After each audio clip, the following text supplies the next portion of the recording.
This stream contains fast flashing images that may affect viewers who are susceptible to photosensitive epilepsy or other photosensitivities. Viewer discretion is advised.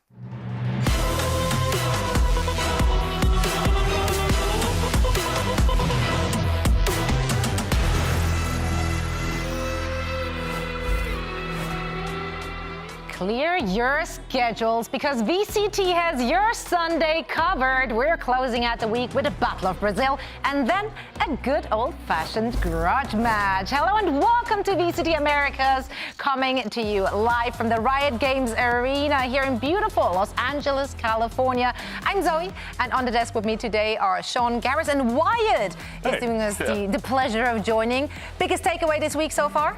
So far, let's make it educational. Impress me. Oh yeah, it's all a blur. Well, yeah, it is a blur. Wait, Crew, that's all I can remember. Crew. Crew. Kind of goated. 100 Thieves, pretty up and down. Sentinels, I don't know what's going on. MIBR, good. They look pretty sick. Pretty good, yeah. I'm not gonna lie. Those are my takeaways. Honeymoon phase or insanely good. I'm leaning towards insanely good, actually. Okay. On MIBR? Yeah, for MIBR. Overwhelming positive. Let's take a look if that is reflected in the standings here as well. So far, looking at those standings coming into stage one, any surprises? Well, Crew. I mean, that's the big one, right? It's not just that they're 2-0, because in 2024, I think people forget that they did go on a 5-0 run to start the season off. So seeing them at 2-0, not crazy. It's when you get into the specifics that they dismantled Sen with ease. That's the crazy part. They looked really, really good against Sentinels, and it is a lock that Crew will be a champs. It's a fact, actually, every year, right? Definitely. Now, this game yesterday, I mean, they do it every year. No matter what the performance is throughout the year, they will be a champs. This game, I think 100 Thieves needed a solid win here to get the confidence back because they had a rough showing week one. They did, and this was the 100 Thieves I think everyone expected after kickoff. They had some really tough opponents, and They looked great here. They looked great, getting the 2-0 over EG. They've yet to ever drop a series, actually, against EG and VCT, which is a cool little matchup they have going on. This one was a banger, though. No. This one was such a banger to close out the day. They went the distance, man. It was an explosive match. I think this was the best match that we've gotten so far in Stage 1. Absolute banger. First time these teams have actually matched up in 2025. Verno was fitting in so well with MIBR. But ultimately, I mean, G2, they're kind of the sickest. Yeah, they really are. And there was moments in that last map where you just felt G2 just closing it out. We saw a couple of those clutches. That first half had to feel so brutal for the MIBR players. That's a nightmare, right? They lost like 2 1-on-3s and a 1-on-2. Rough. Yeah, but it was a great showing for them. So any MIBR fan should be very excited for what's to come. Now, speaking of things to come, we got some good ones today as well. Brazilian vets taking on Brazilian rookies and Loud versus 2G. Grudge match on display. The drama, White. The drama. The question is, how excited should we be for the rest of the Brazilian teams outside of MIBR? Loud have shown flashes of brilliance. Back to Kickoff as well, where they almost took down Sen, almost took down Crew, did the first time. Where are they going to end up? I think it's tough to say. And then obviously 2G, that's where things are looking rough. No, things are looking very rough for 2G. It's easy and they get to say rougher that part. still, but we get into that in just a little bit. It is Sunday today, to catch everyone up who's not looking at the calendar so frequently. It is Sunday, which also means that it's time for the Pulsar Flick of the week, and this one is courtesy of G2's LEV, and it is absolutely rotten. This is disgusting. This is criminal, guys. No, this is the one where he gave the standard Leaf cackle at the end of the round, if I remember correctly. That is disgusting. It shouldn't happen. No. Also, the game did him a real solid there. He's gliding on skates. You can't be allowed to hit that shot. That's not what the developers intended. But you're definitely typing Vice-Diff in all chat right there. Oh, man. Well, we had a good time watching it. And whilst we're already handing out salutations to some highlight-worthy moments, we also want to highlight individuals, acknowledge greatness and accomplishments that we've seen so far from some players. And that's why we decided to hand out an award which means so much to all of us. It is, of course, the Employee of the Month. Look a player Look at him. that went above and beyond to help his team. Streamer, player, friend. Wow. Overall, He's got it all. joyful guy. Yes. He's really been the standout for this team so far in Stage 1. We were definitely looking at Mata to be that guy, but it's Sam who's taken up the mantle as him for NRG. Absolutely. And you are typically someone that works in weeks. What is it like to have someone Employee of the Month, Wyatt? I mean, honestly, what Sam has been able to do day in, day out, clocking in, he's the first one in, he's the last one out. And that's resulted in him, even in this loss against Cloud9 in week 1, being arguably the best player in the server. And then when we get to this game against Furia, he kind of just clapped him. Yeah, he's the co-worker you want in your office. Honestly, you're running out of ink on your printer. He's the first one out the door to getting all stuck Brings back a up. smile on his face. Yeah, fun water cooler talk with the boys. Complain about the boss with him. That's right. Sum's a friend of everyone, and that's why Sum is our Employee of the Month. And you know, he's so great a person that of course he sent us an acceptance speech for this incredible accomplishment. Let's hear what he had to say. Yes, actually. Hey guys, Ethan here. Sam told me I have to accept his award for him, so thanks. That's crazy. A heartfelt speech. Wait. That's a real testament to the importance of this award so far. Yeah. I actually didn't know that was going to happen. That's the crazy part. Well, yeah, I'm a bit emotional right now, honestly, after hearing all of what Ethan had to say instead what a of. speech. Yeah, no, you know, you win some news. Typical award show.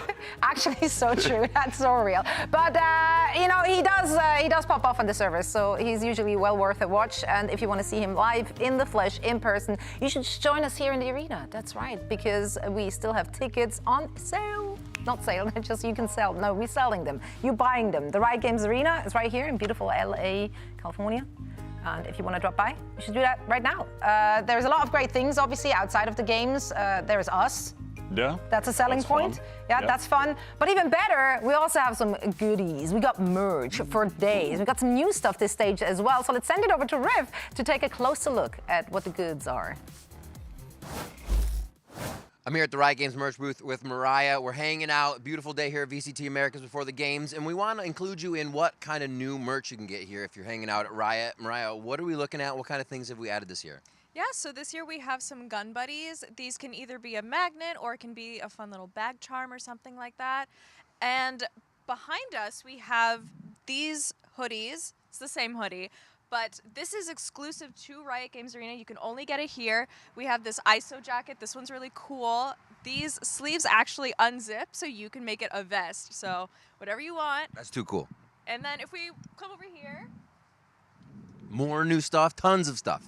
we have this shirt. It has Viper on it, my girl. And this one is also exclusive only to Riot Games Arena. You can only get it here. And then we have this new Omen hat up here. So you have a black and white hat, whatever you choose. And then we also have these new stickers here. Yeah, so a bunch of fun stuff. So a lot of new things, and those are only available here, right? Yeah, only here. All right, and there's other stuff they can get online, though.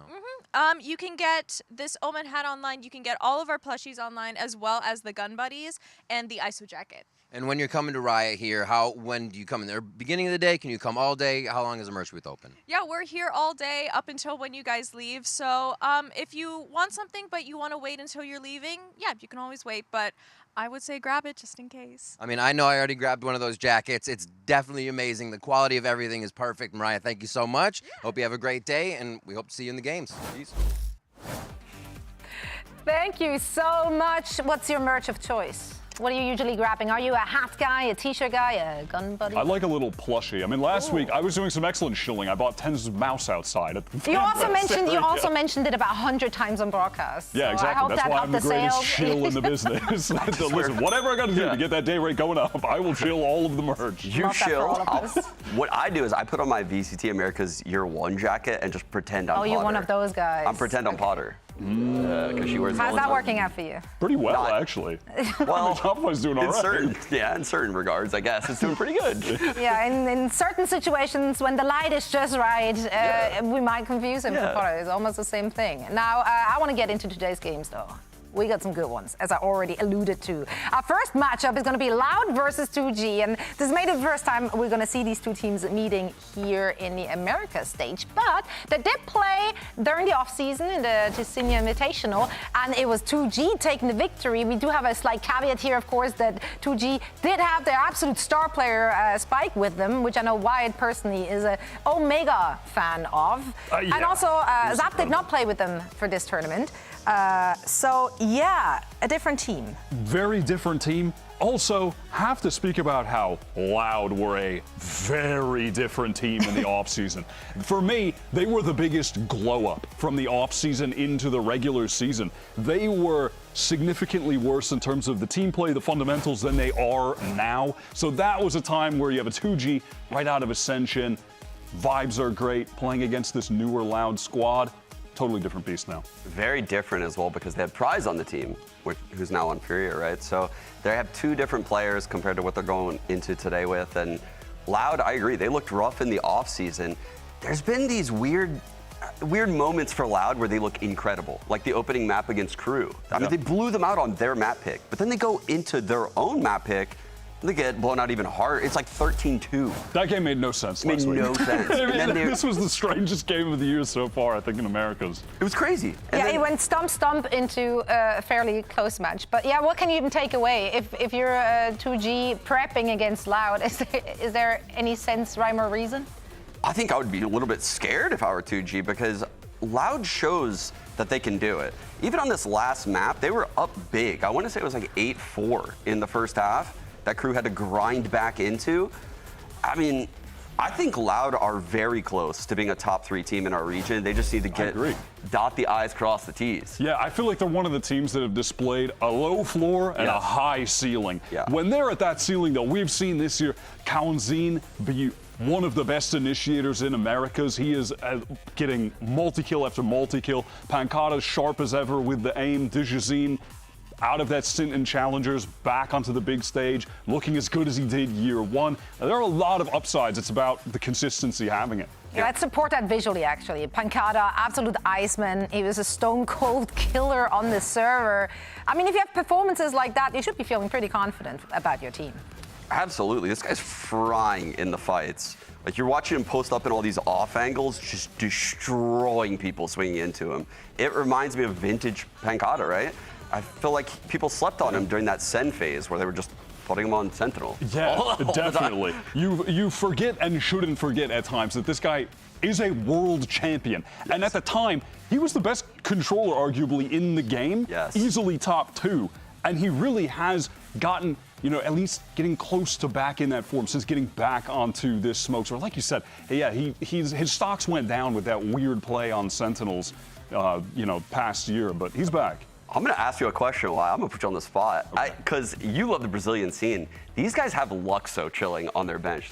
Dude, I consider this guy less junior. It's literally less junior. Yes, he is. And honestly, I half expected him to be playing when we got to stage 1. Yeah. They've just got him in the tuck. I'm scared for the team. Incredible tier 2 player that should be a tier 1 player, display those skills at Ascension. That's their 6th man right now. Which is more of a reason why they need to win, because everyone's playing for their job if that guy's on the bench. You're playing for extra your job. inspiration. That kid is nuts.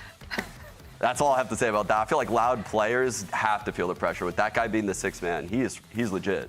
Who has more pressure in this game? The Loud, easily. Yeah, probably I mean, Loud, yeah. Are you talking about the team to team? The team to team. Where's the pressure at? Louder coming in. People think that they're, you know, the 99% to 1% favorite here. They need this win. This should be a free win for them theoretically. They have all the pressure. 2G, they should just be coming in and having fun and seeing what they can do. Like, at this point, what pressure could they possibly have, right? They really shouldn't, and that's why I hope 2G come out today and they play a loose style. They're running, you know, not double duels across every map, but they need to run it somewhere. And they need to pick and choose their places to just play a little bit silly, like have fun with it, because Loud is going to come into this out for blood. Yeah, if you're coming into this as the favorite, there is obviously an insane amount of pressure to go with it. So let's hear from a former champion who spoke with Rift ahead of today's match. I have a quick moment to talk to Pancada before the games today. Difficult ending to the series versus Crew last week. What learnings are you taking away from that as you come into this week? Actually, we learned that we can throw the easy rounds, so it can impact the whole game, so we can throw. All right, I like to hear. Let's see it in the games. Good luck. Now, we do need to do a deep dive on 2G and their current situation, so we called in an expert. It's Melau from our Brazilian broadcast team. How are you doing today? I'm doing great. A little bit like afraid, like I'm feeling under the gun to explain this. We need to explain the unexplainable. I throw you a softball. Okay? Let's just start off with 2G in general. Okay. Obviously, Kickoff, they had a rough time. A lot of people expected that to be the case, but it was even a little rougher than most people thought it would be. However, starting in stage 1, yes, they lost. Don't give me that, Don't make right? me rewatch this. They lost them to against win. DG, but Thank you for that. Thank you for that. they looked a lot better. Yeah, they did. They looked a lot better. The easy answer is always they miss Spike. Like, he's really good. He was the star player and all that. But I like Gobert. I like what they were doing, especially on Kickoff. You only see them twice, like 2 games. And then the first week was like not really good, but was way better than we saw them on Kickoff. So I was so hopeful that thing was going to place. It was definitely the best they've looked since that Ascension event. Yeah. And maybe even the off season where they had some success. But they didn't play with their roster. That's true, but you told me something. You dropped a bomb. You said Spike was their secondary IGL. Yes. Which is crazy to me. This kid's not even 18. He's their star fragger. He can't even play in VCT yet. It just has heavier implications on what they've been lacking than what we were even discussing when we were getting into their games. Like, Silence and Spike was a really good duo. So Yes. sometimes Spike was playing Duelist and Silence was playing like Flex for him and vice versa. So he was one of the main roles was not being the star player, but being the second caller, being the trader. So that's what they've been lacking, I guess. Someone to fill these shoes, you know, not the star shoes. Yeah, I mean, we're all obviously highly anticipating Spike coming into this. Stage 2, I believe he should be eligible age-wise to play. However, in the meantime, they just can't catch a break because in their opening match here for Stage 1, they look good, and one of the players that stood out was Zap. He seemed so hype. He was seemingly bringing the energy. And if you're around on the VALORANT social media world, in that world, then you probably heard the news that Zap, the captain and IGL, is off the team. So there were obviously a lot of rumors, but there was also an official statement. So we're going to let that one sink in. Due to ongoing and escalating disagreements, the current situation became unsustainable, and they have parted ways with Zap. Yes. Was that a big surprise for the Brazilian community? Yes, of course, for everyone. Like Zap, we always see Zap as this very good leader. That time when he hugged Spike, so not even IGL leader. Yes, like a leader. It really felt like him. I don't know if you agree. I'd be interested to know that they would not have won Ascension without him. I don't know. That was the spark, this magic. But he was really, really important. He's really like one of the most experienced players on the team. So he's like 27, I guess, right? So he's been playing a lot. I remember him playing First Strike back in 2020. So he's been there a while. So that's the thing. We don't know what happened. Like I don't think we will ever. But you were mentioning they have a little bit of experience playing without him from the off season. Yeah, but even Faith, the coach, played on the off season.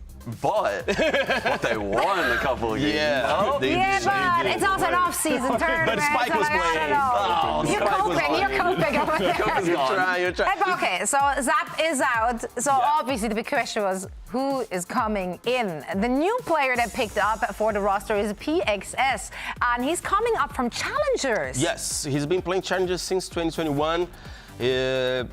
All the Brazilian and Latin teams have problems with visas and stuff, but PXS is all, besides being a good player, he was born here in the USA, so it makes things a little bit easier. He's been playing, like I said, since 2021 on VALORANT.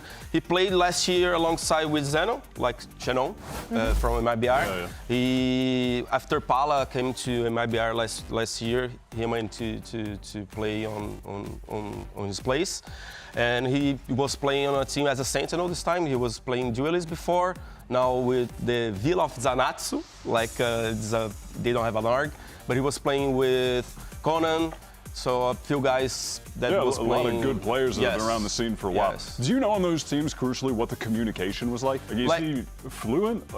No, he's like, he doesn't sound, he sounds like a Brazilian. Like, he's kind of Brazilian. Yeah, he lives in Brazil since, I don't know, like, was only born here, I guess. You know why, as an American, you might not understand, but there are people who speak more than just one language. Well, That's I mean, crazy. listen, with all the talk of what's happening with Inferno, I have to ask.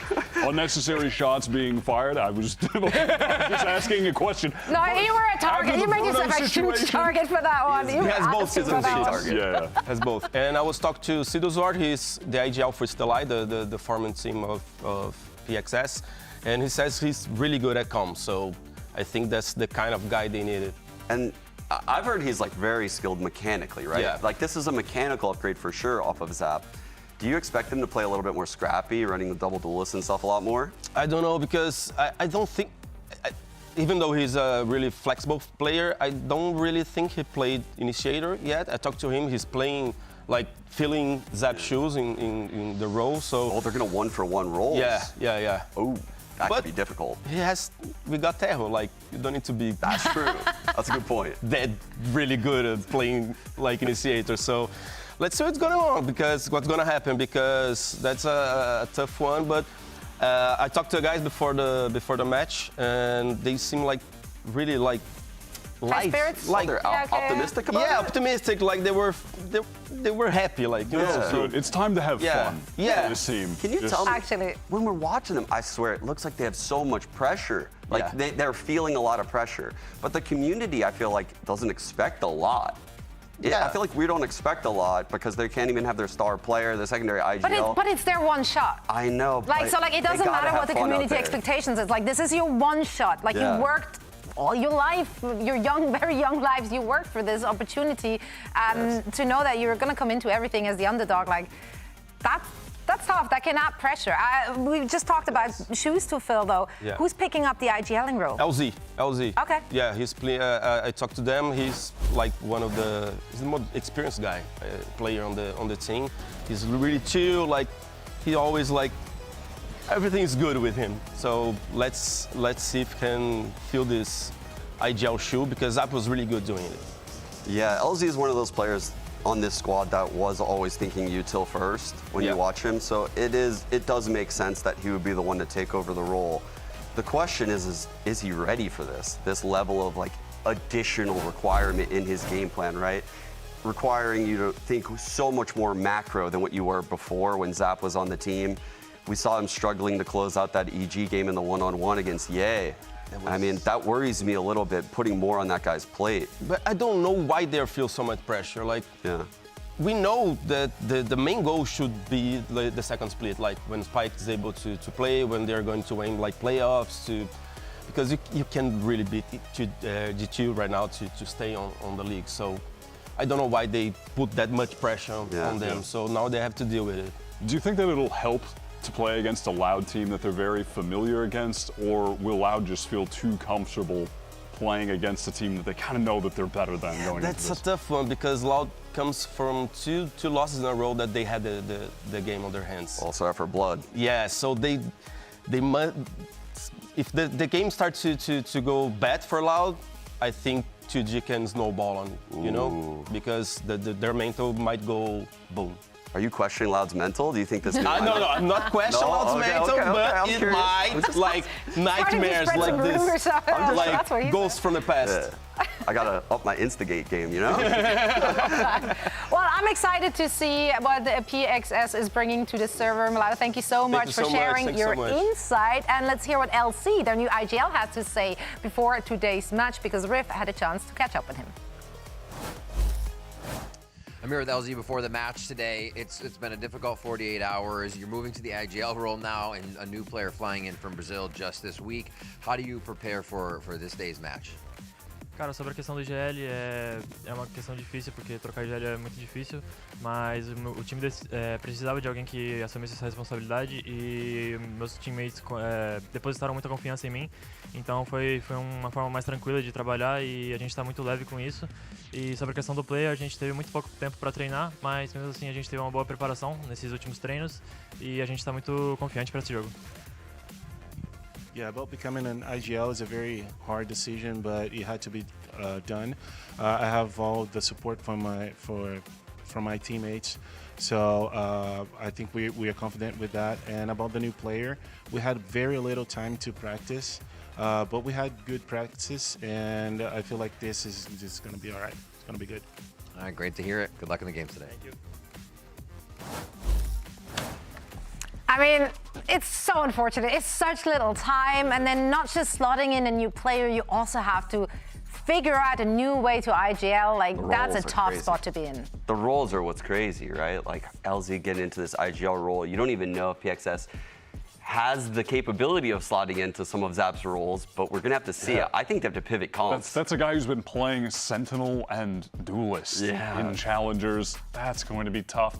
Also, I don't want to read into it too much, but I'm concerned about specifically LZ with the feeling too much unnecessary pressure, given the unfortunate scenes we saw last week against the Tripwire. Oh God, the Tripwire. We don't speak of the Tripwire. Actually, we just did, so we just did, but I wish I could forget. We literally just did. It's okay, we can just pivot to the next segment and glaze over this one.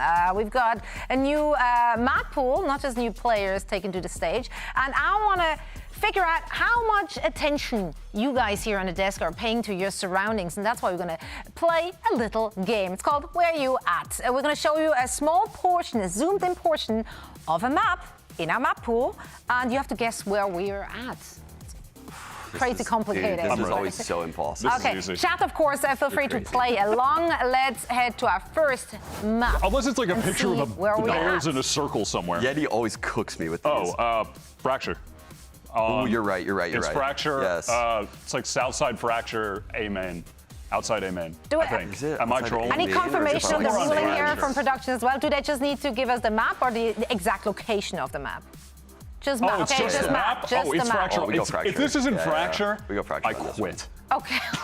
Locking in with high stakes. Is it fracture? What? Well, goodbye, Wyatt. You had a really good run in that's VCT it. Americas. I told you. Enjoy doing the desk alone. I told you. Yeti's about to cook us right now. Goodbye. You just overcommitted. There was no reason. There was no reason for those stakes. No, he's All right, actually Sean, gone. it's all on you now. No. Let's take a look at our Please. second map. Where do we find ourselves here? Oh, this is looking like Icebox. This is where we gave Sam his Employee of the Month, no? It's on that board. we Production put told some me I'm space onto contractually the... obligated to come back. So Dang. I'm here. You tried. What did you go for on this? I went Icebox. He said Icebox. I'm not What are you feeling thinking? Icebox. Where would this be on Icebox? Like kitchen area? Maybe in no, like back this of isn't A? a kitchen. This no, that's not a kitchen. That's not This no, one this could, is clearly not a kitchen. Could be our fracture, by the Okay, way. I'll give you like 5 seconds. Could be. This one could. I'm either thinking fracture 3, or Icebox. I'm going Icebox. 2. I'll go fracture again. This is crazy. Just shoot for fracture every time. One of What do them. we got? We're gonna lock in the Icebox. What? I mean that. Oh, that's just okay. It's fine. The only way we would know that is because the free cam observer loves to do the little shot where they go through the little Okay, window there. we're not doing too But hot on the desk. I've been told, as per my contract, that I will be working with professionals on this desk so far. Why just guess You're his the fracture only one every who got that time? contract. Well, You told me to go with let's take a fracture. look. Let's take a look. I got peer the last pressure. one's the winner. 3 times the charm. Where are we at? Them arcades. Where are they at? That's fracture. That's actually fracture. Well, it's not Arcade, bro. fracture. It's arcade of fracture. Oh yeah, it's got to be. Yeah, okay, yeah, you're right. This guy It's guesses fracture fracture. every It's time. fracture. No, It's no. an arcade. You're right. I mean, what else could it be? It's no. literally called arcade. Yes, he's done it. That was actually monkeys on a typewriter Yes. creating Shakespeare, bro. It's got to be fracture this time, surely. Man, yeah, okay, we might be a bit confused as per our locations, but surely we can predict the right team to win. Yeah, right? surely the talent didn't Surely all predict Sen to beat Crew. We can- Surely that never happened. Let's take a Look at look this, at the right? predictions for this one.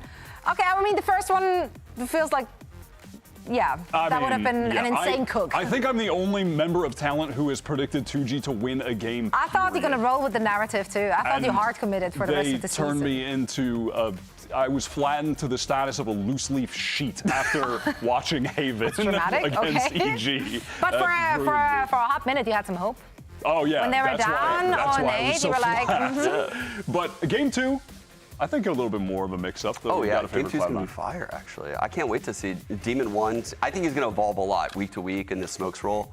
I think that second game is fire.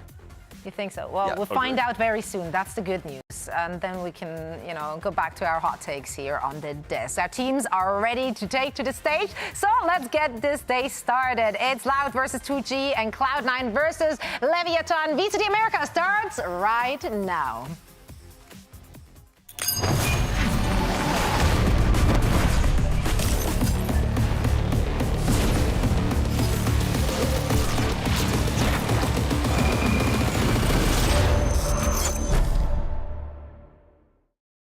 Contra a 2G, acredito que vai ser um jogo bem pegado. A gente se conhece muito bem, somos 2 times brasileiros. Então, no geral, vai ser uma partida que vai ser decidida mais no tático. Acredito que o time que se adaptar melhor vai conseguir fazer uma partida melhor. E daí vai ser o vitorioso. Pancada sensacional! Eu acredito que esse próximo jogo contra a Loud vai ser um jogo bem interessante, porque são 2 times que, além de ser brasileiros, eles acabaram perdendo o primeiro jogo, então vai valer bastante pra gente. O After sobra sozinho contra 2! Acredito que o fator emoção assim faz parte de todo time brasileiro, mas eu acredito que o time que for mais racional e conseguir fazer o melhor jogo possível vai ser vitorioso. Então, acredito que não vai ser muito por esse lado. Somos um time muito melhor em termos de tática e de mira, então acredito que vai ser um jogo bem legal para quem vai for assistir e que vença o melhor. And it's time to meet our 2 teams as they're taking to this stage for the first match of the day. Loud getting an opportunity for revenge after 2G took them down in an off-season tournament. This time, of course, the 2G prodigy Spike isn't in the mix to put them in their place. Now, on the other side, 2G, unfortunately, you know, they're coming off of a quality loss from last week, but they're not able to build on what went right for them just then because they had to make a lot of drastic changes to their roster. Yeah, but hopefully it takes some of the pressure off of them. So, like, that is the shining light here. Is they shouldn't be coming out today feeling any pressure about having to get this win. Now, on the other side of things, Loud, this is kind of like a must-win in their schedule in my eyes. Yeah, Like, they absolutely. need to get back to 1-1. This is, frankly, when you're looking at the group, every team's like, this is our free win at this point. And it's not, I don't want to be too disparaging against 2G. This team has 3 different players from the run that they got to this league with, which is so unfortunate for them. But that being said, Gobera, their initial sub, he's been pretty fantastic. I think he's been their best player so far in 2025, matter of fact. Oskia wasn't too bad against EG last week, so these guys have stepped up. Now we can see if their third new player is going to step up today as well. No, they're definitely underdog, but the way they've kind of situated the new lineup, they got a lot of skill. So they could definitely bite as the underdog right now. They just need to hit a couple first bloods to open up these rounds, play loose, and honestly, they can get Loud on the back foot really quickly. And Malal said mental will play a factor if 2G take the lead early here. Yeah, I absolutely agree. If they can come out swinging, again, I just want to see them having some fun. Please, for the love of God, weight off of our shoulders. Let's just enjoy ourselves. If Silence is playing at his peak, when we saw him at Ascension, really tearing teams apart, playing Duelist when Spike was on the initiator, that could be the catalyst to them stealing rounds away, making Loud feel like, why are we losing to these guys right now? This should be a free win. And once you start thinking, we should be winning this already, that's when it really begins to spiral out of control. Now, again, I am selling you a dream. But that's my job. That's what I give paid to We're do. here to buy it. We're here to buy it, Wyatt. Let's take a look at our maps. Can dreams come true on either Lotus or on Pearl or maybe on Split? Ooh, kicking us off on Lotus right now, Loud's pick. And you can see 2G wanting to start on attack right there. I think this is a decent map, and we've seen some underdogs really start off swinging on this attack half of Lotus. That said, though, 2G, when they played it just literally last week against EG, they played that double Duelist comp on it, which was not the most common sight. I like that comp, though, honestly, for a game like this, too. And on attack, when you're cycling the Duelist ultimates, getting kill contract after kill contract, it can snowball far more aggressively than other comps on attack.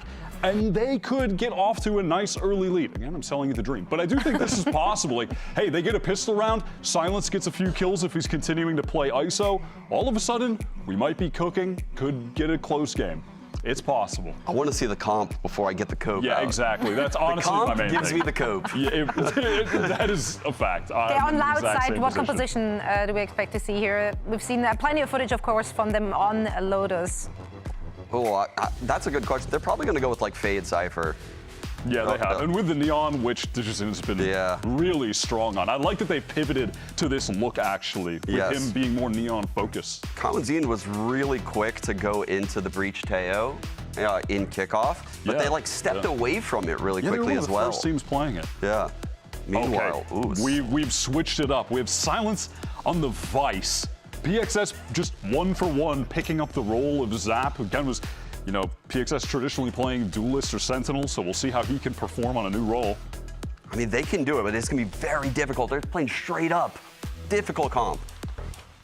They do indeed. Can 2G get it done against Loud? Let's head to our first map and send it over to your casters for this one. We have the duo of Uber and Ender standing by.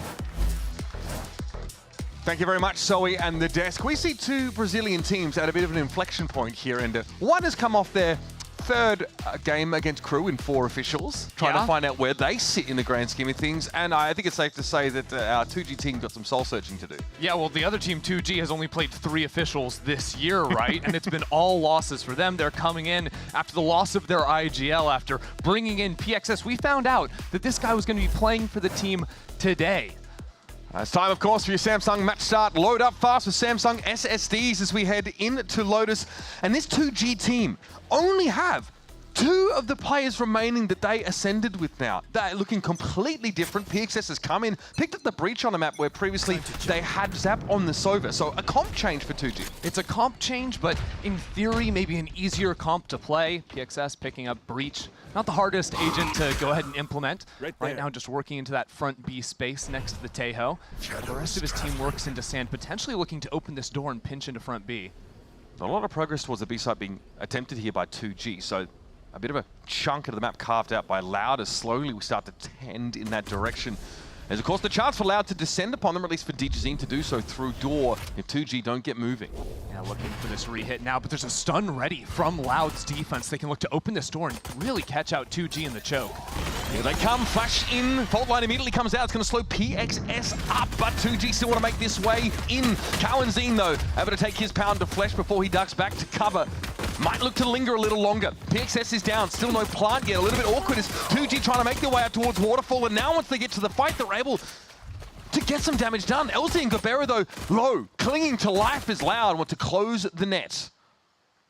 There's no comfortability to plant the spike. 2G have to fight their way out of this. Vinny is low, but the lurk is coming in with the Cypher on the other side. That's 3 now for DJZine. But Vinny is just trying to stall out as long as possible. We're down to 20 seconds. That flank comes in. It's all over for 2G.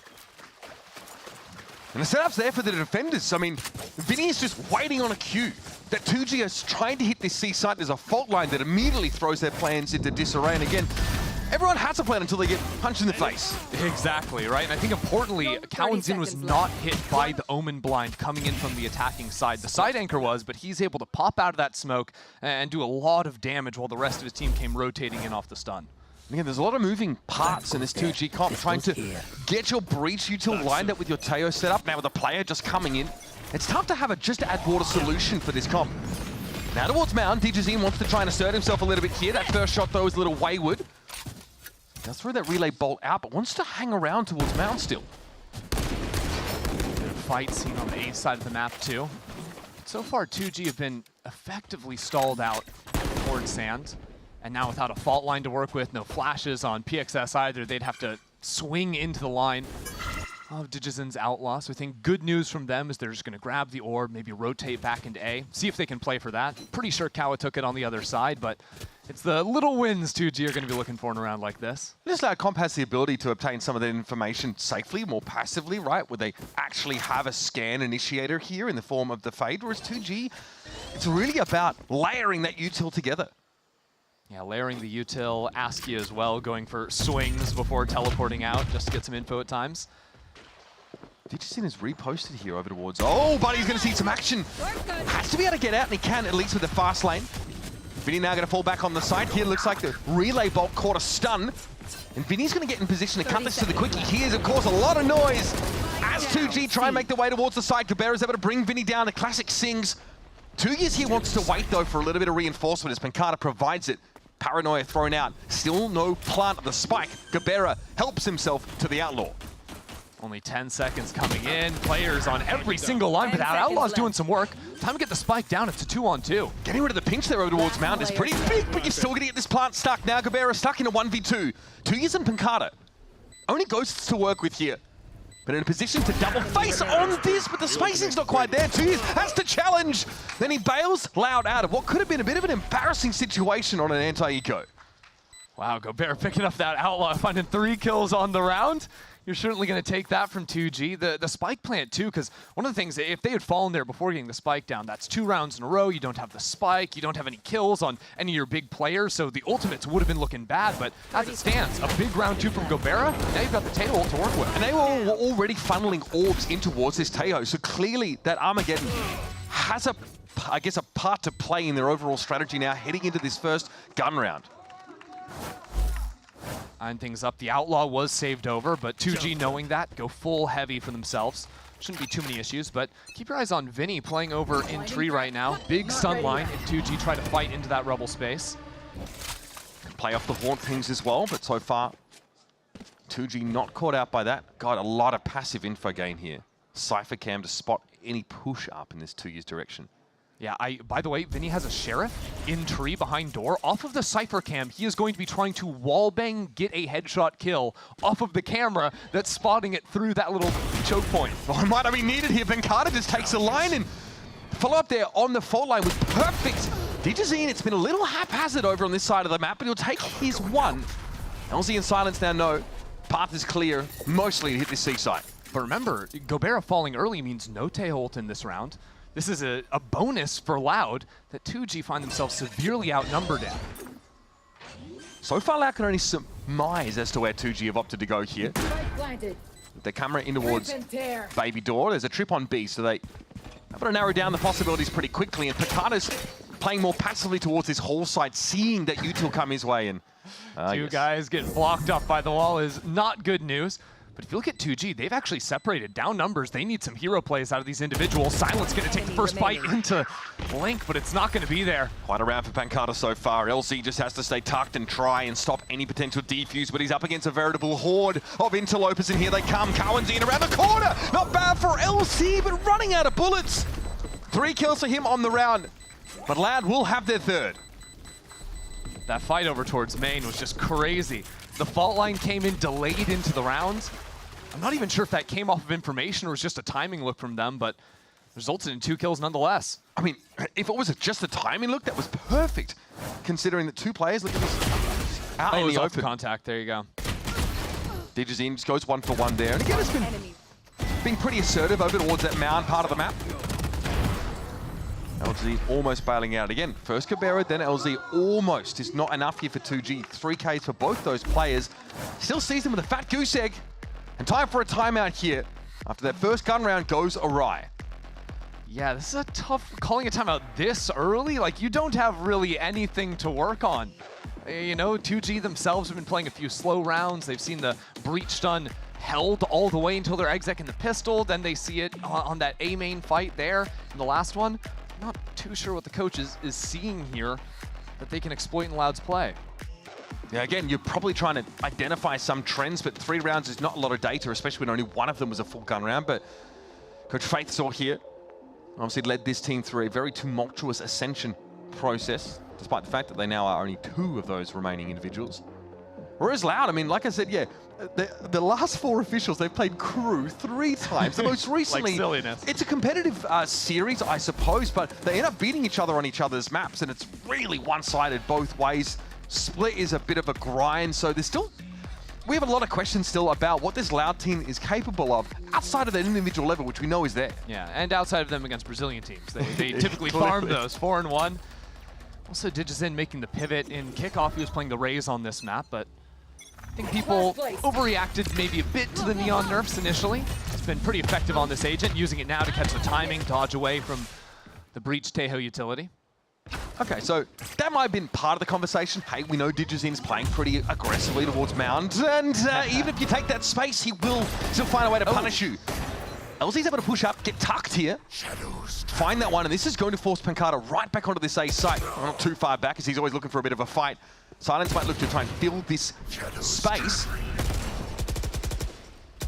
Wants to imply a move up here, but Pancata is unrattled. Everyone right now from 2G on a solo mission, and it's falling apart, right? The spacing towards A main. You've got LZ trying to take the timing before Silence is quite there. Now using the missiles to break open the door. They're finally doubled up, and that's going to be a good look for them. Possibly a plant now into B. Again, some trips here over the site, but they should be cleared easily enough. And a Razorvine able to be put down now just to prepare for this. Neural theft. Everyone's seen. Again, one towards upper. Here's Digizine now finding his 3rd in the round. He got busy over at C yet again, and will finish off the job. With that Neon ultimate, there's a huge pick he finds on Askia there. Able to find a kill over towards the player, I think trying to flank him at C. He does a lot of work, even though we don't see it in this round. Honestly, I think round 5 is going to be the do or die for 2G, right? You're on the attack side of Lotus, this side massively favored in the state of the game right now, dropping 4-0 after losing the anti-bonus. It is show up now or don't really show up much at all, especially with a couple of ults to work with too. And that's that sort of Tejo ultimate that's been held since like round 3 or so now. This is what's happening behind the scenes. Digizine just tearing things open after LZ spikes, rather Silence try to make something happen in the A side. Looks to me like 2G are going to try a more committed A-lobby fight. They've done a lot of the slower play, but Loud are sort of calling their bluff, drawing out a wall, a stun, seizing the space back immediately. Yeah, a ton of early util here from the defenders. Askia still wants to push up, despite that Prowler needing to be cleared. Relay Bolt will catch onto the Aura, but it's not a line that DJZ can capitalize on. PXS just stunned Askia. Not great. It's all good. They got the space anyways. Yeah. Smoke goes down onto stairs, but I still like Loud's positioning. They're leaning 4 players on this side of the map. Pancata, by the way, has the ultimate, so as the C anchor, he can quickly rotate into A for the fight. DG need to figure out how they tease Loud out of formation here on this A side. It was just a flashpoint deployed there. 2G is still hiding in Baby Door, so 2G are no closer to satisfying their win condition in this round than they were a minute ago. Yeah, you can kind of expect with Gobera moving back in towards C to use the drone into that space, maybe try to fake some kind of hit. They threw out the Vise flash too, so that's 2 players seen, but you can see they don't like what they've seen at all. There's nothing to be gotten. Maybe a last-minute pivot over towards the B side. They've got to get through a couple of these plays, but things are going better over on the A side at least. Askia down. DGZ eventually caught out here. PXS able to try and make his way through tree. But 2G's has started to inch forward here. Might be a pivot over towards the B side as just some of these duels are straight up being won. Another one for PXS. And Pancata, after having ulted away, is it a 1 versus 4? Smoked off too. He's in a really tough spot to play this round. It's good post-plant utility for 2G, so I don't really think Pancata's going to try for anything here. Maybe play for some exit frags, take some guns away. Money's not too great from 2G. It just looks like a muddy around. That push up into tree. Got a bit messy. Pancata seems inclined to attempt something here, at least maybe look to keep a lid on the economy as some of 2G want to filter out of this B side back to safety, but they have taken the safe routes away. And there will be nothing for Pancata to see. Trying to go for a tickle here. 2G time. He's got it to half. It's a util for the Tejo on the side. Quick double back for 2G, and they will bail themselves out of what could have been scary, but give up a gun. I'm glad 2G were in range to hear that spike defuse, because he absolutely had time to full stick without any util to stall it out. And yeah, you're right, this tree fight was a little bit muddy from Loud, for sure slipping up on the micro, but I like the macro idea from 2G, right? The fake into C was obvious, right? Loud weren't fooled by that, but then those 2 C players ended up walking front B to set up for the Omen ult into the site for the B split. That was very well called from 2G's side. After finding very little on the A side that round and dealing with a lot of defensive util to block them out. And that's LZ stepping into the IGL role for the first time for this team. Comes in. Comes into the Prowler, and the rest apparently, the Tejo util's coming out. He might look to try and get ahead of this and ends up being riddled with bullets inside the dark cover. Still big ultimates for 2G to play with. Digizen's gonna have to be cleared away. I think after the success of the last round, looking for this, slow pace re-hit into A is going to be the move. They just show the paranoia actually, and are moving back into C. Only Pancata there to hold them. It's a pretty big commitment on the A side of the map. Here comes that dimensional drift though, gate crash, and Pancata will be spotted out here. He has to know exactly what the game plan is from here on out. Trapwire spotted, Clone is going to trigger it. Askia likely going to emerge here up towards the side and try and make the play. Loud are getting ready though, set up towards halls. Yeah, Vinny's got a stun ready to go as well, so as soon as the spike goes down, I think Loud are going to get moving. Pancata has a swing, doesn't see a whole lot, and that's a paranoia that does connect with the player over towards the site. Digizine is first up. 2G's going to try and work in from Waterfall, but Digizine falls. Fault line connecting onto the Cypher now, and there's that Armageddon that's been held onto for the longest time. Clears that space and puts time pressure on Loud. Tons of pressure, yeah, with Pancata getting shot out too. Loud are going to call to save in a 3-on-4. They've just taken way too much damage. Look at Tui's and Pancata down to so little HP. That'll be that. 2G going to be able to get their second on the round, and it was really up to DJZ and 2G's, right? One on the site, one by that waterfall area. Neither really able to find anything to speak of. So 2G exiting around, chance to build some economy, to get a spike plant. They keep all their rifles. All good signs. Very good signs, whether it's finding that spam kill over towards A at the start, finding the first blood, and then rotating into C using that Yoru ultimate early, getting all the scouting down, not taking any chances. I think that tail ult was really effective too at dividing up Loud. You had one player running back into spawn, 2 other players trying to run in and take the fight. Completely separated the actual site players from Loud. LZ, like you mentioned, stepping into that IGL role. Also, really delivering in terms of just output, impact across the map. 7-4 for him right now. Cutting through. PXS, a couple of crucial frags in that round 5 where they counted. All missiles away. And we go once more. Fight for Mound. Kawanzine backing up on B, but pretty standard opening for 2G. Pretty far forward trap wire though. Askia does trigger it. Yeah, I was gonna say, picking that one up early, gonna make you feel real good. Doesn't even look like Tweez has placed the camera yet either. Some options to work around with that is they tap the front B door to put a lot more pressure on that solo anchor of Kawa. He falls back in towards Baby. But really Louder, again, ready off the contact here with a breach stun. That door opening might have also forced 2U's to cam on C. Add some extra resources there. Shoot that thing. All right, Gate Crash dealt with. Here comes the stealth drone as well. Everything including the kitchen sink now. To be held by 2G. Askia steps up. It is just a util storm here that Teho will be able to clear rubble, force the defenders back onto the A side, but 2G are not committed yet. Whole bunch of util spent to clear that out. Importantly though, PXS holding on to the fault line. So getting into tree could be big. He's just gonna face it with the stun. Turning around the corners, Dudges in.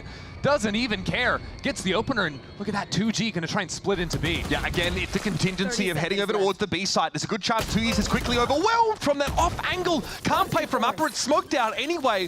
So again, 2G with a late round pivot to B. This time though, Loud, with 4 players, need to work through upper and Lincoln, and Nightfall will herald their arrival. Only 2 players hit on site. The rest of 2G with good audio, and they counter out with the Steel Garden themselves. So Louder stalled now. Hakata sees Cabrera first, but loses out in the duel, and this is where 2G been finding their edges in some of these raw fights. Vinny being 1v3. Rolling Thunder, no real good application for that ultimate this round. And at this point, there's not too much to do but to have a good old college try. He'll find absolutely nothing. So 2G again, like it's such a huge dump of util early in these rounds just to, you know, signal something at A, and then a late round pivot to B that doesn't involve too much infrastructure. They get a plant and they just duel well. Yeah, 2U's kind of disrespected the ability for players to just be up in the front B space, trying to catch that off angle to play into Baby Door. Look, if no one's front B, he's getting 2 kills there easy, right? But fact is, he flipped the coin, did not come up heads for him, and is punished for it. This is that deft little sidestep by Digizine. And that's 2U's, yeah, again, with 2 angles to cover, essentially. I could be trolling. I'm not sure if 2U's ever put down his camera that round, because I know he didn't early on. C main, but only after the door to link got toggled. That's why they pay you. You've got eyes. Round 8 coming up here. 2G may be starting to get a bit of a feel for this. Rolling Thunder into this round as well, for their newest edition. Askia shows himself, but Pancada doesn't have a chance to capitalize as that Teho util comes on in. So Loud give the space up again. This time, less util has to be spent for it. Good delay on that camera, trying to see if it was going to be fake pressure into rotating A or that pause into a rehit with the breach ult. The fact that Askia is stuck around too. Potentially be punished here once the smoke falls, but he's got his teleport set up for a quick rotate to A. Little trap here. Vinny, honestly, with Digizine ready to play off of this. It's just the timing's not there. Digizine walks up. So this will buy a little bit of time, but there's no one here to help Vinny either way. 2G decide they want to land here. Vinny won't have a say in the matter. It's just 2 seconds too late from Loud, trying to get a little active there on the eco round.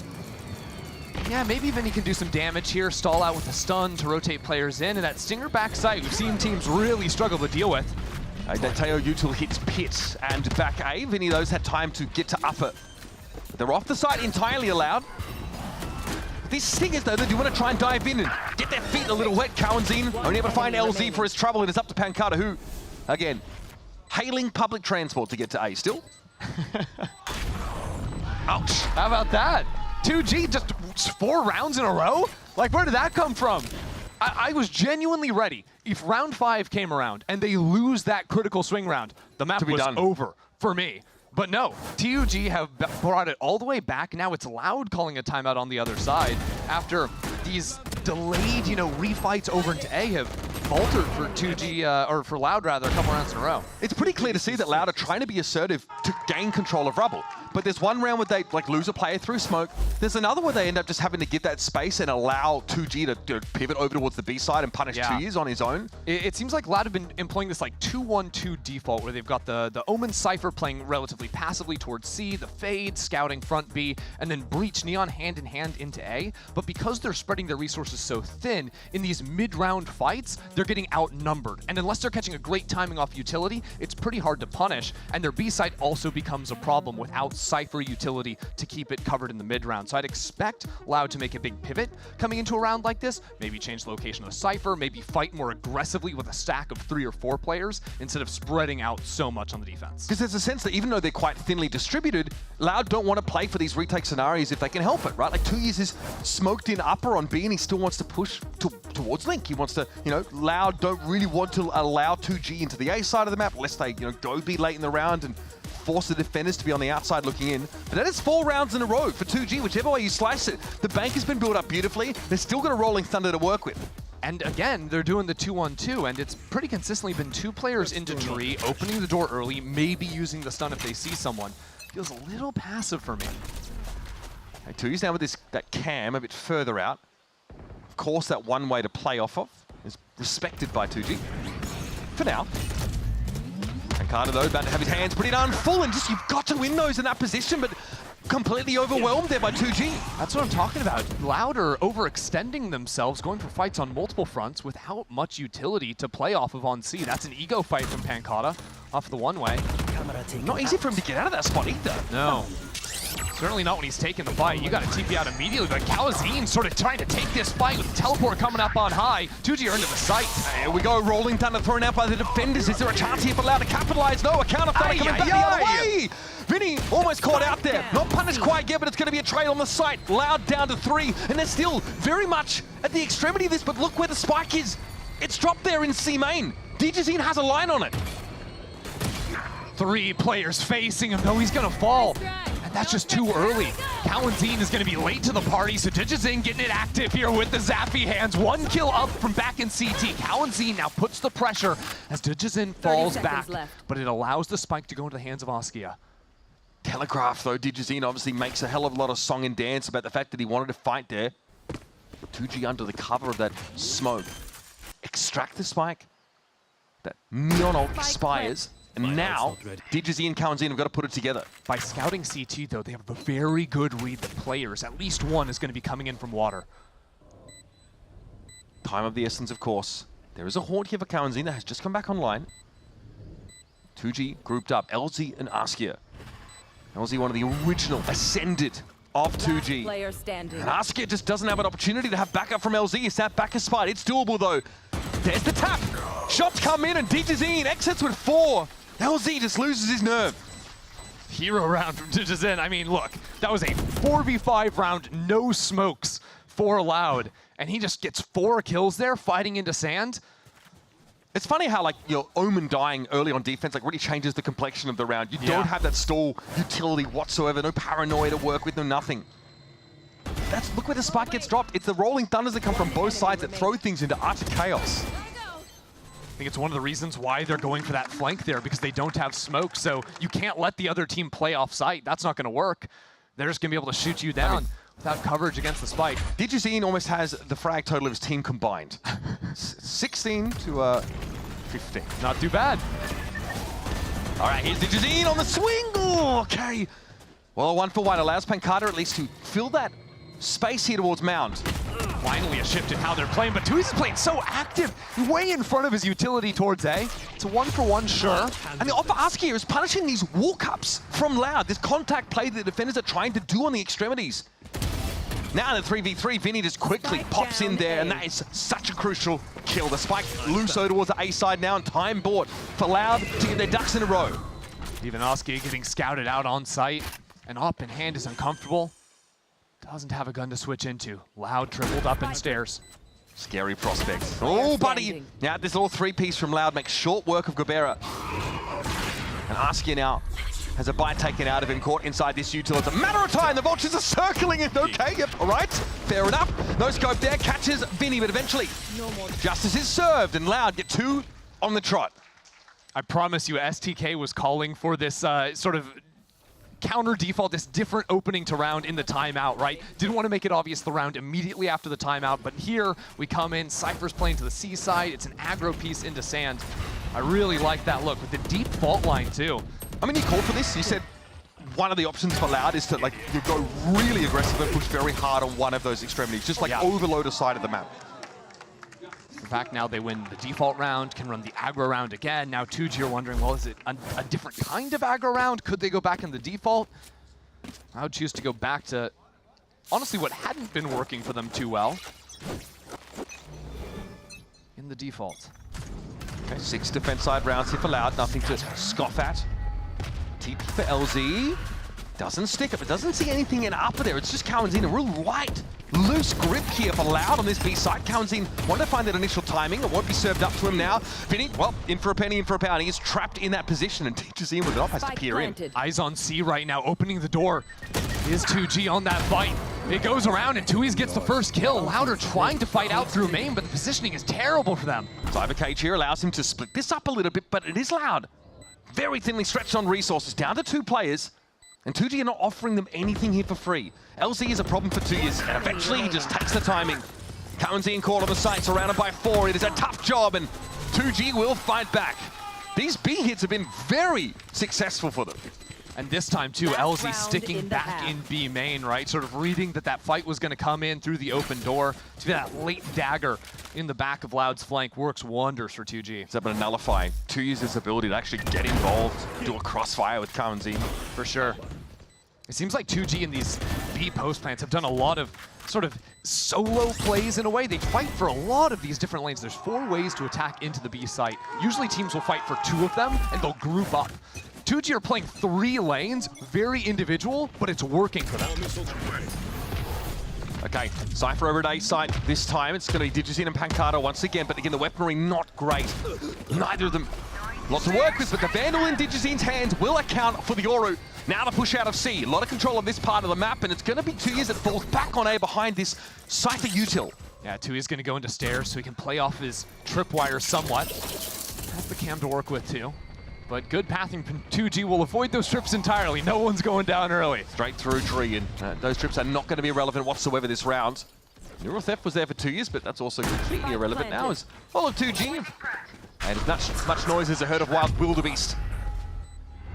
Pancada sets up in that really nasty position towards Mount.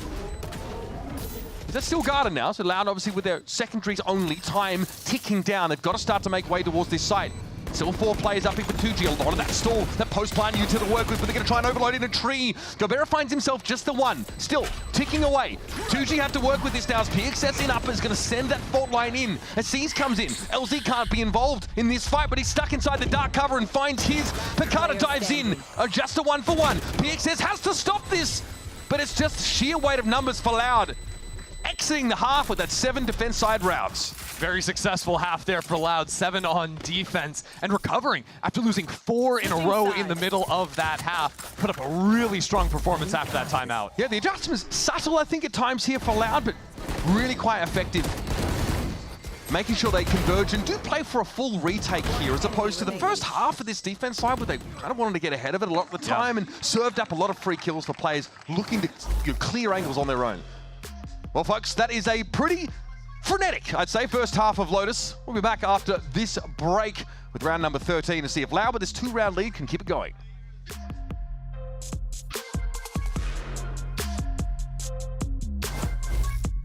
Oof, stuck paying for that old phone?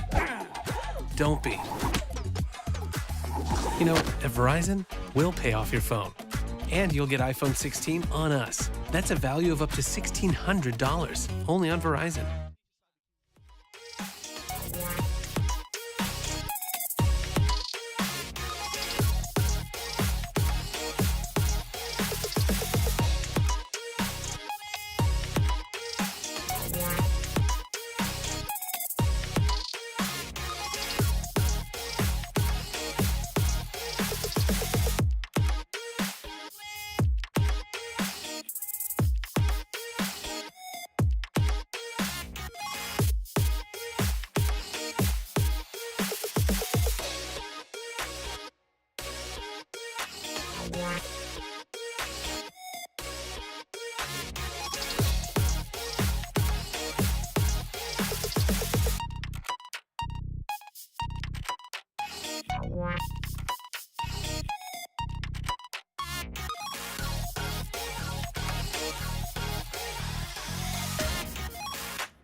Well, for 2G, it's quite clear that the individual quality is there, and they've been able to leverage that in some messier rounds to get 5 on the board. But for Loud, there's one individual that stands above the others. It's Digizine with a 17-kill first half. He's been looking electric, and that pun is entirely intended. Yeah, he's kind of a monster there on the Neon, especially that round he had the ultimate, pulling the 4K, getting the course corrected up against 2G. But now 2G moving on to defense, the harder half, they're trailing, and a brand new comp. Let's see what PXS is able to do in the breach slot. 3 days ago, he was playing in Brazil Challengers. That's now he's on the stage. That's right. Yep, life comes at you fast. For better or for worse, as it may be. Paranoia here off the fault line timing. Askia really wants to try and get this space, but ultimately decides to gate crash out as he realizes that this has just been a clattering for Loud and not full commitment at C at all. Yeah, 2G have left LZ, or actually they're not leaving LZ. He's rotating out now after Loud put presence with the Prowler, the open door, but the spike is moving back into C. This could be truly elegant. Even the sheer wall gets triggered. This is absolutely going to be catnip to LG. Rather 2G who just want to stick around here. I love this too, leaving Tui's in this space outside of B and A, looking to hear the footsteps rotating out. He hears the footsteps, so he's gonna move now. LZ, well, okay, just chill for the time being. He was stunned up inside that dark cover. And very quickly, 2G, the swarm of them, going to try and make their way over towards halls, but so much info gained. Kawanzine with the big C's that catches on to multiple, and LZ's forced to turn tail. Still whips around and finds the headshots. Unreal. And this flank isn't coming in fast enough with how 2G are getting back onto the site. 2 players, Pancata and Vinny, pushed away from the site using the blast to try and stall out. Pancata is finally going to come in. It's 1 kill for him. That might not be enough. Okay, but nobody's on the site right now. All of 2G have to kind of reassemble. Silence has to go up there, but he's essentially a one-shot. Dark cover comes down. Askia and LZ have to find a swing timing here. It's got to be effective, and they get the job done. Scary there for a moment. 2G, though, great pivot into a defuse. That's great. How is LZ getting 2 kills there with the classic? Full stunned. This is where someone says something. It's a right click. It's just that simple. Like, what is the bro's full? Okay, the first one he wasn't stunned. Oh, second one he was. Are 3 bullets connecting on both of his right clicks? Hello! Oh my god. I mean, this is that individual quality we've got to talk about. LZ, 15 and 8. Dude, Loud call like a near perfect round. Fully bait 2G into A. They've got a flank going on, a fast timing with Tui. He's hearing the footsteps. Nah, it doesn't matter. LZ's just going to kill everyone. It's on 15 kills. A wise man once said, you get shot, you die. Loud definitely could be frustrating after that one because they did everything right, it felt, until the rubber hit the road. This time, actually a bit of a thrust in that B-side direction. We'll draw out the Omen util. Smoked out, and Digizine will cross and embed himself towards this door side, and maybe a pivot over towards C is in order. Yeah, seeing if he could bait anyone to walk out of the smoke when he taps the door, but they're about to run into a neon wall on this side of the map. PXS's stun should be back up soon, so this is not going to look good in a moment. Man, okay, Outlaw starting to sing. And it's a funeral dirge for Loud, at least for 2 years. And this is going to provoke them to pull right on back. And frankly, LZ hasn't taken a ton of real estate here towards A. Very disciplined, but surely an attempt for Loud here with 45 seconds on the clock to challenge for rubble control. Again, hearing the footsteps come on through, though. Should be pretty simple for LZ to play this. No ball line actually being charged. Hold on, help this guy out! How is LZ out of there? And he still has a TP as well, just in case he gets a bit messy. Loud path entirely through tree, though. LZ can catch a nasty paranoia and bleed more clock. Now he can get embedded on the site with his stinger. LZ playing all on his own right now. Look at moving around the map. That's 1 kill for him. Tracks into the second floor, pulling out the ghost. And some help from up above. 2G make quick work Loud on this round.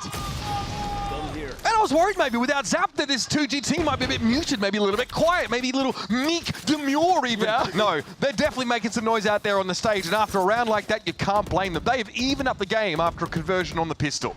I'm not going to lie, that fault line came in way too late from PXS, but it didn't matter somehow. I don't know how LZ is able to survive there. Then he's getting the perfect paranoia, sprinting into backside. Look, he's getting the kills, he's getting the util down, he's calling the game. There's a far cry from the teleport into the Cypher trip against TA. Oh, the nasty, nasty Haven map. All right, little cam action there. Does spot a decent amount of action over towards Rubble and Askia. Can't connect there. I mean, it's going to be LZ dealing with 2 years though again. And just, man, this guy cannot do any wrong as far as I'm concerned. What's going on here? This is 2G's bonus. Two of these Loud players definitely susceptible to the Kiss of the Outlaw. There's only that half armor. Important that Digizin on the Neon, who's taking first contact, does have the heavy armor. So not as punishing, in theory, if they do exec into the Yoru. Oh, we're really going back to the raid boss. Okay. I don't know. LZ. Cover going out. Quite have the timing there. Could dark cover himself away. So he'll give up a little bit of the A side, but scale back and be backed up by PXS soon enough. Let's see what that fault line timing looks like this time around. Yeah, he's still got full util. There's options now if LZ wants to fight up against the opening of the door off the sun. But PXS is playing the complete rat angle in the corner. They all are, even LZ's backside. PXS not swinging for anything. No! What is this positioning? How did he get in front of the util? Digizin able to bring LZ down though. The attackers here able to swarm over this A side. Oh, PXS! Pancada able to abuse that 10 spot there to find an easy one, and Silence will swing into this line. Pancada's able to get away just in time. That regen shield will give him 25 in a second. Askia trying to make so much noise coming in from Heaven. The rest of his team working out from main side, but as he falls, it all goes down on these two players outside stairs. Good fight from Vinny, the swing from Cowanzine, and Louder back in. And to take stock of things, that round starts with LZ just proud as a peacock over at Rubble, able to take an easy kill with that Sheriff, then falling back. I feel like Louder is sort of running into that trap a little bit here, but again, yeah. I don't know. I feel like 2G got every insane timing possible and then didn't make it happen. Whether it was this fight here, Pancada turning around, PXS can't quite get the kill. The fight that LZ took backside too. He dodged a Paranoia and a Prowler, but can't get the shot either. Like, the movement was good, the timings were good, the shot's just barely not there. How often can you bank on the planets aligning like that? Once again, assertive play towards Rubble, even more so than previous rounds from 2G. That does mean that Mound is going to be a little easy to conquer. Yeah, and Silence put his wall over on B this round, so doesn't have that extra layer of defense. Yeah, it's really just his gun against the world on C. Launching thorns. That smoke coming in, Digizin does clear the Razorvine for essentially free. Camera also thrown down for 2 years, and Silence doesn't really have the backup here to clear through that. Finally, Askia joins him. Still a minute though, still so much to work with for Loud. He broke the cam from back CT, so Silence position might be less predictable. It's still going to get cleared with the utility. That is brutal. Yeah, Seas and that aftershock combined perfectly to guaranteed elimination. What is LZ looking for? Just to try and reinforce here from back halls. Pancada, stealth now completely dispensed with. Loud, let the cat out of the bag and try and make this happen at the seaside. Oh, but it's messy! Pancada, Vinny able to get forward though, and 2G just rushed themselves into the meat grinder. A flawless round here for Loud. Yeah, they went for that teleport over into the quick retake with the stun line, the Paranoia. Loud got up in their faces though. Nice post plant from them, not trying to risk it and back off playtime off site. Just putting bodies into the mix. Maybe an inflection point that round though. 2G's economy essentially broken. Just a really awkward retake attempt from them there. It's got to feel like a lot of weight off your shoulders for Loud. Feel like you maybe start to get clear of things here on this attack side after losing the pistol. Go, go, go. So again, looking like a fight over towards Rubble. Fault line comboed with the blast, but Digizin is up in front of this. Completely unexpected from Askia. A-side is open. Yeah, no need to waste any time here. Loud definitely know they've got a huge economic edge. This time an A-side that's pretty open might likely see Loud path 4 through tree once more. They're a little concerned about what could be waiting for them, Baby Door. Yeah, sometimes you see on these egos full stack over towards the sites. Instead, they freeze it out and they wait. Now in a 4v5, expect 2G to go on some walks. So yeah, front B, we're getting a little bit active, seeing what we can find. There's a camera there though for 2 years. There's actually so much to spot this out early. Vinny, they didn't have anyone to play off the fault line, but at least is able to waylay LZ. Here. There's 2 players committed for the defense into an area that is, well, cordoned off essentially by these trap wires. The cam, like, are we aware of the step up? We're not. Oh, okay, golden opportunity goes begging for LZ. He kind of gives it up as well, and Loud don't look back. They realize They could probably still pressure this A side of the map here. What is going on with the map? We're teleporting into C because our Cypher's in there. There's still players in front V. 2G are up here, but not taking the fight, just getting spammed. What is happening? But at least the spike is on a site, right? Planted. It's not a prizey moment at all. We never clicked the camera front V. Doesn't matter. Knew he was there anyways. God, the extent that Loud have gone here to make sure that there's an antidote to chaos in this round where they know there's going to be anti-eco strats thrown at them. They are so meticulous. They are so almost schizophrenic about where they end up on the map. Silence brought down. It's coming up to PXS here. Oh, no, make it stop, man. That's just not okay. Another 4K for Digizine. I would say a 30 bomb not out of the question here. He is farming 26 and 12 after 18 rounds. You know, I was trying to get some real fake stats ready for this event. I like fake was stats. like, PXS is coming out. I wonder if he's played against any of these guys before. Last year, he played against Digizin and Oskia, actually, on Hero Base. And he farmed Digizin. He was playing in the duelist slot. That's not happening this game. It has no bearing on this game. It's a fun tidbit. Yeah. Wasn't he then eliminated from stage 2 by PXS's team? Yeah. Yeah. I mean, look, last year, I think like one of the criticisms was we're not seeing a lot of like the depth in the sort of LATAM and Brazilian region. Like, where are the tier 2 players, right? Everyone was saying it's so hard for them to get the experience to play unless they're already in America or can get, you know, somehow a shot onto some of these teams. But, you know, it started with MIBR, I think, like scouting real homegrown talent from Brazil. Now a Brazilian team ascending. We are starting to have these conversations. We start to see what this region is able to churn out. And in 2G's case, well, it's been a little bit ill-fated, right? I think they're still trying to find themselves. I feel like Loud represents the pillars of the Brazilian community, whereas, you know, MIBR is doing it with some of those new, younger faces. So we get much more this year, I feel like, than we ever have. Yeah, Loud was almost the opposite in a way, going back to Digizin, and that kind of raised a lot of eyebrows in the offseason. Like, oh, is he the guy? Are we going for him, giving him another shot? But he's been lights out. His jet every time he's played Haven, apart from this last time. But during Kickoff was elite. This map, he's definitely farming. I think that went back to well with Pancata as well, right? Yeah. So far, not so bad. Definitely looking very good. I'll put him in the top 4 after Kickoff, happily. Big blow up, like Wyatt was saying, since the off season. Okay, these cameras for 2 is getting a pretty large amount of value in these early rounds. Okay, well, spot the Omen up there. LZ going to be spotted. Probably the player you're trying to steer clear of here, and that's just clean shooting across Mound. But there is more where that came from. Cowanzine has friends, and they are mad. PXS gets picked off. That's on B side. That's Pancata just finding your timing there. Yeah, go for the swing. You lost a player, it's my time to shine. Now Loud can sort of reset the round. Unclear how they want to make this move just yet, but I think they're leaving Digizin over towards C in case there was someone stepping out of that smoke. Shut that one down, then could quickly rotate back into the A space. That, of course, is a concession for potential LZ playing up on Rubble, that paranoia thrown out. That will now be cleared. 43 seconds in the round. Note that Digizine is still inserted over at C like we've seen in the past, just in case there's a push-up from the Sentinel there. This team is definitely going back into C. I was wondering if maybe it could be a B split later, but no, instead, leaving 2Es for full audio into A, taking his timing, but great walk-up from LZ. Again, risky moves, but the scouting he gets is massive. It allows Oskia to rotate quickly into A, into C. See if they can flood out into the site. Oskia might have a timing here. He's pretty close there on Waterfall. Through to smoke. Yep, Digizine caught out. Tries to go in with that ultimate. Vinny though on the side. There's going to be a plan here for Loud. 2 players left. Time getting short. Okay, the Teo Util's going to force him back. Vinny might be interrupted here by the player emerging from the dimensional drift. Oskia tries for it. He stops the plant though, and that's what matters. That's what keeps 2G in the game. They'll get to 8 here. Continuing to make it competitive on Lotus. Huge round for 2G. Without a win there, they can't buy into this next round. And without LZ stepping out of tree, right, that's a risky play, but it's a very high reward when it works. Even if you don't find anyone, it allows your team to start leaning to C already. To get the lurk is just the icing on the cake.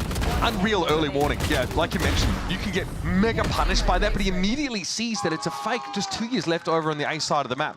That information flow is so crucial so 2G can make informed decisions about how to distribute their defenders on such a big map.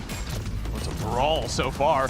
Double teleports. Oskia is getting Pancata somehow top root, and LZ is up above. 2G continue to win out in their fights until Kawa equalizes, but 2G are still creeping.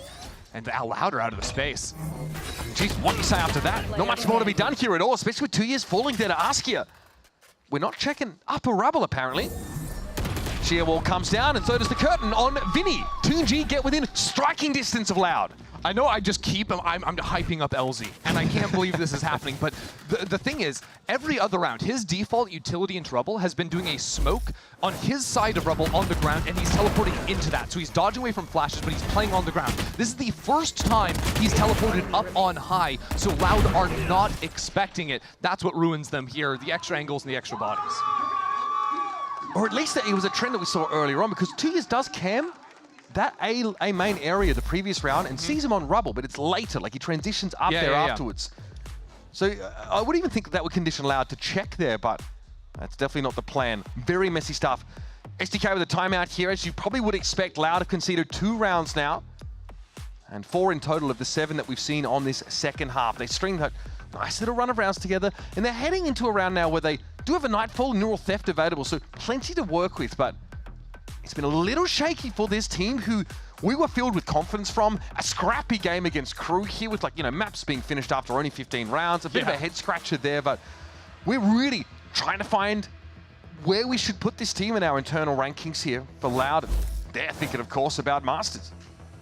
They're thinking about Masters, but the fact they're only 1 round up against a 2G team that just lost their IGL, their best player in the opening game, and lost it like 2 days before this match.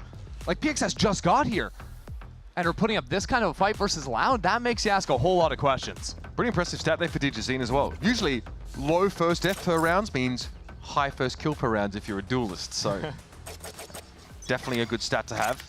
And this game in 26 and 14, you can't argue with it. They've got to keep him on the boil though. Yeah, this is what I'm talking about with the teleport into the smoke over towards Rubble. What LZ's been doing a whole lot, but this C site, a little bit worse for wear. Quick teleport from Oskia puts him on this side. And the stall allows these players on site to double up. Okay, so B-main gets checked here by Gabera. And then this should tell you all you need to know if you're an A player. Your Omen spotted towards B, the Rights of Iron being triggered on towards C. You just leave LZ where he is. And you've got a Steel Garden in case, like, you can find a cadence here for trying to interrupt the attackers, but Loud don't really like what they've seen, but it might be another insertion of Digizine here. They're milling about a little bit on Mount. Yeah, they're trying to see if they can maybe pull some rotates between B and C by threatening the door, working into B after the sole scouting tool of 2Gs had been used so early in the round. 48 seconds here. Loud, such an important round. Money-wise, context of the game, it's all crucial. They are going to get on towards this C side here. A nice paranoia to up it. 2G are playing full retake because they have Breach and Visal. They're about to let it rip. Yeah, that's going to be a problem for Loud. They've struggled in these retakes already, being forced off. Plays are dead. No plant yet. That's brutal for Vinny. And now the space is retaken by 2G. They got possession of the spike at that. Loud. The round's over. It's over. Loud don't have the spike. They're forced off the site. 3 players alive on full HP, and they can't do anything. There it is, a terrible place for the spike to be dropped as it clattered down to the ground from that high area. 10 seconds left. Again, it did cost 2G what you would expect it to, right? They have to use both the Vice and Breach ultimates, but a round win is a round win. It's a tied game. And if you are checking the other ults in the game, right? Vinny and Kawa, they don't have ults charged up. There's no big ults coming up anytime soon, really, for Loud. Whereas 2G, they're 2 away from Gobera, from Oskia's Your ult as well. We are now in dire straits almost for Loud as their money's getting challenged and so are their ults. And here's, of course, the follow-up and spike plant attempted here. The shots came through. Wow, last second. I mean, I guess silver lining that the spike falls to the low ground, but Loud were not in a position to pick that up. That is savage. 26 kills for Digizine and still a question mark over whether they're going to be able to win the game. That's tough stuff. Well, Loud moving quickly over towards Sand. They know Fall Line was used on the other side, so accelerating into C is possible. Not the easiest thing in the world versus the Vice still, and LZ has a paranoia, so the stall pretty effective for the time being. And what we normally, oh my goodness, okay, LZ just this leaps guy forward. Again, he finds a moment, it's almost reminiscent of that lurk he made out of tree off that sort of very aggressive timing, but again, it's so impactful. He's loved playing on that high angle when the door's rotating around, this time just taking the shot over the smoke. And that might have put 2G into the lead in this game. Absurd to think. Now with the drone spotting them front B, there's still a wall here too, so Loud can't quickly accelerate. They might think the wall is on C, and try to make something happen here, but no, they're just going to get stalled. And now, plan C, the A side, as it may be. Askia has to pull back, so this is at least going to be one of the softer parts of the map for now, as Lauda still tentatively ambling in. But there's 35 seconds, there's 2 flashes on the breach. LZ can ultimate over into the site, like Lauda in serious time trouble. And they just want to go quickly here. That's why PXS rather is getting flashed off here, caught inside the smoke. And oh, it's Carnage! PXS is able to find 2. It's up to Vinny now. Horrendous for Loud. Disastrous situation as 2G get in the lead. The bank is well and truly broken. What is going on? This doesn't make any sense. 2G are supposed to be the bottom of the league. They're supposed to have a new player coming in, and now up against Loud after last week very nearly toppling EG in that opening map. Remember the second half comeback they made there as well. Now, just need to see it through versus Loud to go up 1-0. These are the most treacherous of trap games. For a team like Loud, who are lost here, like, they're thinking about their overall placement in the States. They lost their first game to Crew, right? Being 0-2 heading into week 3, it's just unconscionable for a team that has global aspirations. And they're going for a half buy on this round. Shockingly. Couple of hero rifles, a Guardian. Digizin hand in hand with a couple of teammates front B. LZ, who's been so good, not this round. That sheer wall placement is devious over towards Tree. I know exactly. Here's that mirror theft. Information for Loud. They got an idea what's going on. Over towards that B site, they thought about it. Looks like an interruption there as Tears has to try again. Digizin going on a walk into Waterfall, catching the teleport back. This post-plant position with Kawa outside A space too. I don't see a world 2G get back in. And this is a half buy for Loud. Got to throw a gamble like this in. So crucial that it pays off for them. PXS going to be down. Silence wants to take the fight, but he sees Decade down. Still can find the headshot, though. 2 rifles still being held on to. 2 years and Digizin able to upgrade Gobera. Nice fight to take here. Surely has to start to think about it, but Silence being dealt with now. Gobera's going to commit this Armageddon. Pancada, he misses the timing on him crossing. Teo ultimate committed there to no value. Loud on a half buy, able to triumph and take the rifles out. Yeah, getting the opener there versus LZ, massive. The walk from Digizin too, taking that timing. After Askia failed to get the kill in B main. That's really what I think made this round slip apart. This is all after the damage is done, these moments. Oh, and losing the ult there is so brutal. Like, Gobert finds a couple of kills. He feels like he can be the hero for the team, but now, whereas 2G, their ultimates were feeling really good cycling in towards the end. They don't have that. Breach ult for Vinny to work with here to go to 12. So a 4-round win streak snapped by Loud.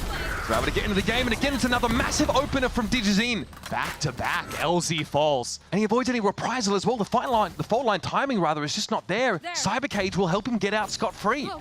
Has to call from the grave. No smokes to help stall out the site hits, too. So Loud have plenty of time to try and work the map here. And eventually gear up for a breach ult hit into a site. Goes LZ. Yeah, working to C. They've got to drop down this the smoke on top site to make it easier to break the wall. And this time, of course, that sheer wall is going to be there. Can step through it together, but that Vice util is highly relevant. There is some action. Getting active over towards this B side of the map, at least, as Pancada is poking around there. Yeah, it's a little fake C to B, looks like to me. Maybe even sending in Digizin past this wall while the rest of the team rotates B. Rolling Thunder from the attackers. They're going to commit here. Digizin through the Razor Vine, caught by PXS. There's the sheer wall. No chance to follow up on that, and now over towards B. Might not have been a fake to start with, but sure as heck is now. And that's PXS finding a timing and opportunity there. Vinny caught out as Loud commit their last remaining resources to the B site. We've got the spike down. Askia with this operator towards A. Needs someone to step into his crosshair. Here comes Tui's. The shoulder is seen, but Tui's wins the fight. Such a seasoned veteran moment there from 2 years. Refuses to serve himself up on a platter. Holding the line, though, is Kawanzine, and now into 2. Gobera has to fight, and Loud still keep the possibility of a map take alive. Good hit called there from Loud after getting the opening fight. They have that fake into C. No one home on the B side. Still, ping's a little bit close. With that kill going there, this from 2 years, the shoulder peek is so astute. That's gross. Nicely done. Back in air. important. 2G here, still in quite a position to buy in a dimensional drift here, which is really going to relieve the pressure of just information starvation for the defenders, so they can make the right call on where to be. C start for the attackers. Yeah, pretty quickly already seeing the Yoru path back into the C side after LZ gets posted up on A. It's been a lot of this C open from Loud, pause, re-hit. Looks to be it one more time. Tugi's set up to play off his own cam here. LZ not getting a lot of action, and that's a terrible start. That's 3 consecutive rounds. Digizine's found a clean opener ender, and now they're going to hit this C side. I don't think there's much that can be said about it. A key kill for PXS here. But now it is smoke towards... Oh, that's beautiful. Huge. Okay, before the smoke bloom, Silence can get involved. And PXS has Rolling Thunder now for the retake off of the kill. Loud are not committing into the site, leaving instead Digizin to play slow on this lurk. See if he can catch anyone while his teammates work back into A. This is going to take a moment, though, and already 2G are suspicious. PXS also ready for a potential push in that Hall's direction. How can Digizine be relevant here? So far from that spike, so far from his teammates. Oh my God, they're shooting bullets A, and they're gonna come back into C because Digizin hasn't found anyone. He might have even heard a couple of footsteps rotating out of the site as well. Loud calling a masterclass round right here, completely snapping 2G's ankles. On a map point of anything, and now Digizine gets tucked in such a dangerous location. 2G wool over their eyes entirely, not a clue as to what's going on. Spectators in the round. Time for them to get involved. They got that Rolling Thunder for the retake. You mentioned that earlier. But can they get close enough to use it? Digizine is getting ahead. Force back, good flash. Louder still fighting up on these angles. So active. Vinny inside of a smoke towards water. This 1v1 is massive. The shorty takes him down. Vinny's out of the picture now. Digizine had to hold from the low ground. Sees the Vice push up, and Picardo's able to find one. Now, surely. Caution thrown to the wind. Has to push up into this now. LZ gives it a tap, takes him down. It's a 1-for-1. Digizine 6 health, not enough. And we're going to overtime. You're telling me Loud 2G is going OT in map 1? Are you kidding me? 2G showing up big here. In a crazy round, Loud working them around the map. But after 23 rounds of 2G playing hyper-individualistic, the last round, when it's all on the wire, they group up Deathball and it works. I mean, the macro is so intricate over these last couple of rounds. And it should be maybe more straightforward for Loud as Digizine. It's 3 rounds in a row. Perfect first kills, like no reprisal, great opener. But the issue of getting onto this seaside, securing it for Loud, is taking a heck of a lot more effort because of that Vice util, the threat, of course, of a gate-crashing Yoru to return and reinforce. But now we have that side swap coming back. 2G on attack. They faced this 2-1-2 setup virtually every round Loud played, except for a couple of C aggros later in the half. 2G were very successful with mid-round fights, punishing especially Smoke aggression on the C side. Loud here had that set up with the breach inside tree. Fault line deployed here as Vinny realizing that some of that scrutiny was headed in his direction. 2G far from committed, hoping to tease something out of Loud, who, in fairness, were giving them a lot of early action on the defense side. Yeah, Loud with a big shift onto the A side.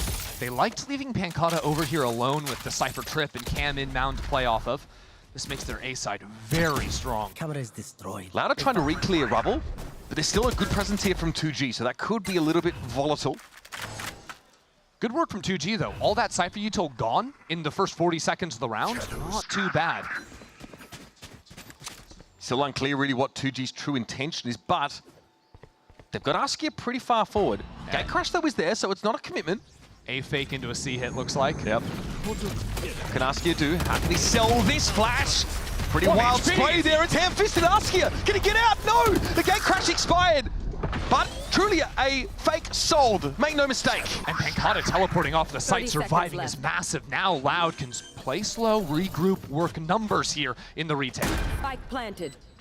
Some of these retakes on defense, a little bit awkward for Loud at times. 3 front B from Loud, looking to open up this door and crunch into Gobera. He is the key player right now. He's going to hear, of course, this door open. LD can also follow the line for him. 1-for-1. Gobera still as yet hidden. Undetected. Vinny, though, is going to be looking for his C's. Comes in, but where's the eyes? Cowan's in, at least able to find the one now. Player advantage for Loud to leverage. Silence and PXS here, sat on bend, trying to hold on, trying to huddle together. It's the newcomer PXS. In a 1 versus 1. Over the top goes 2Gs, but he makes too much sound. The new blood will get 2G to map points.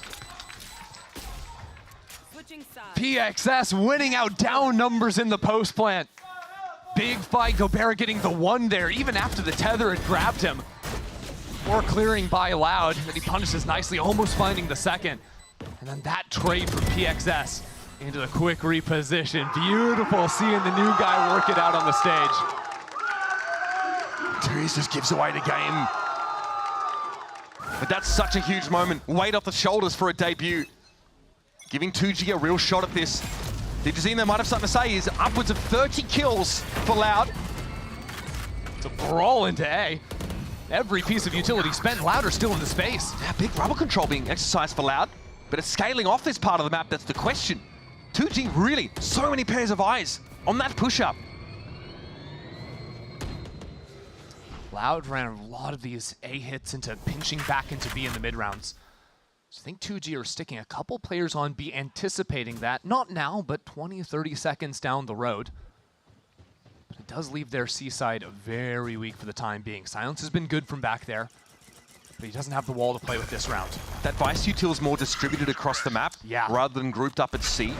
So in theory, Loud do have a decent way in. 49 seconds left. Brilliant. There's another clean open. Dude, this guy is lurking every round. They leave him inserted after the early aggro. He's been so effective finding these picks. Not enough to sell it though, really, to 2G, as of course they keep asking you here at C. 2 years also will remain. There's not a lot of real estate taken by Loud, despite that first pick still. Not much from 2G either. They've got zero information anywhere on the map. Look how passively they're playing. 2 players back towards their spawn outside B. Fault line into B, sheer wall will be activated. Oh, Vinny's on the outside looking in. Will this be punished though? No, there's a player in Baby Door. DG's been able to get there. Through the smoke though, desperately silenced, able to find one of there. Goes DG. You're running out of time. Loud, don't have any other options. With 3 players left to stay in the map, they've got to go for the plant, but Vinny will be interrupted. And that's all she wrote, folks. 2G limping into the game. We'll take it in overtime. What are we doing here? You're telling me 2G are winning their first map in 2025 without their IGL, without their leader from the Ascension run, with a new guy jumping into the server on the stage for the first time and taking down Loud? It's unbelievable. It's not even their map pick. DGZ dropped 30 plus on them. It still wasn't enough. What is going on? The Loud team we saw in Kickoff, cohesive, quite solid, good lower bracket run, ending 4th place, very decent in general. Door returning to the world for some of these, tried and tested names, but 2G, who look nothing like the team that ascended in fairness, have put it together on a dime. PXS on the breach of all things, and then made it work in a slugfest, admittedly, but a win is a win. Yeah, PXS had a couple of big rounds towards the end, and LZ was a monster all game. Called some really good rounds once they came back from the 4-0 deficit on their attacking side early, and then the classic double kill is just ridiculous. He had so many consistent, high-impact rounds, regardless of his gun. Yeah, you can see I get so many of these fights being had over rubble were crucial, and also, Loud trying to get into the seaside really struggled with it there. Just great showing in general. We'll talk about LZ. Hey, that first half from him especially really keeps 2G in the game. Great showing so far for 2G, but we're going to step away for a second. Zoe and the analyst desk are going to break down our first map of this series. It's a bizarro world, but you may as well just go with it, folks.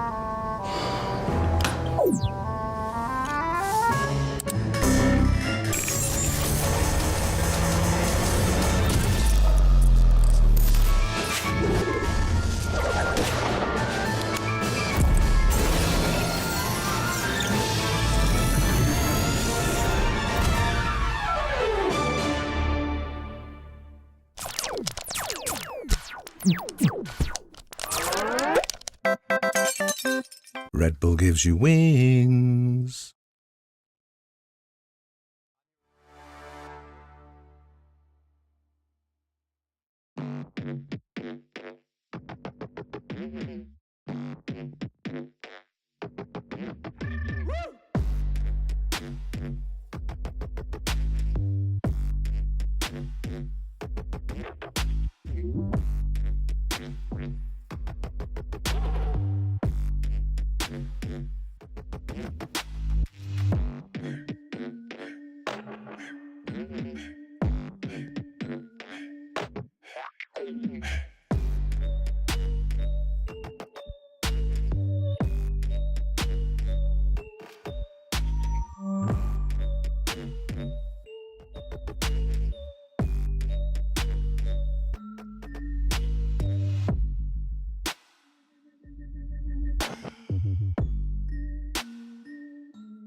Ole! They did it. 2G stole Loud's map pick. And man, I am really impressed with LZ, how he called this first half. I wanted to break down when they came back. They were down so bad. They grinded back to 4-4 from this moment. And let's check out this round right here. It just shows how simple they kept it, right? So off the barrier, you can see all these pings coming towards Rubble, right? What they're asking for is an Omen smoke here. They're asking for a breach aftershock in this corner, and the Teo missiles will be in this box. Now, what that does, it acts almost like a magnet towards this smoke, and Kao and Zine just falls right into it. I love how they send the Yoru out early round. They show all of this presence. You can see the Yoru ends up going out long right now, and that's Askia. He's getting the info. He's causing counter util to come through from Loud. And what they're doing right now is they're trying to claim back the ground. This is a good play by Loud. They're throwing the C's, which is an information piece, and could net a kill. In addition to that, they're also using the breach aftershock all the way from door to pair with this C's. Now, immediately, LZ says, come back, Yoru. They come back, and they're actually attempting a re-hit on it after they get the spam kill. So like I was saying, they almost forced Kao and Zine into the middle. There was nowhere to play on the extremities. They get the kill on Kao and Zine through the smoke, and they're planning on actually resettling right now and testing the waters. And this is where, again, LZ makes another great read. They use the Teo drone to clear out this angle, but with it, you can see he has the Omen blind. The paranoia is out right there. So when they shoot the Teo drone, the Omen blind comes out, and counter util does come out, and that lets LZ know 2 more players are here at A. So the reaction immediately comes out. They go towards C. The dimensional drift is popped, and Askia catches himself, pops the clone, finds the trip, spots the 2 players at C. From that moment, they all play a really good post plant. They get a mount plant in. It feels crazy. It feels like I can't even believe how well 2G actually played this map. They're ready for anyone to spam from waterfall. You can see this Vice ready to swing with someone from top site. They're understanding all of the things that could have punished them. And they close out the round with this great Teo ult that forces Loud to save. And that actually got them this second round. What a great call by LZ. And I wanted to go over that, but let's go back to the desk with Zoe and Wyatt. Yeah, I mean, what world are we living in? What alternate universe? What is happening? Welcome back, everyone. Not to the desk, but to a wall. And some absolutely baffled analysts here. I mean, this was close, right? Like, they traded a lot. Loud. DGC, he tried his very best, okay? He tried to drag them over the finish line. Like, he got those entry frags. Like, he was trying. He ultimately was the man bringing them the overwhelming percentage of the kills for the team. The 11 first kill to first death stat is crazy. Yeah, legitimately, how do you lose? Drops 30 plus kills on the map. His neon has been outrageous. I like that Loud have pivoted to that as the agent. He's going to be playing pretty prevalently, getting into stage 1 here. The rest of the team, frankly, individually couldn't pick up the slack against a 2G that were playing loose like we wanted to see. Their individuals were taking risks, taking fights, letting the confidence flow, and it was only Digizine shooting back. And that's what you would expect the caliber of Loud player to be able to just shoot back, right? If 2G is willing to play loose and take these fights, you expect Loud to sit them in those moments. I mean, I don't want to harp too much just on the simplest part of the game, who's shooting who, but with how well Kawanzine has been playing so far this year, he really just had a dud game. I mean, it being exploited, again, by this willingness to fight from 2G. Yeah, and the guy on the screen with their DG was keeping them in it. Like, he was keeping the aggression. That was a 200 damage around game. And they lost. But maybe that's what caught Loud off guard, right? Like, 2G coming in, no fear, just no worries. They were vibing, they were having fun, just like you guys requested, and they took those risks. And sometimes they worked out. It worked out for them, and sometimes it did not. Let's actually hear what STK has to say ahead of Map 2. I'm here with SDK before their next matchup, looking at how Map 1 went so close, but it seems like you're playing against a team that's just vibing with no pressure. How does Loud reorganize to fight against that? I think that we need to understand that they have like the best performance that they have since they joined America. So we need to focus on ourselves, play better on Pearl, and things are going to be like on our way this time. All right, thank you, SDK. Good luck. And the question is, how do you reset your mental?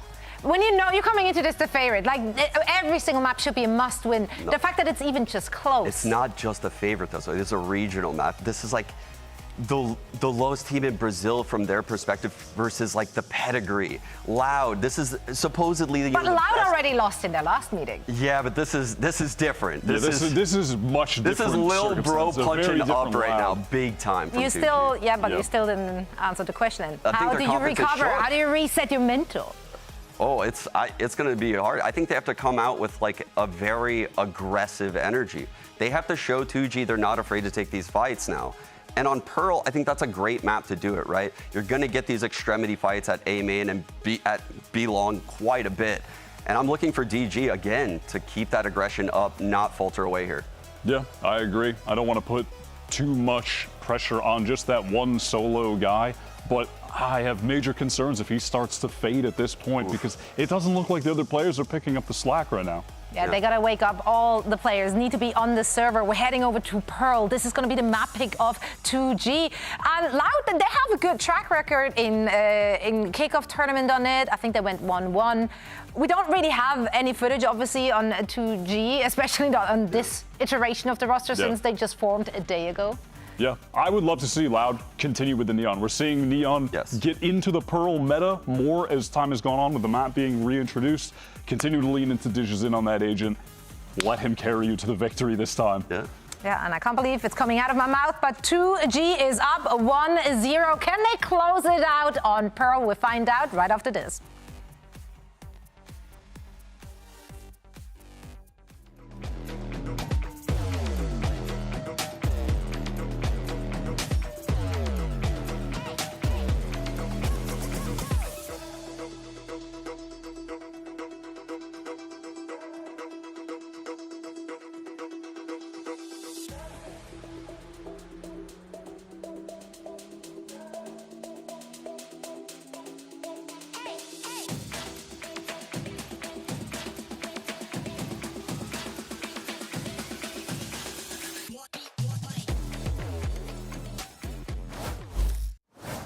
Now, it might seem like this is a really early point to be having this discussion, but when you look at a team like Loud and then you start thinking about playoffs potential here in Stage 1, this is a must-win game. Yeah, I mean, if you're losing to 2G after you had that series kind of flipped on its head versus Crew, you start things off 0-2.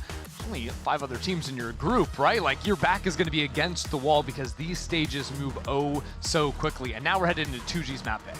Again, Pearl is going to be up next on the docket. If you just joined us, a pretty wild series, and like so we said, can't believe she's saying it, but 2G are up in this game. Their first map pick comes after bringing PXS out of relative obscurity, onto this team to replace their vocal leader, Zap.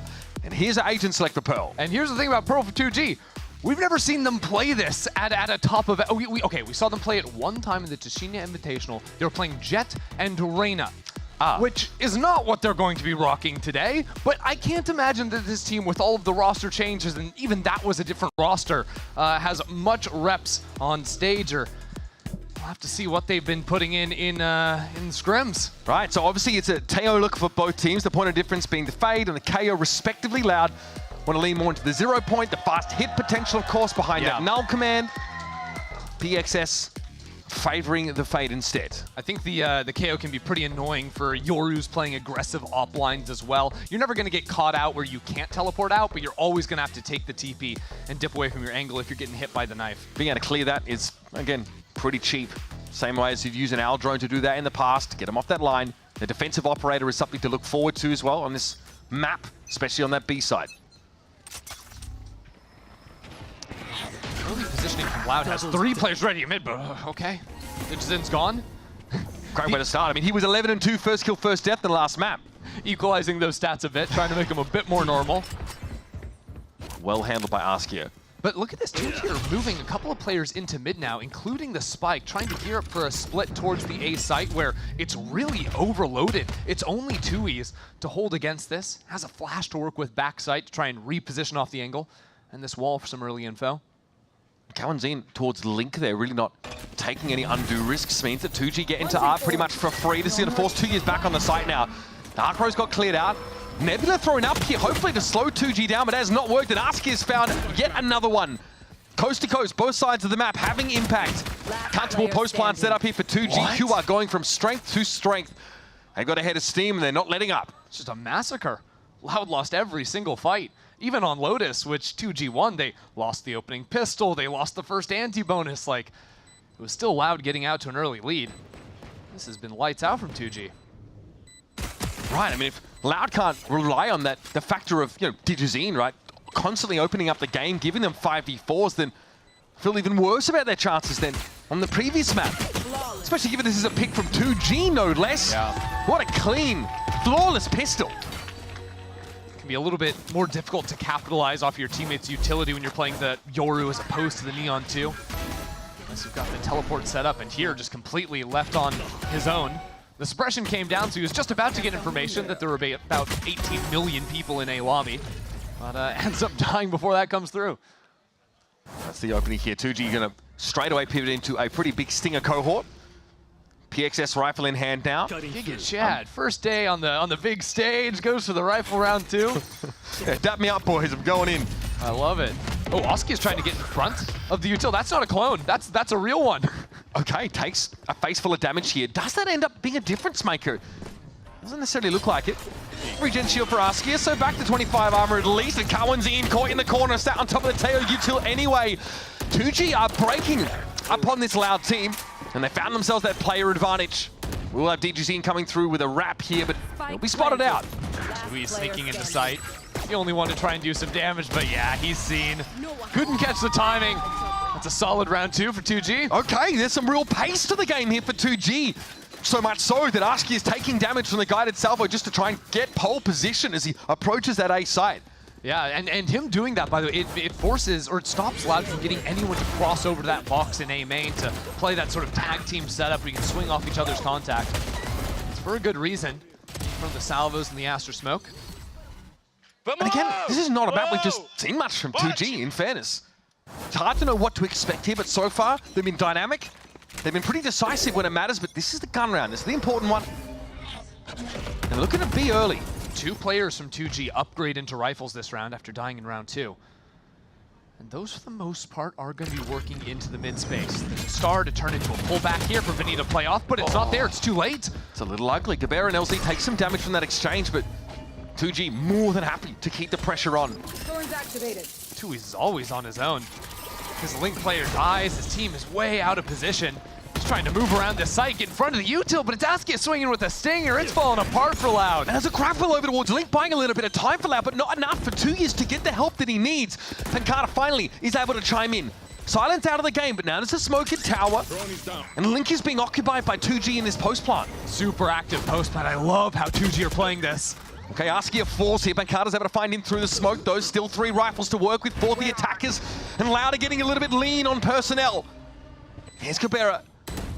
Here's the tap. Cowan's in, good for it. Awkwardly caught, but util in hand, and it's the Teo curse striking again.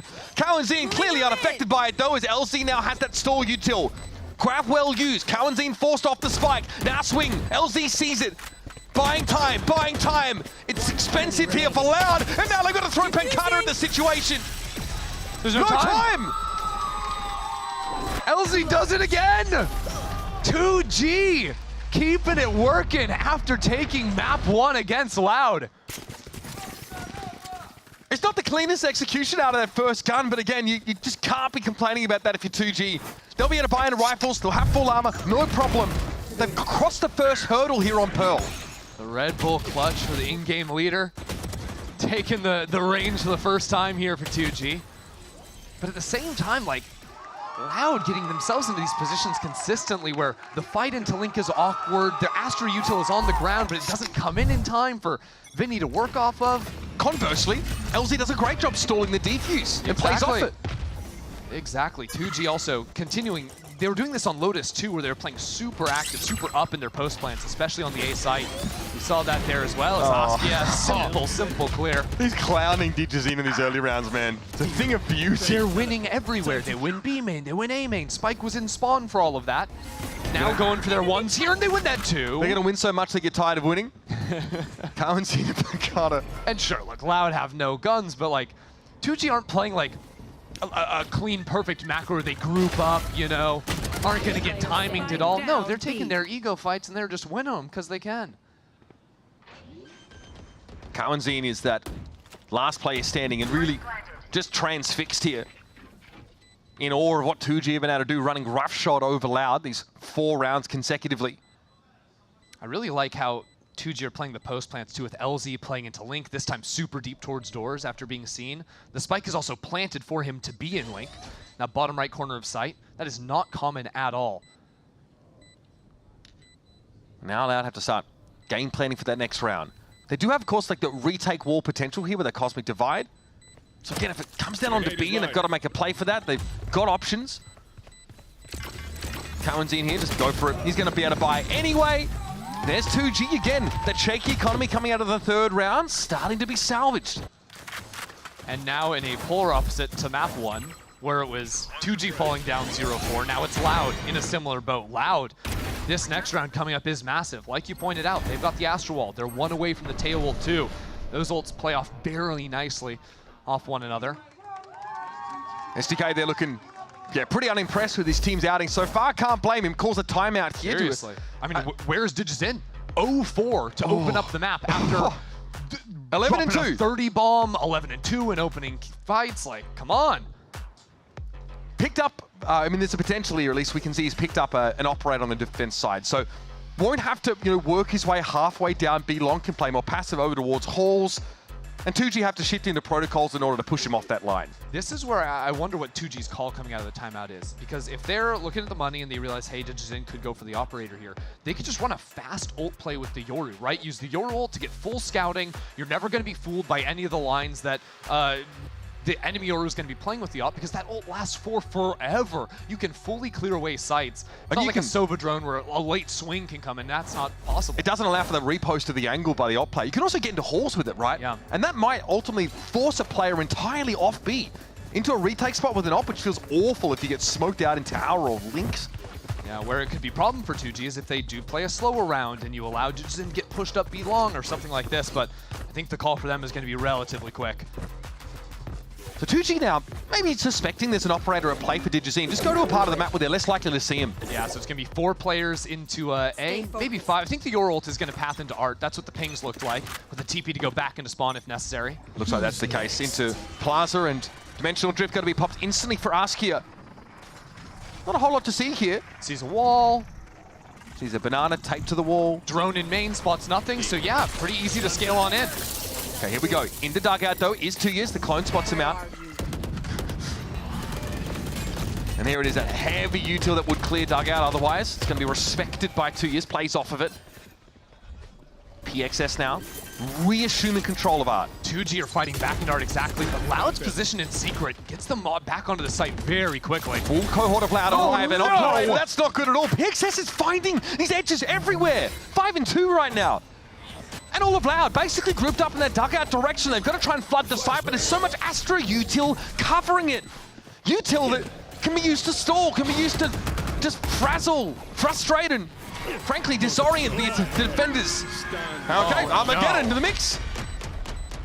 Are they gonna save? I mean, there's a late wrap. PXS is being held by the op. It comes off the angle! There's no point. There's nothing to be had here. They've got to get out, but PXS might not let them.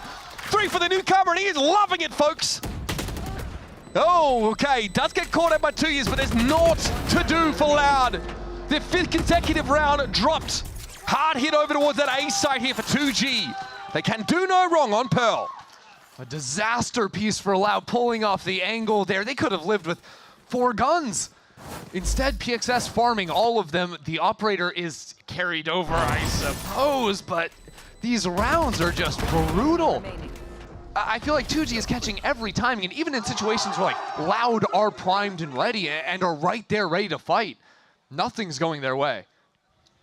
It's a tough retake at the best of times on A, and the worst part is they commit the Cosmic Divide for a retake, Loud. They just get no value out of it. And Kawa dying means they don't have the tail ult.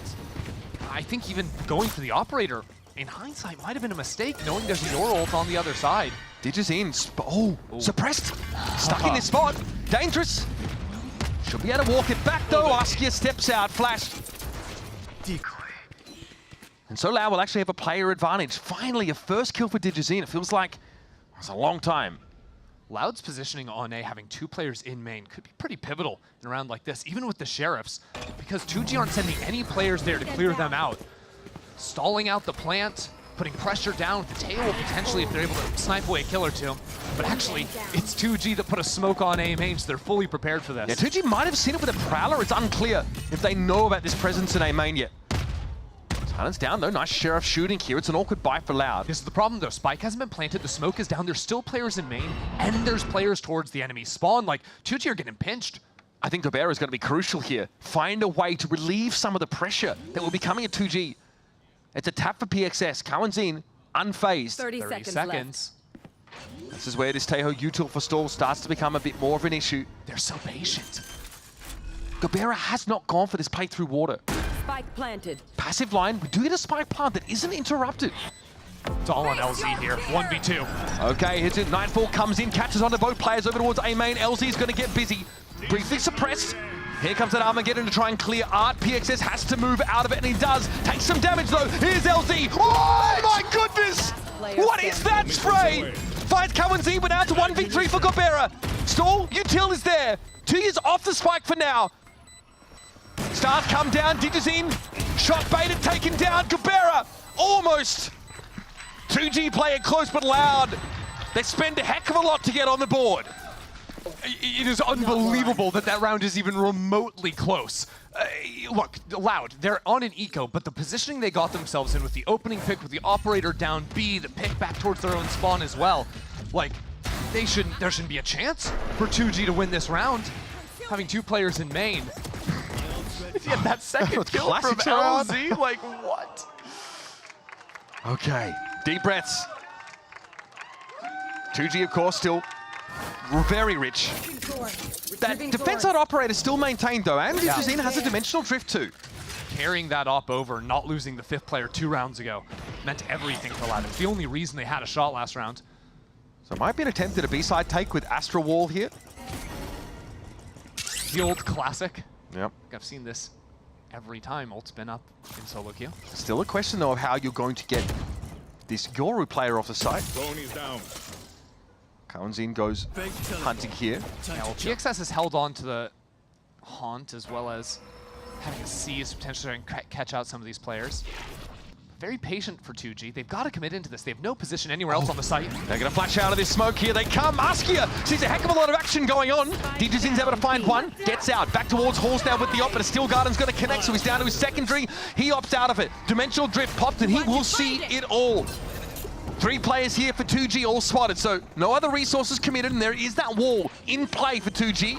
Still no plant yet. DJZ might look to interrupt, getting back behind them over at B-Long, and Silence goes down. That's a spike loose, time bought for the rest of Loud to get ready. Smoke has blocked him off, so now 2G can put the spike onto the ground. No any utility to get back onto the site, and LZ is trying to challenge onto the angle, barely coming down before getting shot. He wins the fight! This is going to feel claustrophobic for 2G, but they got rid of Pancada. 2 years adopts the same position. But now, 2G have no reason to show themselves. They've got to be dug out by Loud. DJZ has opted for a rifle. Got that Vandal in hand, is able to move up the site, and then an Astra util to stall is in play for LZ. He can do it all from here. One enemy remaining. PXS, crucial. There's the gravity well now. DJZ running out of options. In a 1 versus 2, trying to go for it, trying to bait LZ out into the open. Just as Loud start to find their footing here. It gets a little bit shaky, but DJZ is found 3 and 4. What a save! DJZ. It's a close one! No, sir! Oh, no! 0.2 seconds.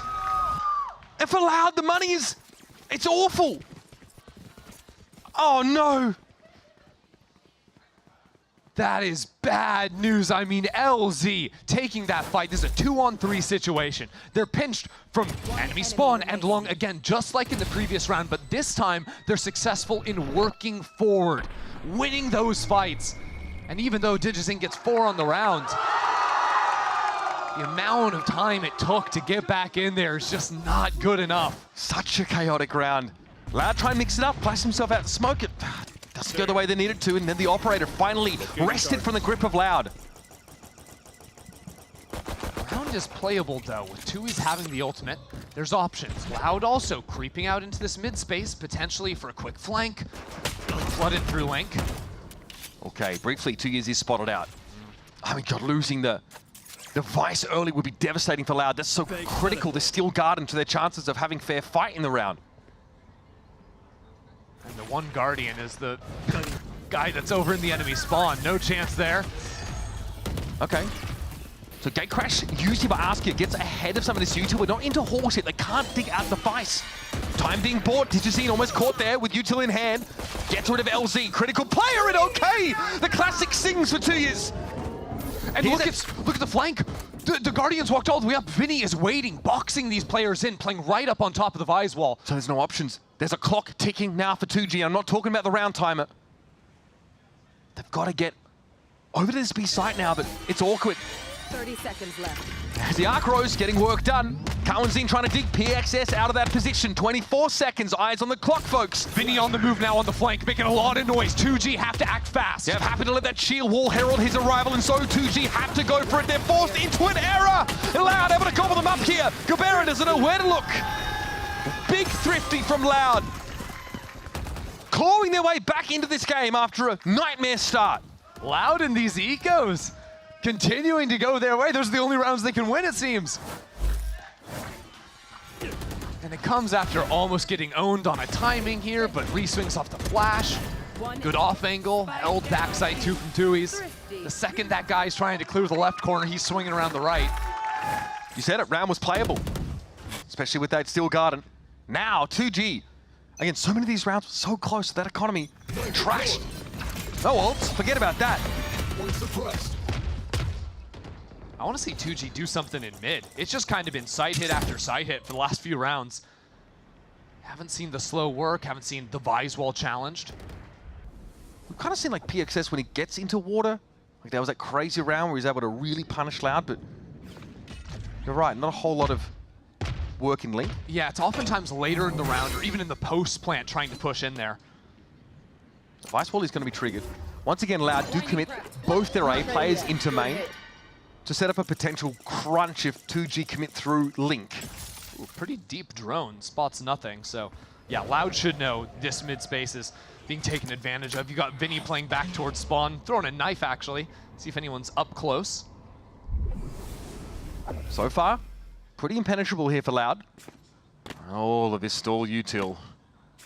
Pancada to play from behind it, quick snap. Nova pulse here, but nobody to be affected by it. Pancada mildly smoked out, just make sure he clears it in case it was a Durka moment. 30 seconds left. Pops down the smoke to break the one-way there. Askia. Getting some ice. Beautiful from Pancada, very clean. Askia challenging as well, the Razor Biden, risking laceration to try and come from an unexpected angle. Eventually Pancada goes down, but he definitely got his money's worth this round.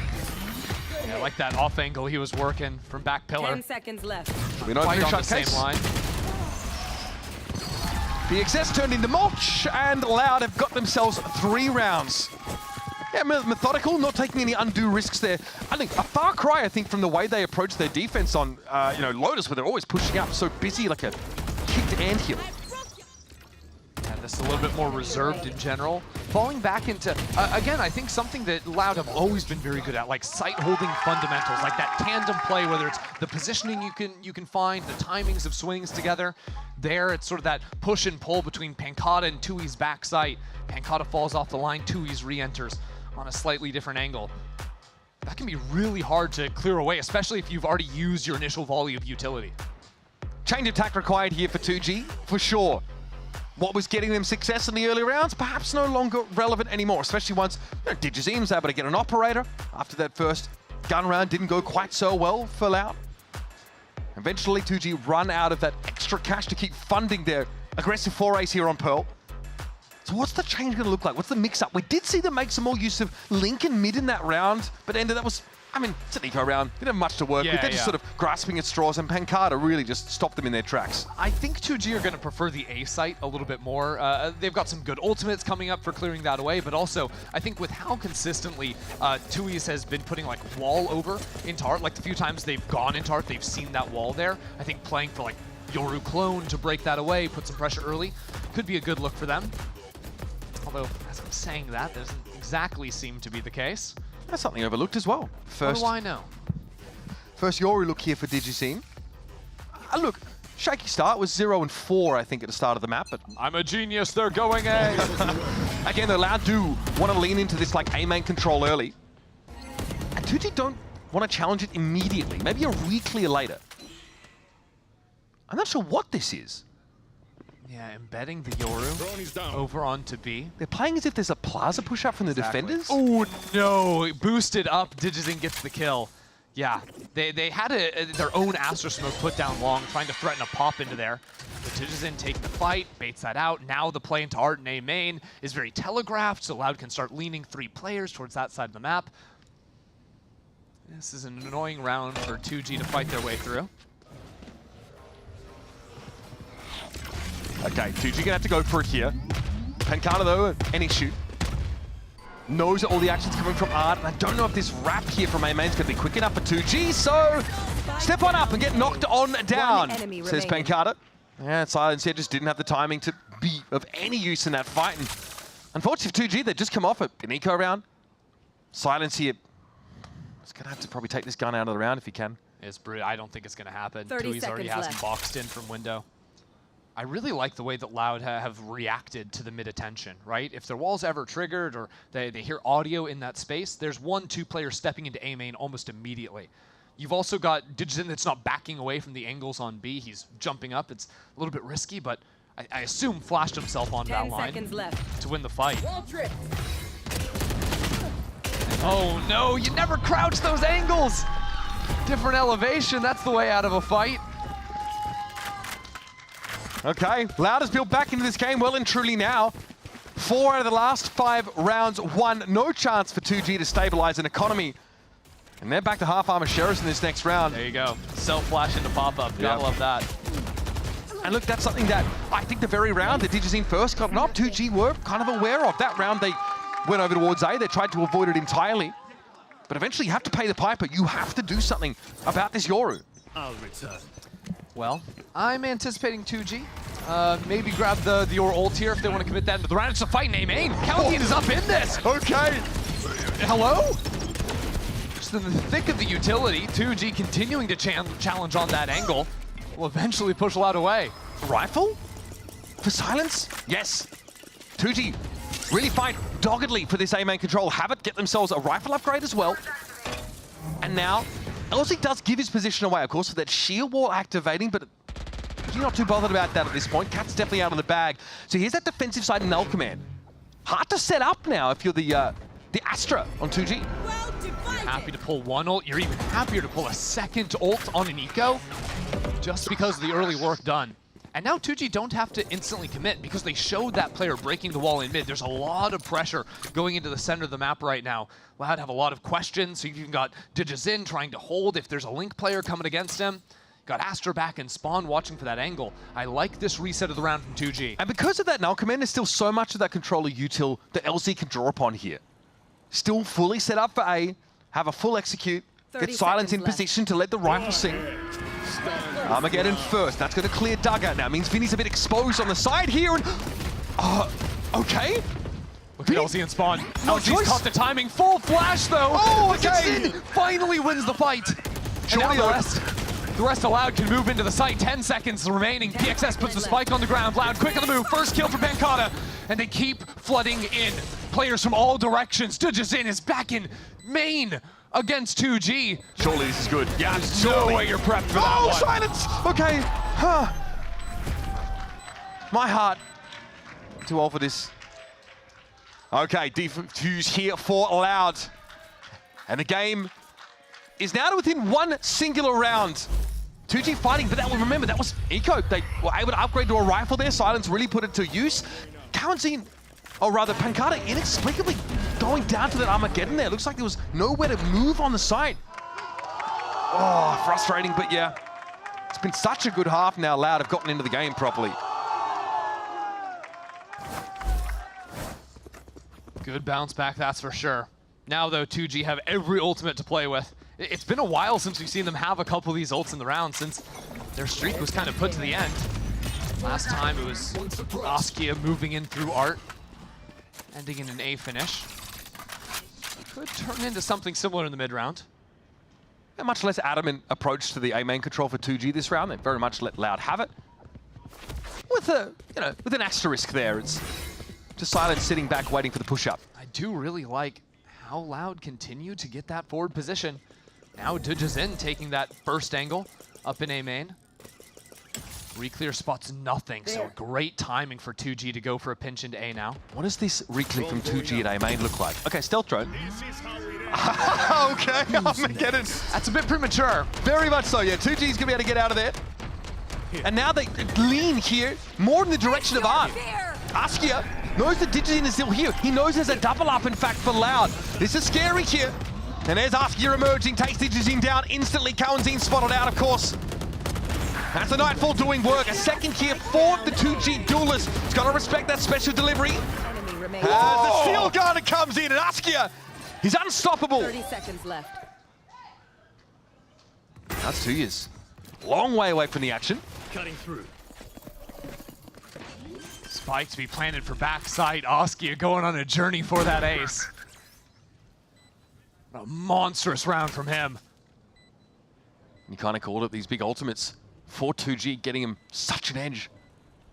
Askia, believe it or not, used dimensional drift this round. Caveira, his nerve fails him. Askia, though, still on for the ACE. Looks like 2G here. Again, great start to this half. Loud get into it, start to download him a little bit more. And there it is, folks. I by power race for Askia. His ultimate that round was crazy. It was a more methodical play, right? But coming in for that wraparound in main, knowing that they were all deafened. So he pops out of this ultimate. I do think Digizin dodged the Nightfall, but still couldn't win that fight. Then Vinny had no chance against him, and that shot there was crisp. Yeah, they made us wait for it a little bit there, but clean showing, of course. Oh, buddy. Got to be pleased about that one. 2G again, 7-round attack side here on Pearl. A blistering start, a peter off later on, but still finishing in style. We've got a break and then a second half of this map coming at you.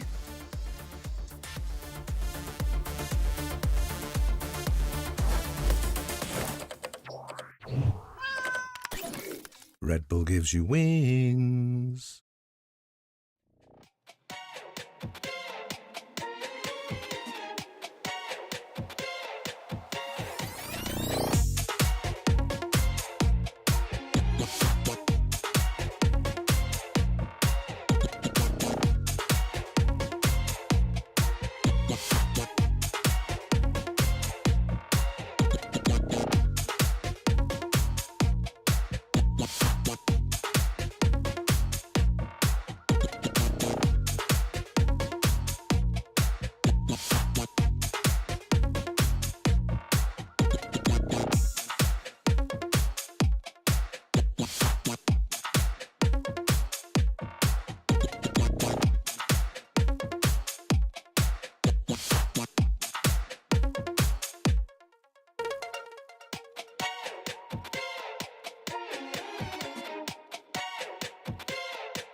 Capping off the first half with an ace, Askia leads 2G to a strong 7-5. Attack side showing on Pearl. Good looks for 2G. They started incredibly well as Loud eventually found their footing.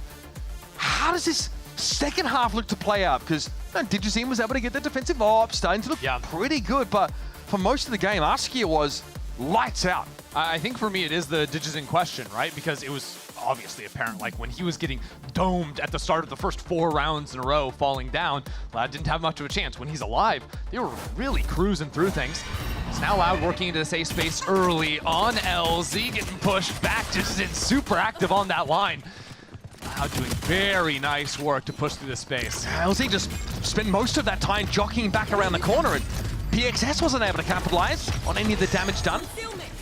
On the side now, okay! Digizine brought down. Silence looks to play out in the open here and spam down through this smoke. It's been effective. 2 years, Cowanzine, both quite low here. Some angles LZ's trying to work against his own Aster Smoke there. Gobera needs this fight and gets it. He was getting absolutely hammered by Pancada, but one shot is all it takes apparently. And all that bluff and bluster from Loud early in the round has petered out. They look a little sheepish walking away from A. And Gobera's going to try and meet them here over towards Plaza. A lot of noise made from Loud. Rotation a bit obvious, and good work from LZ too. Low HP, but he's the guy pushing up. So now that he turns that corner, it's not a re-hit into A, and the rest of his team can move into B. There's going to be 3 players ready to greet the wave of Loud. There is a sheer wall here in front of LZ, but it doesn't matter. He doesn't care if he gives away his position. Yeah, if anything, it makes Loud have one player turn around, take them away from this fight on site. Making your opponents feel like they're on a clock. Can start to push that mental bandwidth to the limit. Cowanzine desperately low, and a flick from Askia will account for him. Sheer wall's up, and Spike is on the wrong side of it. And here's the lurk. There you go. There's no time, and we're still not turning around. LZ gets 2 kills on no HP. Loud are down diabolical after the start of that round. Wow. It's funny because it's that same thing LZ did on defense Lotus, right? After there was this round, there's A aggression, he opens the door and the Omen pushes through, sees no one there, kills a lurker, and then it's a full rotate from the rest of his team. Here it works out. He even puts a cross-map smoke on site to help his teammates flood through and keep up the pressure against the plant. Askia immediately has gone for an outlaw here, looking for that solo B presence potentially. Yeah, brutal stuff. Letting him into the game, Loud. Well, they throw an early knife into A, but end up backing away from the space. That outlaw is still down B. Askia down B, Loud down bad. They're about to run on a collision course. Silence as well. I have to imagine he has an inkling this is coming his way. No way, dude. Okay, sees a barrel. Okay, gets his one. Only the one, though. Now Askia, a little less solid here, but able to find 2 years comfortably. Correction's not there for Cowanzine, though. He is slowed up for a time. This fight in Link could be everything. Digizine has a Sheriff. And even numbers. If he had a chance to upgrade, that would have been big. Now, though, with the stall coming on through, Digizine isn't grouped with the team. 2G are ready for the retake. They're going to play from under for the most part. No tower presence, so this smoke is going to obscure them entirely. Prowler into halls. Still no spike plant. Digizine importantly, but LZ's able to bring Pancada down. That was the outlaw that was supposed to go to work. Forced into an early retirement instead. Nova Pulse, still no plant, by the way. Cowanzine finds his 4th, though. The Bulldog bites. PXS with their Guardian now. What an important round for this newcomer. And he's cool, calm, collected, composed. Digizine has to cross. PXS wary of a flank from the right side. Baits the shot! You cannot ask for much more for a debut showing. Massive Red Bull clutch here in round 14. Another one for PXS, because, right, Digizine only has 1 bullet in that outlaw. He did so many of these shoulder baits, and he only had the light armor, so it would have been the 1 shot. Great work. The way he's handled this round, it's giving years of experience. Not first time on stage at Americas. That's the thing. We're again 2 rounds, pistol second, where Digizine is coming up killless. Now rifle in hand, though. Yeah, there's bonus here, a little A little nasty for 2G, of course, having such a close, hard-fought round in the prior. Only the Guardian for PXS to pin hopes up. Askia, you'll note, does not have a gate crash active. Oh, spots the gun there. Huge info. And now 2G are able to call in the assistance of Gobera, so he's going to be there on site. Loud haven't really started to work the map. They need to put some attention in mid. There's still this very annoying Vise wall in street that needs to be cleared away. 55 seconds to do all of this here, so highly doable, but Loud are probably going to start to run on a thin margin here. Here's that mid-control aforementioned. Oh, if Loud called back into B, it would be great, but 2G have kind of read the A split. 4 players stacked now for 2G on A. Enough noise to wake the dead, clearing through Art. Here come Loud, arm to the gills, and that's the solo guarding the round, singing out there for PXS. There's 25 seconds. Oh, in the smoke! You're kidding. LZ able to find just the one. Gobera gets his, and Apicata and Tiers are up against it. Silence knows he's got to go for it, and there it is! A nasty thrifty! It's sickening from 2G. There's just something different in the air right now. 2G winning all these fights. Again, it is PXS, by the way, in main. The same way that Loud were controlling A main on their defensive side, him winning that 1v1 allows him to turn his attention fully back to the site. It creates another brutal angle for Loud to have to clear when they're trying to flood out from Art. It's just not possible, no matter the guns. And this Loud team, I mean, to be frank, look out at sea, lost, headless. Now with a stinger buy in this round. I can only hope that their pace can stymie 2G a little bit here, but I'm shocked that we're looking at such a scoreline. And Kalmanzine, never around to be played for him. It's the same story. Again, Loud on the attack, but no control over A main. 4 players tethered up in Art. Like, how are you going to fight through this round? It's not really going to happen. Like, they're just trying to overwhelm. It looked like they were dancing around the maypole with 4 of them being seized there. They can at least trade into the map a little bit. Time into Connector. At the same time, while all this work is being done in mid, you've got LZ crept up into B long. So you've got 2G giving up mid, but they have full control over both mains and some, insurance policies, whether it's back towards spawn, Silence jiggling the angle for the info.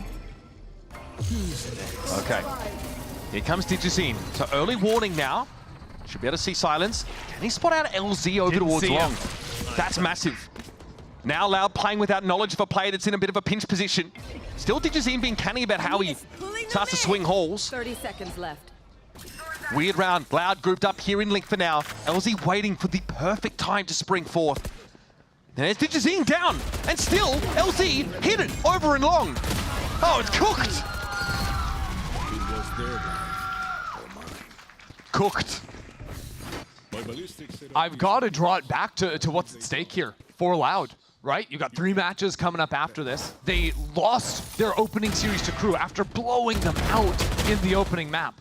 To lose to 2G, who's the expected worst team in the group, would set them up at 0-2.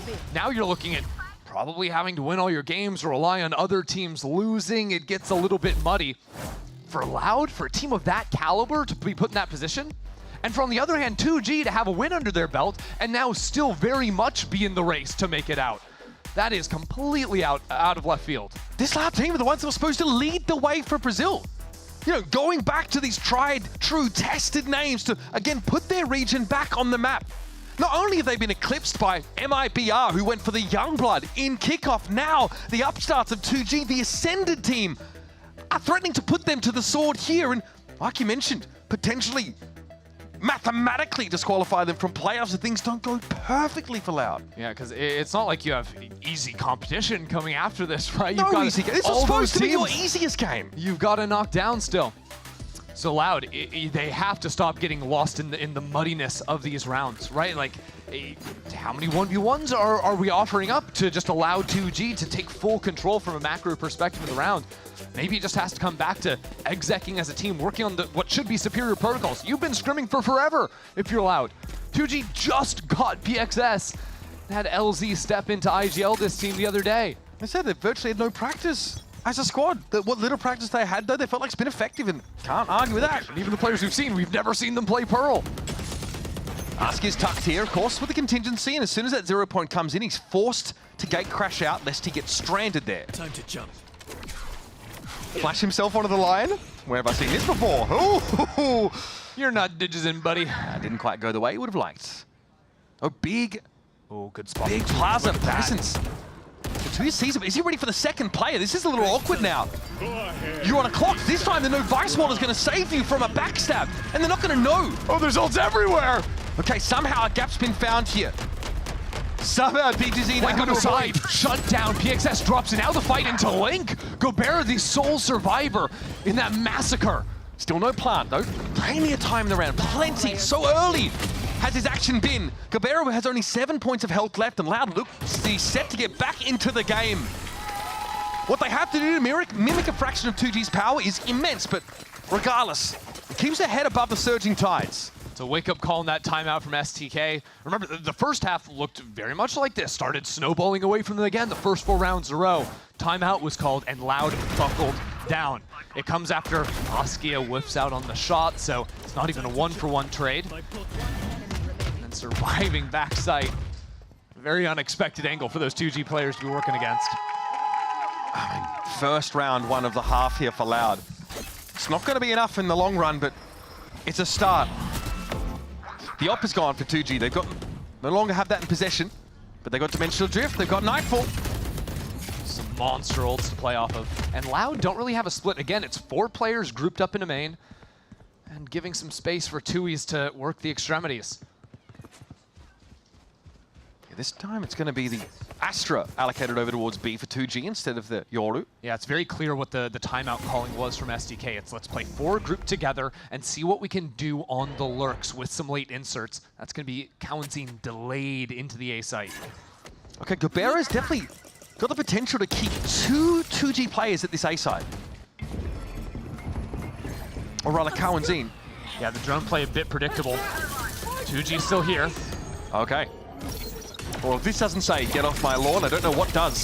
Steel Garden thrown down here. 2 years committing that one. This means Loud can sort of walk up in onto the B side now. Got the plant. The Nightfall Astral Divide combo is so brutal, retaking into the site. Very hard for Loud. Do you stay on the site, get hit by the Nightfall, play off, be forced away behind the wall? There it is. Both those ultimates committed. Here's Loud, trying to converge and be in position to fight for this, but it's going to be tough. 2 years down. Vinny also falling into Askia for Cowanzine. And he doesn't know where he's coming from. But what is that? It's otherworldly. Extrasensory perception from Cowanzine. I don't know how he knew Askia was coming from there, and that's what it takes to keep this going, really? The back of his neck was tingling, right? Those hairs standing up, goosebumps. Cowanzine, 10 HP. He's like, oh, this guy's just behind me. Boom. I mean, that is pure instinct. Pure instinct. Cowanzine now in his 2nd year on this Loud team, already looking so promising to start with in 2024. Continuing to grow in this role. Savior of the round. Okay, so Louder still sort of in this game. 2G work onto a bad buy, doing a bit of an aggro piece into A. Just some Sheriffs back to B. But even then, Loud still have the ultimates. They've been pretty liberal committing those ultimates in even on these anti-ecos. Just making sure they secure these rounds. Okay, Digiteam just goes for contact there. Askia serves himself up. 2G really not in a position to argue with this A hit, but the spike was left back. It was a bit more of a default look here, so there will be time for these defenders, underarmed as they are, to get set. Tui's position is crazy. He's working into the art insert while his team is planting over on B. Got a lot of time to work with. More stall here for 2G. This time it's Gobert as util. You can see 2G is really trying to hunt out this lurk. They haven't seen Tui's. They know he's going to be trying something. No way, man. This is the long barrel, I'll say that much, yeah? The long barrel of the law is thwarted. PXS now gets an outlaw. Obviously the spike does go down after some stall there from the defenders. Again, still, it's tough. They've got a stinger, they've got an outlaw to work with. Here's a haunt. Sees nothing. Stealth drone sees nothing. Silence sees nothing. One enemy remaining. Mess up to PXS now. It's a big ask for him. Vinny's starting to get into the game a little bit more. He might have just doubled his frags in that round, I'm not going to lie. This round coming up might be the hardest for Loud. Got a couple ultimates to work with for 2G. Full buy on their side too. Okay, not the most complex round. A walk up there from Loud. Some superior weapons, good crossfires. This comeback here, well and truly underway. That's 3 rounds in a row for Loud. 2G now go back to buy. They've got key ultimates as well. Steel Guard and Armageddon at the ready. But Loud has a fast hit potential behind Null Command should they want to go that way. Early scouting doesn't spot anything. That's both info pieces from Loud spent immediately in the round. Usually that would indicate a faster acceleration, so they throw out the clone, that breaks the wall. It's gonna set up for a later pivot into A. That was an awkward shoulder peek for Askia. Punishable. What Loud are gonna do is they're gonna dip into street here, see if they can find anything. That would have threatened to pinch in towards B, but quickly look to reset into the A. But the important thing for Loud is this A main player. We have not seen this player win the fights in the solo spot. If Pankata can't take down Askia, this round is so hard to play. We'll be tracking that. Askia waiting, watching the slimmest line. Cabrera falls back now, realizes what's happening, but doesn't have any time to get that util out. Null Command is popped. Askia stranded in this position. Currently suppressed. Gate crash not an option. Pankata's going to keep him here. Hold him under the thumb. In place. Here comes the reinforcements now flashing through the smoke. Askia tried to reposition and it gets him 1 kill. Still no spike plant. Loose towards A main. Now scooped up and en route to the site. Steel Garden comes in now. That was from the defenders here. More stall. More denial of a plant. But there's only 20 seconds. They need to get the spike down onto the ground. Couple of prowlers for LG to work with. Gobera has the ultimate too. The time is going away. Vinny knows he's got a touch. Can Gobera time this properly? He cannot hear. That's the problem. Cosmic Divide prevents him from getting the sound cue that he needs, and the spike goes down. Here's the Armageddon though. Nobody there to be affected by it, but it'll still be a cleanup. It's up to Pankata here versus 4. 2G now trying to give themselves a staging ground to end the series. But Pankata stands up, finds 2. It's unreal! How do you just steal a moment like that? How do you call upon it just when you exactly need it? Not only did he stay alive and he kills everyone on Loud. 4 kills to come away with a Red Bull clutch. Pankata on the Astra, sitting with 22 kills to his name right now. I mean, the first they line up for him, and then the last 2 players, they wait. It's like, let's get the swing at the same time, but no, Pankata precedes them. That preemptive strike catches them off guard. If Pankata doesn't win a 1 versus 4, the economy for Loud essentially broken. There's just so little to work with. They're forcing Awkward to try and stay in the game. That is a legendary showing for Pankata. The impact can't be overstated. A desperate timeout now for 2 game because nothing hits you harder than a gut punch like that from a previous champion who's still living the glory days. That is crazy. We saw Kalanzine do it a couple of rounds ago, snapping back behind the Astra wall. This time a 1v4. Infinitely more insane. And the buffer for 2G is starting to run slim. Oh yeah. They're running out of space. Loud nipping at their heels now. They have equalized 2G's 4-round streak at the start of this half. It's a 2-round game. Just as it was when 2G moves onto the defense side. And remember, that was the hardest round left for Loud, right? The ultimates have now been spent. You're not going to see 2G probably cycling those together for a while. Maybe next round or the round after, 2G will have another big ult round, but really we're just looking at one more. Okay. In we go now, pressed up against the barrier. Loud have definitely been fighting for this control here of A-Man and trying to have Pankata as a loose end here. We got a walk up from Askia. Okay, man. That is the jackpot. Time to jump. Looks like Louder still wanting to contest this space. Get the orb. Fake teleport. Gate crash obviously back towards spawn, so Askia has the ability to get to B quickly should it be required. Loud know they've got some time to work with. There'll of course be a large amount of utility that has to be cleared on this B side of the map, and 2Years is hoping to get ahead of the game and find something. He does! Nice. LZ offers him up a frag. And that's going to pull one player over towards B, while Loud trying to work into Art. Good little 1-2 punch setup from 2G, but Loud doing their homework, clearing away those angles and moving it back into that lurk to B. It's diligent use of the util there for Loud, not taking any undue risks. Now trying to control that B side as 2Years wants to pave the way. Okay, that's a problem. That complicates things. Silent, though, is affected by that Nova Pulse, but is safe here for the time being. And there's another player here for 2G. Gate crash now into halls. Almost a disaster there. Getting picked off by Silence. You know, Spike will go down. 2G have the numbers advantage, but no real util to work off.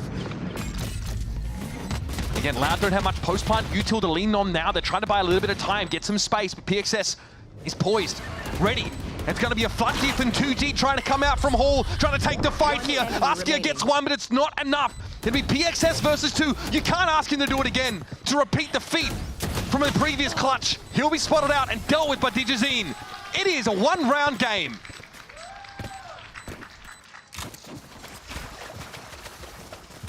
Loud just continuing to ride this wave of momentum. Digizine will have the ult. Askia looks like he wants to buy up into the operator. Trying to challenge for some of these opening fights. One enemy remains. This is it. It's your last best chance here for 2G to make things happen. Otherwise, you're at serious risk of letting Loud run away with this one. Dimensional drift as well for Askia, so plenty of early warning mechanism. Here come Loud. It's the wrong guess from Askia, though, playing towards the A side. A lot of utility to scout out, sees nothing. The gate crash, though, is all the way across the map. It's true. And Loud are never really going to be able to accelerate when the Vise is set up towards B. Okay, gate crash not taken by Askia. Trying to see if there's anyone on site, which there isn't. Digizine could drift into halls entirely here. There's so much free control. 2G have to go for a full retake.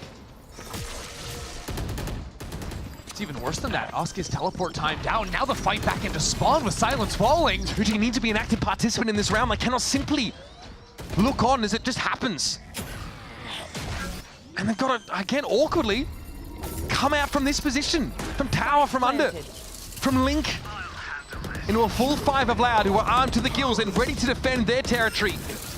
Here's that dimensional drift. It's surely garners some information. But he could have surmised there'd be a couple of Loud players here. Askia with the classic of all things. Vinny taken down, but Carter's missing. All of a sudden, this has been turned on his head. Digizine so low.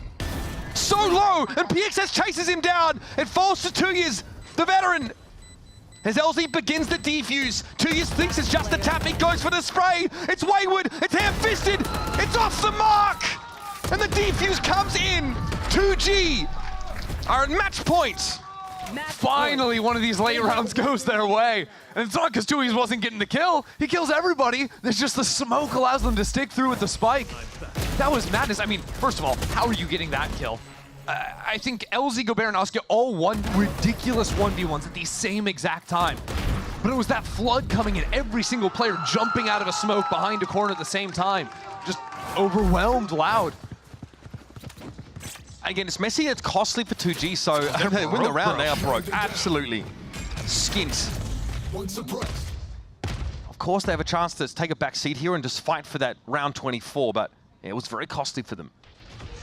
If they can try and get one of these opening fights in mid, bait out a couple of ults from Loud. This is no way. Oh, 2Years. Okay, gets very fortunate. It's having to back away and get a Razorvine down. No way! Silence, he's ahead of this wall. He's ahead of the Cosmic Divide. The wall's gonna buy so much time from the Astral. There's the second player flooding in already. 2G can fight this through, and Loud can't even commit. Still a minute to play with, and there's a good chance you can bounce back across the map. That seems to be the plan for Loud. But even with time, Loud have no position on the map. All of their players are in spawn. They didn't leave an insert towards B. That's the spike. They actually can't. So now, Loud almost have to attack into the center of the map or get completely called on their rotate. And that Steel Garden is completely pointless for 2Years. There's no impact virtually on its round. Into Art we go. 2G very quickly, rallying themselves here to Secret, to Flowers. Are we pump faking this? It looks like the last round of Lotus, I'm not gonna lie. 2G have numbers advantage. They over-rotate towards A because they want to play numbers. No way he's getting timing like this. Yeah. There's no way! Loud are back in the game. And Digizine, with rifles, you have to remember, Loud have the guns. Still guarding, going to be thrown down anyway by 2 years. Takes the one stinger out of the game. Fair enough. Grapple down, Pancada gonna get the spike deployed. Askia very, very low. With a stinger here playing from tower, it's an awkward spot to be. Nightfall here, there's a retake wall, but do you want to spend these ultimates in a round like this, 2G? Probably no.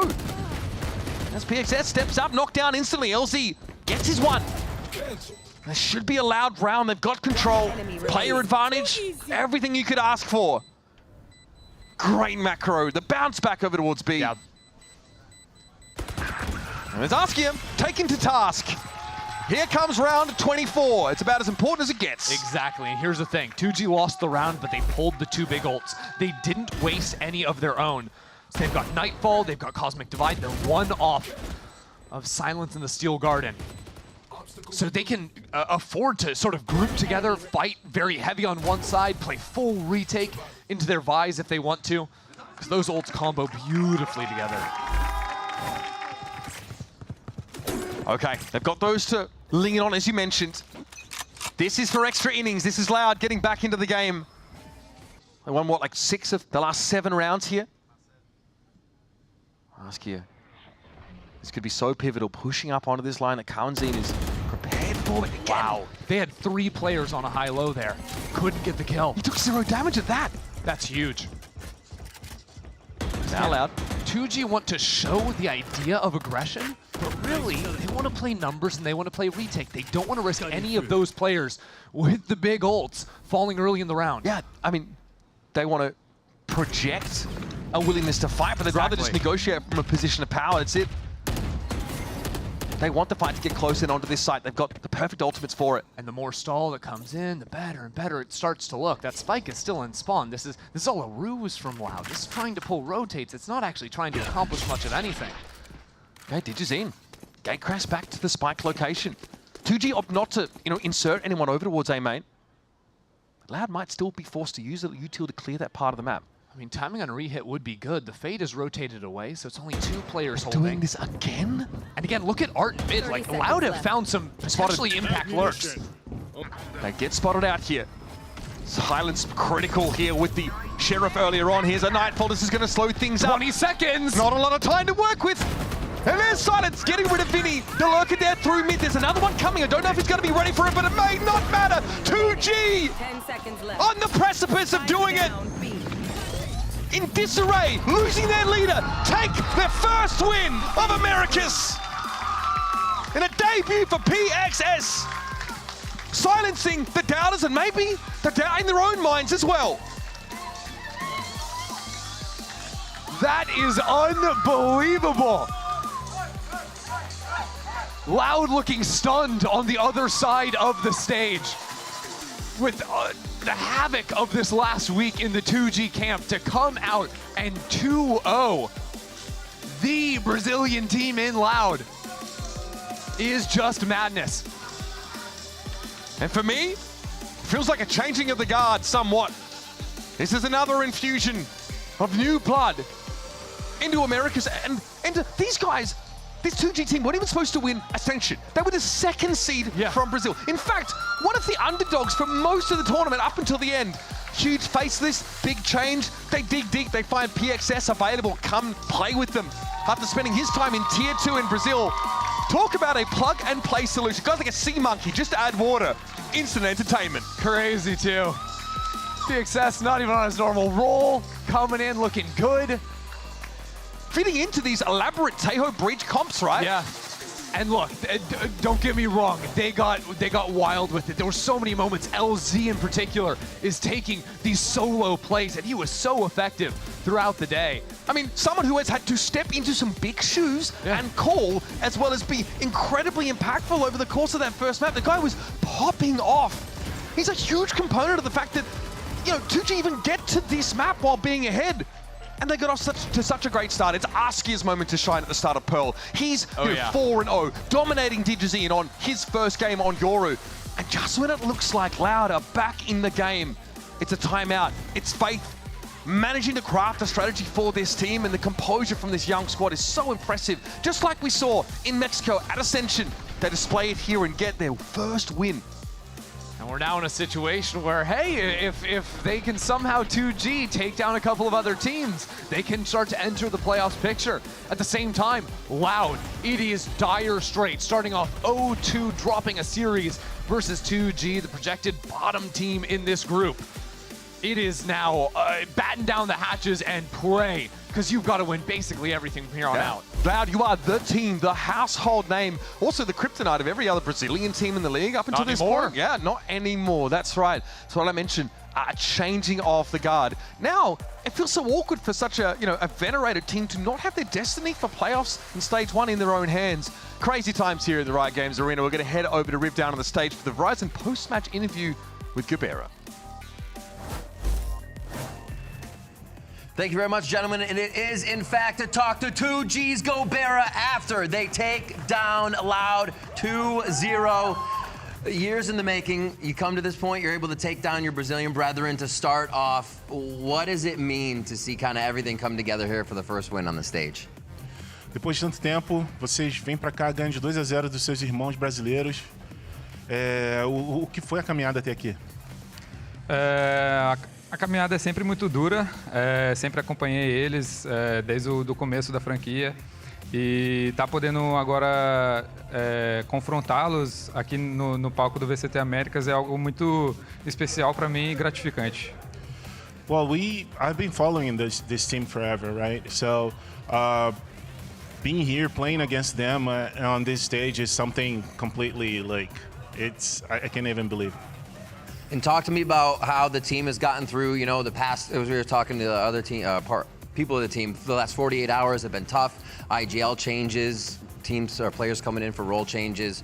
How are the vibes? How do you get through this? What were the thoughts coming into today? Eu estava falando antes com alguns outros players do time, né? E as últimas 48 horas foram bem difíceis. Trocaram de IGL, tiveram um jogador novo chegando. Como é que foi a preparação para hoje? Como é que foi a pressão de estar aqui? Então, foi algo bem duro assim de lidar. Essa mudança foi muito rápida, então a gente botou a cabeça no lugar, continuamos trabalhando duro e deu isso. O resultado foi muito bom pra gente, a gente conseguiu colocar o nosso jogo em dia. It was hard, of course, with all these changes. But we could, just focus on this game and bring it today, and the results are here. Awesome. Well, two more questions for you. Talk to me about playing now with PSX on the team. A lot of clutch rounds there. How was it adding him in and having that power? Trazendo um jogador novo para o time, né? O PXS. Como é isso? O que ele traz para o time? Cara, ele tá trazendo uma vibe muito boa pro time. Ele consegue trazer pra gente alguns pontos que a gente acabava não tendo no time. Além da mira, o moleque é muito embaçado, provou pra ele, pra todo mundo que a gente tem potencial. A gente que tá vindo de baixo do VCB, a gente tem potencial sim pra disputar no maior alto nível. Well, he's great, right? He has a lot of aim and he brings to the team what we were lacking. And I mean, we're coming from tier 2, so reaching this stage and bringing a strong game is really important. And final question is about you. With this win, it's got to feel great. But what are your goals for Gobera? What are you looking to prove this split? Claro que você está se sentindo ótimo depois da vitória, mas quais são os planos para o Gobera? Cara, os planos para mim, eu acho que a gente continuar na pegada que a gente está. A gente está muito bem com o time. Agora o foco é para os próximos jogos, claro, e a gente busca essa vaguinha no Champions e a gente quer manter na franquia agora. I think the focus for me, it's actually just focus on the next games, keep this moment, this pace. The team is really good, and we are looking for this spot in the Masters. Awesome. Gobera, congrats on the win again. 2G, take a win over Loud. Aldi, thank you so much for translating. Don't go anywhere. We got more games coming up. We got C9 versus Leviathan next. Don't go anywhere.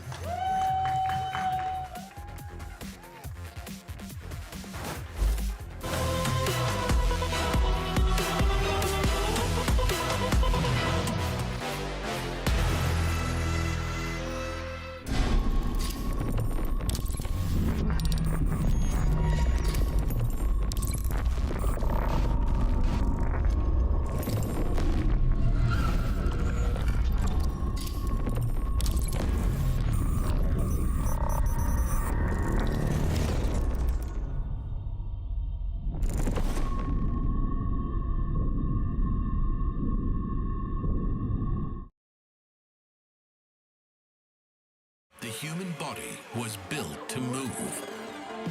Not trapped at a desk in one singular posture for 12 hours a day. It's time your chair evolved. This is Secret Lab Titan Evo. Ergonomically engineered for you, gamers, hybrid workers, artists, backing your every move.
Definitely excited to play against Leviathan. Facing Rossi, I would say the other guys on the team have more stake into that game than me, but I'm definitely excited. He's one of my friends, so it's going to be a great match. He's a good player. On C9, I was very, very hands-on, so I don't think there's going to be much mind game unless I'm mind gaming against myself. Easiest way to lose is to overthink and to go deep into those mind games, so we're just going to keep it simple and do our thing, and I'm going to do what I know is best for myself and for the team. Eliminado que Rossi se pone también muy difícil de matar. 2 en contra de 1. Sacando una ronda y Rossi, papá. I would say our playstyle is very disruptive and aggressive and confident, and theirs is very similar, so it's going to be a brawl, honestly, and we'll see what happens. Getting Net out of heaven, he has been a problem for NRG, and he'll continue to terrorize them. For the match against C9, I don't have any hatred towards them. They had an issue with me, I don't have an issue with them. So yeah, may the best win.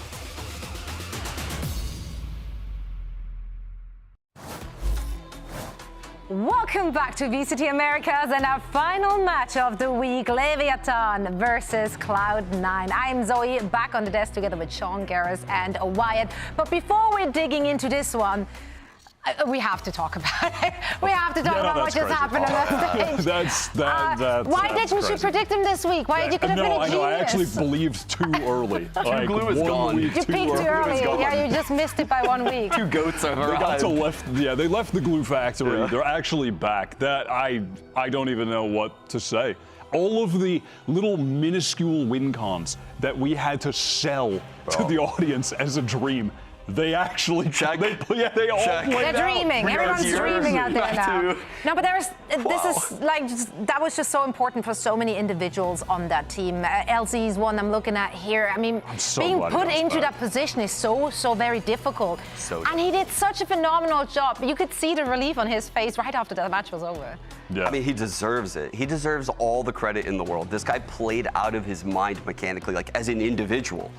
And then he brought a game plan that looked very good. We expected something scrappy, like a double duelist. Yeah, he brought legit comps today. I was scared when they deviated to the meta comp with Yoru Breach Teho with the Vice. How did they win it? There are so many moving parts with that comp. Yes. They've been practicing together as a team like one day or something, and they made it work. It's crazy. I don't even want to give credit to one person, though, because I feel like PXS came in and played out of his mind. The 1-on-2 on Pearl and B site was insane. Askia also came into this team when Prize left, playing out of his mind on Yoru. Like, it's just all clicking. Yeah, so many changes, new pieces, and they made it work, and in what a fashion they did it. Very exciting stuff. I'm very interested to see how this is going to play out for them for the rest of the season. And now, let's focus on the match at hand and talk about what we got here, because this is another good one. It's a grudge match. I'm so excited for this one. Rossi will get an opportunity to face off against Cloud9 that dropped him, and I have to say it, very unceremoniously during the off-season. Like, that was a surprise to people, to him, I'm sure, too. The entire scene. The world. It really did. It was insane. It's the most I've seen this scene, respectfully, care about Cloud9. Like, people were outraged about this and they to had a crazy extent. I mean, that off-season game that Rossi played with Cloud9, after they boot camped in Korea, right? He spent the whole month with the team in Korea. He top fragged the tournament, rating-wise, on the initiator role while IGLing. And then they were like, nah, we don't need you. Yeah, he's not a good fit, though. Yeah, not a good fit. Not a good fit. And that was just mind-blowing. And to their credit, it's actually worked out. They're playing very well. They look like a very consistent, reliable team at the moment. And so they ended up making the good decision. Just one of those situations where it's not an indictment of Rossi's skill. No. They were just genuinely correct in that he wasn't the right fit, despite that skill. Yeah, I mean, sometimes you can be the best in the world if it doesn't fit the team for whatever reason. It just doesn't fit. So it hopefully works out for both sides, because Rossi now obviously on that Leviathan squad who has to make it work over there. I loved the little video we just saw for that match introduction. He was so sassy. Yeah. Spicy. Yeah. That's a good one. So seemingly he's chill. He seems to vibe with the team. Listen to their comms in the offseason. You get a chance to listen to their comms in that offseason. No, I didn't listen to the comm videos. He basically had all of the info funneled towards him and was microing everyone. He was calling high lows. We should 3-2-1 swing this together. He was also calling macro stuff like initial game plan and what we should do when the other team is eco. And he had full control. I was blown away. And then when they got rid of him, I was like, maybe he had too much control. Maybe he had too much of a say. And that is a flaw in VALORANT. You want a lot of people bring in ideas from all over because there's so much variance. There's so many things happening on the map at once that there's a bogged down delay in things if it all goes through Rossi. But I don't think that should be the problem with LEV, because King has IGL'd for a long time. So they have multiple voices here. What were your thoughts on the performance then from just last week? I thought he led the team really, really well. I think people are very low on them right now, actually. The initial first halves, I liked the looks that they gave, and the Icebox half, particularly on attack, if you go back and watch that, they were innovating. I actually was impressed by they were the 5 first rounds. team I think we've seen in Americas bring something new on Icebox. Everyone else is traditional comp or the Harbor comp. Yes. They struggled with other things like putting players on new roles. I don't think Demon 1 looked very good on controller. I'm not going to lie. I don't think King had his best game, maybe his worst game I've ever seen King play. He has been a phenomenal player for years at this point on this LEV roster. Yeah. So reliable. Yeah, such an outlier game from him. I really think that this team are paralyzed by options. They had too many great flex players. Eventually, I think they'll land on something where all of the moving parts are perfect. They say eventually, the clock's ticking. Yeah, I mean, the stage is very short if you're really looking at it, so every single match does matter. But Zoe, we're in this double initiator meta right now, and they have 2 very good initiators in Rossi and Calm. I got faith they can bounce back. I really do. well, they can prove it today. Now, earlier today, Riv got to chat with Coach Imi to talk about having to play against the team's former IGL. Let's hear what he had to say. I'm here with C9's Amy to chat for a moment before the game. There was quite a bit of community backlash with the roster change from Rossi. Do you feel like there's any kind of pressure to win today or make sure that you prove everyone wrong? No, I don't think there's any pressure. Haters are going to hate if we win. If we lose, that's what they do. They hate. Where's the confidence coming from? I mean, just don't care. We have our team. I don't care about Rossi. He's not my problem anymore. I'm glad he found a team, but it's got nothing to do with me. Amy, thanks. Good luck today. Excuse me?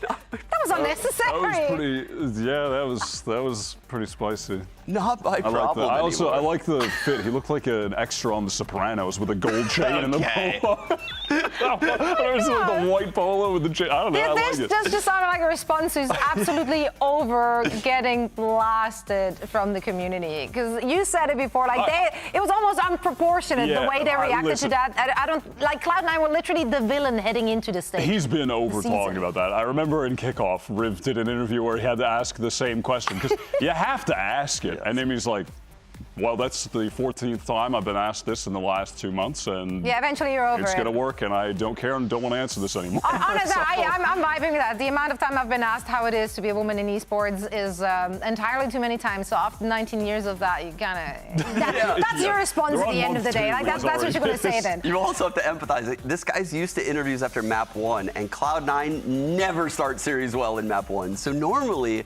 he's getting like rinsed by the community. I swear, he is one of the most like strategic coaches we have out here, but he gets rinsed because of how this team plays in map 1s week after week. So he's just like last week. So over Let's talk about that because last week they had their opening match against Energy and they went down. Initially, people started to be very hype on Energy, but then very worried and concerned about Cloud9. However, they brought it back, and once again, they did it on the back of Zeppa having his second lifetime game. I don't know how many lifetime games one can have, but this is the second time, and again, it was against Energy, funny enough. And again on Fracture, specifically. For some reason, that is just Zeppa's home map. That clutch from Vic was vile. Dude. That shouldn't be happening. The random flick one tap through the cage, and then in the meantime, I can't remember who that was, Ethan just couldn't get the spray connection, and then they get out to this big lead on Pearl. That was crazy. Dude, Zeppa, he's hit off-season form. Off-season plus energy in parentheses. Like, this guy is on fire. If Oxy plays like Oxy of last year or the year prior, this team could literally be in Toronto. I feel like we haven't even seen that yet. They haven't even needed Oxy to go nuclear. It's like he's their secret weapon in the back pocket. It's like Holy Trail. Then it's again Oxy go kill, which used to be the strat. But it's great to see for this year's roster that this is not the only thing they can rely on. Like they have other people who can shoot. Yeah. Even IGL, Mitch is a shooter. I don't think people give Mitch enough credit in the IGL role. This guy has been playing for a while now, but the way he leads the team, he's got like kind of a more passive voice, makes everyone feel good about themselves, and he allows the players to make big comms and big plays in the moment. He's like a player's IGL, and I really like watching his teams play because you get the freedom from the players, and this team will excel in that kind of system. Yeah, really outside of Oxy, I think all the individuals on this team are underrated to some extent, and Zeppa, the man on the screen in the offseason, was crazy underrated. People were calling for his head in the offseason, and he has turned up. What? This is everything. That's so good. Yeah, incredible. The aura. It's with us today. No, I mean, the vibes are obviously good. They're starting things off really well this stage, and during the win over Energy, Net was hype as well from round 1, just yelling across the stage, bringing the energy.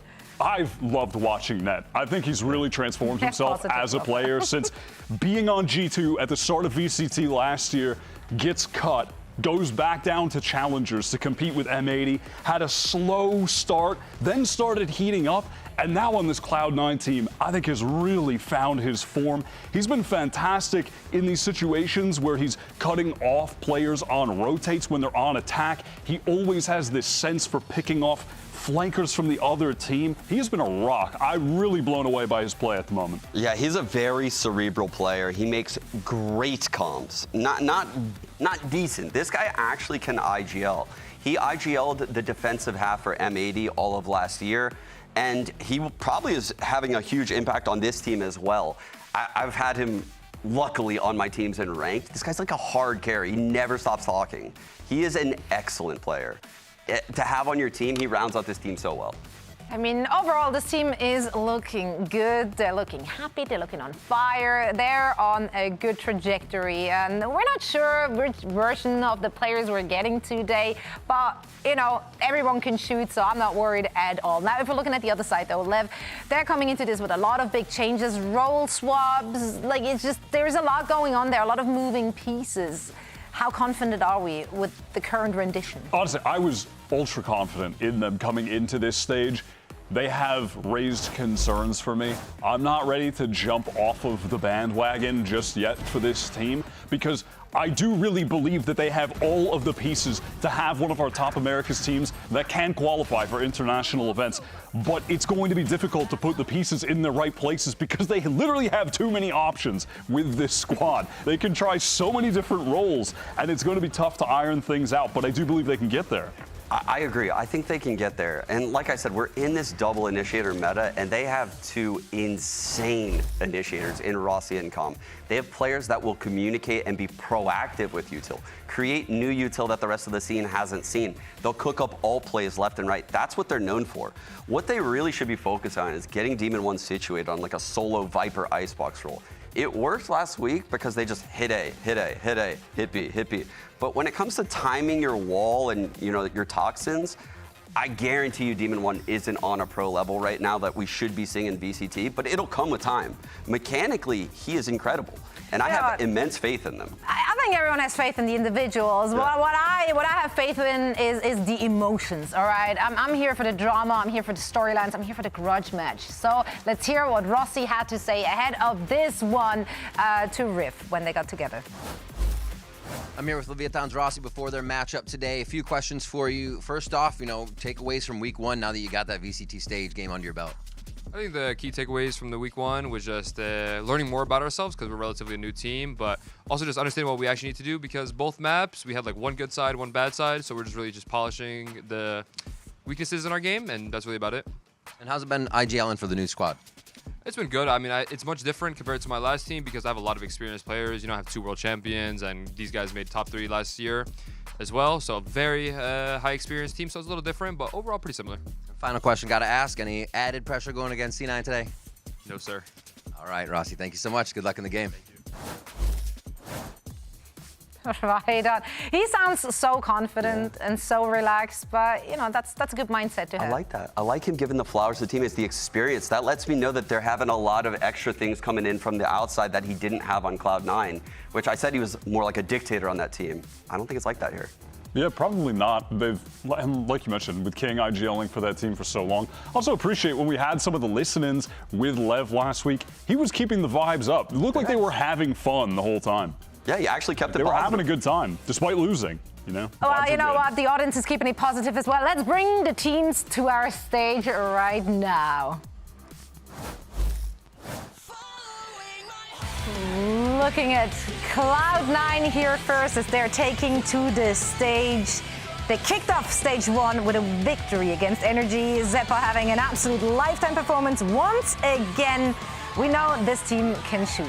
Yeah, I'm really excited to see more from these guys. I do feel like they're going to have a high level of consistency this year. I think they're a legit dark horse. And when you're looking at the 5 players there, I'm just seeing underrated sleeper picks from challengers that the community doesn't give enough respect to yet, but eventually they're going to have to. Yeah, I see a team that actually has a lot of similarities to, say, maybe like another NA team like 100 Thieves, right? They play with a lot of aggression, a lot of confidence. They have young players.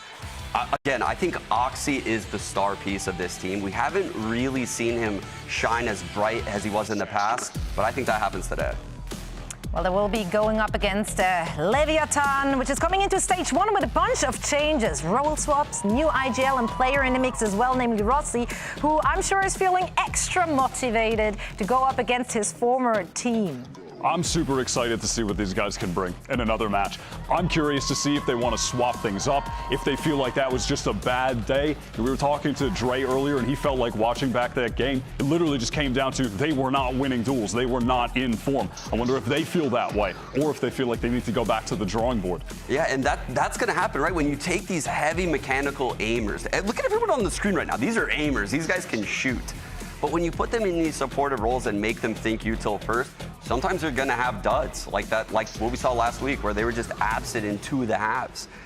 If they can piece that together, if they can really drill down their game and make sure everything is understood ahead of time, this team should be feared.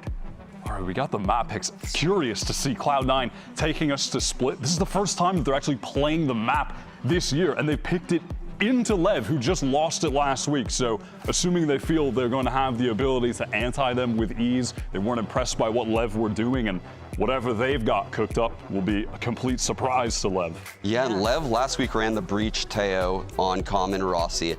I believe they ran the Yoru also, on there. King. And King, he was missing kills that I would normally say are like gimmies for this guy.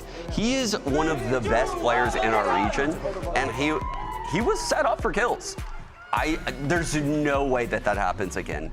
He will not play as bad of a game as he did in week 1. The question is whether they keep him on Duelist, because like you said, they have a wealth of options. Yeah, they have so many things. Really do. They really do. Oh, wait, he was on Viper last week. Okay. Okay, I was like, wait a second. Demon 1 was on him. I was already getting too excited. I got excited. No, and to be fair, they did have a solid defense. It was just on attack, they completely fell flat. So that's really the area of improvement they're going to need to have right now against C9.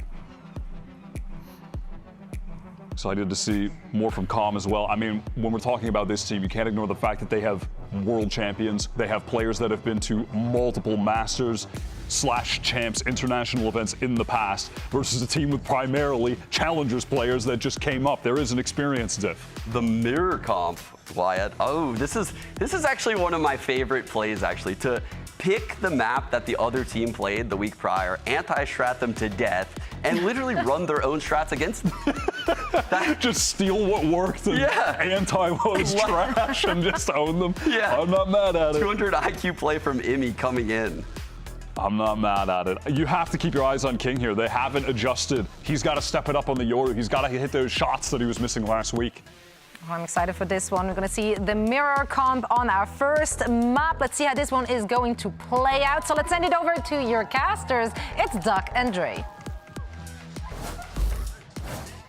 Thank you so much, Zoe. I think when we think about this series and you think about Cloud9 playing against LEV, Dre, I would say, and I think the talent predictions would agree, that Cloud9 are favored in this match. Maybe slightly, but they are favored in it. But we've got to talk stats. We've got to talk history. Since the beginning of Stage 2 last year up until today, Cloud9's record against teams named NRG, 3-0. Perfect record, right? They're farming NRG. Any team not named NRG, they're 0-6 against.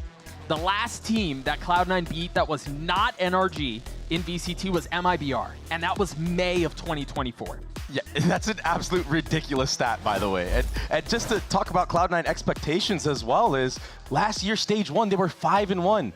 And you want to know who one of those teams were that they beat? Leviathan. Let's see if history will repeat itself here on this first map of Split. Cloud9 are taking complete B-main control against King. That's a great start for LEV, man. Sean was talking about it. There's no way King has another abysmal performance like he did last week. It doesn't get much better than that to kick things off. Yeah, and as things slow down a bit, I would like to talk about that, because sometimes when you're on a new role, it's not even your fault. You're just not comfortable enough. And I think this match right here is going to be a big test to Leviathan to see if they're getting a little bit more comfortable on these, wacky roles that people are talking about. The pivot from sewers to A site right now. King, the power of the Yoru is you could be 2 places at once. It feels like he's going to be here to fight at A as well. Tex, he's such a great anchor. Let's see what Cloud9 can do to test the defense of Leviathan. Both side by side. The spit's gonna hurt a little bit. You've got the stun coming out as well as King. Looking to find a little bit of space from up top. Dropping Mitch, not able to connect on the second as Cloud9 are getting a little bit of space. They're getting a little bit of room to work with here. Spam kills from Vic into heaven. Now the numbers go the way of Cloud9 somehow. Rossi and Demon One are left on this retake. You do have Paranoia, you do have the fault line, Doug. Can the new leader for Leviathan snatch this pistol away? Will Demon One close by? Was a household name in VALORANT. He's gonna get an opener. Oxy will fall too. That's the pistol for Lev. And that's a pistol round 1. Something that Leviathan couldn't do at all in their last matchup against MIBR. They won no pistols, Doug. So already having a stronger start. I think you mentioned Leviathan there very quickly. I want to talk about their expectations as well, because we've touched on Cloud9's, and again, a great pistol for Lev, being able to convert that 2v3. All of the conversation around Lev has been, this project's in trouble, right? Demon One's not the player he once was. They have role issues. There's an abundance of options. How do they make them work? But you got to look at who they've played against and who they've lost to. Yeah. They've lost to MIBR twice, and they've lost to G2. Two teams that right now feel like they're going to be competing against the best of the best in the world. So where are Leviathan in the pecking order truly? I mean, I think they're a lot higher than people rate them. Even if you watch the game, yeah, they kind of got blown out against MIBR, but the macro was really good. Rossi calls phenomenally for this team of Leviathan, honestly. It's just the execution that was lacking and the comfortability in terms of their mechanics. MIBR were just sitting them down in trap plays. That's usually supposed to go in your favor. So if Leviathan could just have a little bit more confidence, a little bit more firepower behind their traps, Cloud9 need to be very careful. Yeah, you can make the argument that those two losses are quality losses. The thing is Zoe was mentioning on the desk, it's a short runway. You don't really have a lot of time to afford some quality losses or not. You've got to convert. That's the pressure Leviathan are facing here. So far winless in stage 1.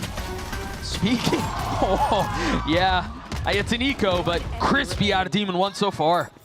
Yeah, confidence kills for sure. I mean, amongst all that utility, he's just sitting in the open. He's getting 4 now. Oxy, he's gonna drop here too to Max. Demon One cleans it up. Beautiful headshots from him, and you know it's gonna be a dangerous, dangerous game when a player like Demon One is getting fired up so early on. He's sitting at 5-0 right now, and he's able to upgrade to a Vandal. That being said, that was just an anti-eco round. Doesn't tend to go in your favor most of the time. Cloud9, they do cook up a lot on rounds like this, though. Wow. Yeah. And that looked better the second time around. Yeah, it did. El Diablo's dead. There's a new kick of hell. Cloud9 with full rifles. And a quiet approach towards A. Yeah, and look at the defense right now. The power of the Yoru is he has a TP all the way towards screens at A. Maybe he opts not to take it because you could just rotate through mid, but it's going to be a retake for Leviathan here on the A site. It's a pretty healthy buy from them as well. Again, a spam kill for Vic.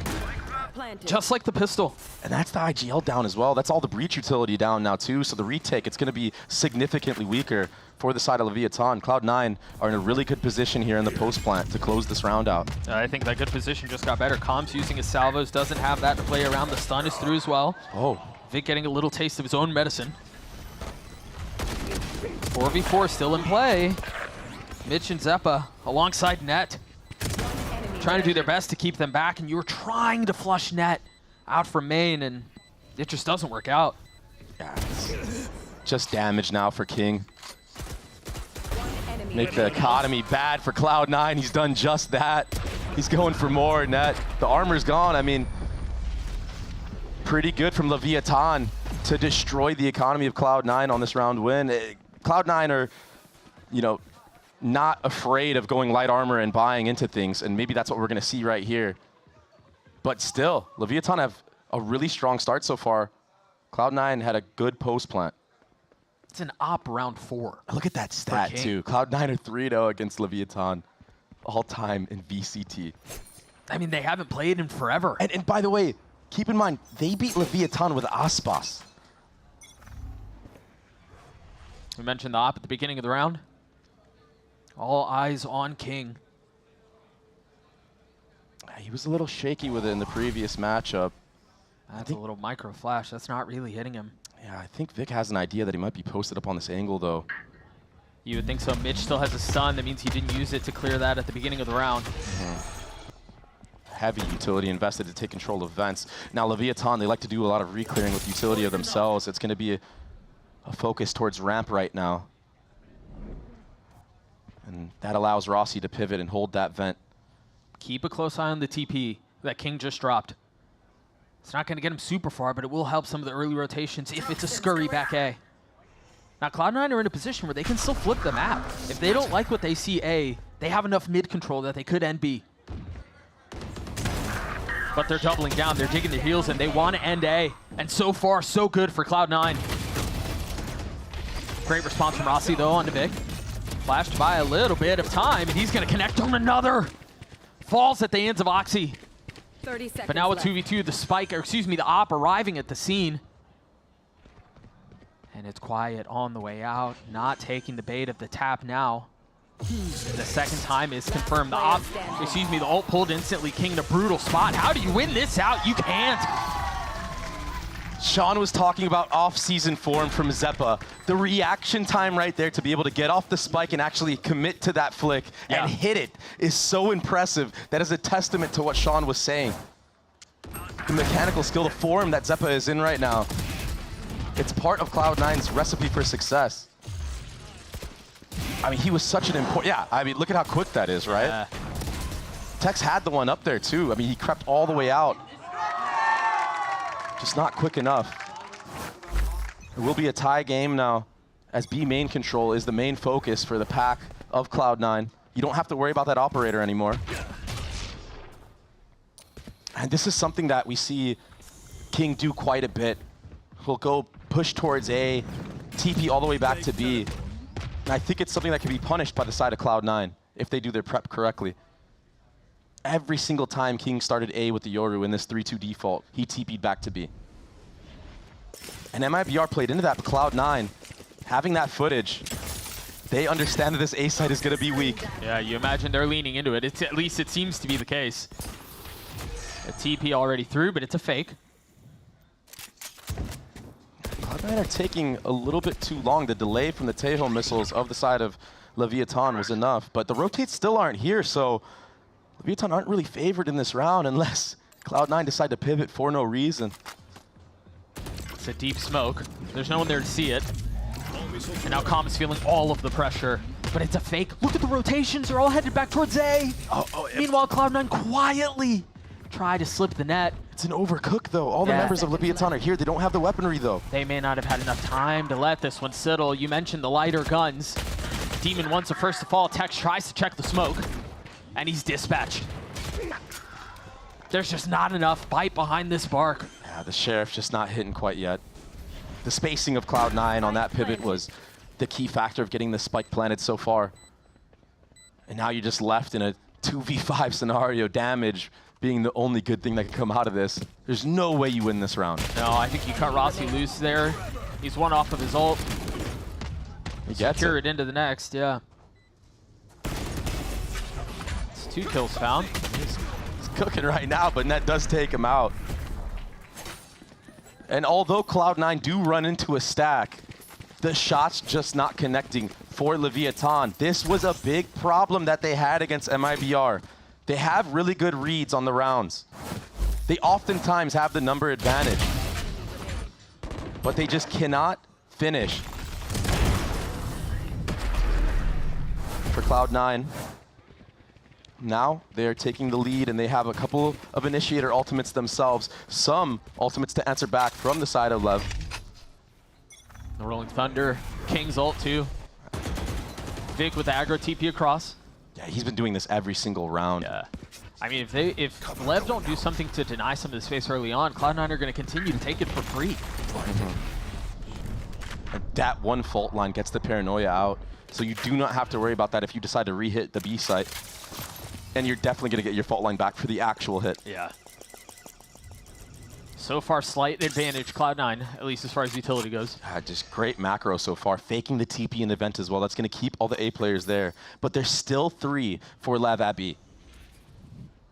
You mentioned in the last round, they I mean, I guess they guessed wrong. A lot of the teeth of the defense was B, but this time they have guns. It was not a luxury they had previously. Yeah, guns utility. That paranoia isn't in play though. And Demon 1. Yeah, he's gonna try to get out. Rolling Thunder at the ready. Traded back. Rossi doubling down on the swing. The utility's good, but the kills do not connect. Tex is the first to fall. And somehow they've managed to avoid the majority of the brunt of this hit. And look at all the meanwhile, Calm pushed all the way through A. 30 seconds left. A horrific whiff. But that's info gathered, and that's a little bit of time delayed. You've got 20 seconds left. The spike is just now making its way out towards A Heaven. Are they going to pivot They're back? going back again, yeah. Look at Zeppa right now. Do you have time for this? Big kill out from Zeppa to try to hold the flood back, to be the dam they need. 10 seconds left. And as the spike settles into the site, Net patiently waiting, looking to identify the right target. A 3v3, members battered and beaten on both sides. Zeppa at the ready though, holding the line. Demon 1 on the trade. Again, 5 HP for the initiator.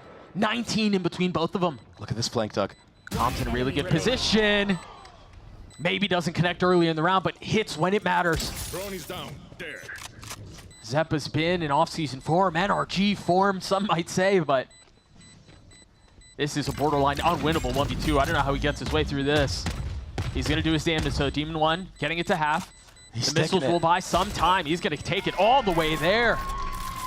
Very well done by Lev. Rossi was talking about the experience that this roster has. Calm, having the intuition to push all the way through A there. Yeah, he does that whiff at first, but still applying that pressure on the flank, double dipping. It allows this retake to be so easy. You limit all the spots that Cloud9 can play in Zeppa, although he's been fantastic, like you said. It's just not enough. And this back and forth will continue to just give and give. Demon 1 is shutting up all the haters that he's been uncomfortable on this controller role. He is currently 8-3, sitting at the top of the scoreboard for Lev. And it's the way that he's been playing, even the Omen TPs on the actual B site that he was doing, that makes me believe that all the work he's been putting in is showing. Again, the fact that he survived as long as he did back B in the face of the onslaught of utility and ults and everything that was thrown his way. But he's going to have to continue that success. I think a lot of people would agree that for Leviathan to be as strong as they can be, as strong as they should be, he's a key part of that. He's integral to it. Him and King both, right? Yeah. The two players that played the worst for the side of Leviathan. Yeah. And I think that that's a good sign for a team like this when you know your heavy hitters are just having an off day perhaps. Because once they're online, now you're contenders once more. A lot of mid-presence and a lot of mid-control from Cloud9. Oxy connecting onto Rossi, almost hitting another. And he does. It's all left to Demon 1 and Tex here at the B site. King is so far removed from the play. That flash is going to buy a little bit of time. The paranoia going to connect. An aggro swing up from Tex. But one was left unchecked. Yeah, the pinch was too much to deal with. I like the idea of getting proactive, wanting to double up, pushing B main so you don't get split on. But after Tex loses that head-to-head against Mitch, it's just over. Demon 1, he's just stuck in between, and now King, you're left to save. Yeah, the money's not great. So much time left, though, and Cloud9, you would imagine at least Vic would go hunting. He's sitting at $3,000 in the bank. It's going to be the Yoru head-to-head. Oxy will have his ult online in the next round because of that kill. Would you consider that a Yoru diff? No, right? Nah, that's tough. That's a stretch. That's a stretch. Yeah, not yet. That one's tough. Not yet. Not yet. How this plays out, though, I mean, who knows? Yeah, it's been a good back and forth so far. I think we're seeing a lot of good preparation from the side of Cloud9. Just understanding that a lot of MIBR success were these crunches and overwhelming the B side of the map. And it's a great start for them because, like the desk was saying, Leviathan had a great defensive side.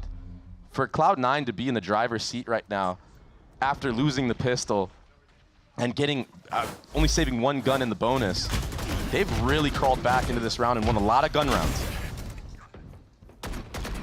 That's that crunch. Yeah, Demon 1 has nowhere to go in this moment. I think, I mean, a lot of the reason why they've been so successful on that Crunch B is because of the mid control they've had. So you wonder at what point, if you're Lev, and yeah, there is going to be a timeout, so you imagine this is going to be part of the conversation. You're losing B main for free. Yes. Right? Because Vic is just TPing across. There's nothing that you've been doing to condition and deny that space at the beginning. And then you're losing mid space at the beginning too. And that's where Cloud9 have been able to feint a hit A, crunch B, get through garage, and that's where all of that pressure has been coming from. So you imagine, Dre, is that where a lot of those adjustments will be? I think so for sure, especially in the mid round, right? Like you can give the extremity control, keep acting like you're throwing the Omen smoke there and you're giving that space, but I think we will see at the other end of this timeout a mid trap play. It's something that Leviathan did quite a bit against MIBR, especially when they had a thrifty type buy. They relied on the trap utility, whether that's going to be trying to punish Oxy in the actual vent itself or maybe a mid walk. It's something that they started with in their last series. It got punished really heavily early on, and that's why you saw this game plan change for Leviathan of kind of playing more passive across the board. Now it opens up an opportunity to do some trap plays, some set plays around that mid area, or maybe even an A push that they tried previously. And for Cloud9 at the other end of this timeout, I think you're just going to freeze, you're going to hold. You don't want this one to slip away. Wait for some aggression. Yeah, there's no telling what's waiting for you on the other side. But it doesn't seem like Lev are doing any early aggression at the beginning of the round. Opting to just do a silent A stack here. Fake TP from Oxy onto A, but this stealth drone reclearing the info. And the proactivity from Leviathan is painting the picture that it's a lean towards B. That pick onto Vic early. Yeah, that's massive. He's finally getting punished. You were talking about it. Yeah. He's kind of just taking B main for free. But I mean, yeah, I'd love to see it again. Lot here, B. No paranoia online, by the way. Nope. The spit's already dropped. Tex is flushed out. Demon 1 will join him, unfortunately. And it's all Cloud9. Just completely overwhelmed, and the tail ultimate was used as well. Sometimes when you get that first blood, it makes you believe that you have a chance. You're gonna wish that you had that one in the future rounds, Doug. Yeah, that's a heavy investment, you're right.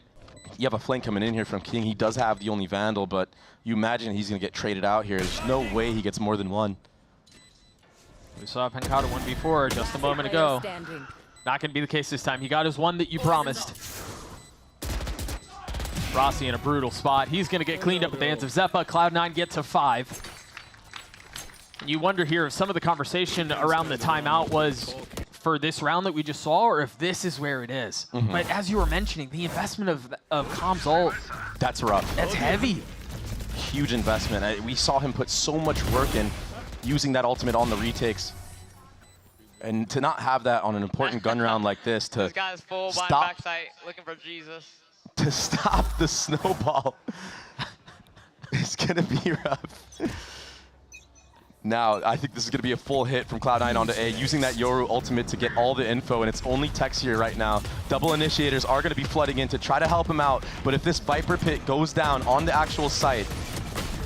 What a mess. What did I just witness? I mean, fully stunned up. Oxy still getting the kill, and yeah, traded back. But he had the spike, Doug. Is there any way to help them out? They have a little bit of this heaven control. Zeppa settles the shots onto Com, claims the kill. Rossi and Demon 1, we've talked about this a few times, and Rossi's on an island.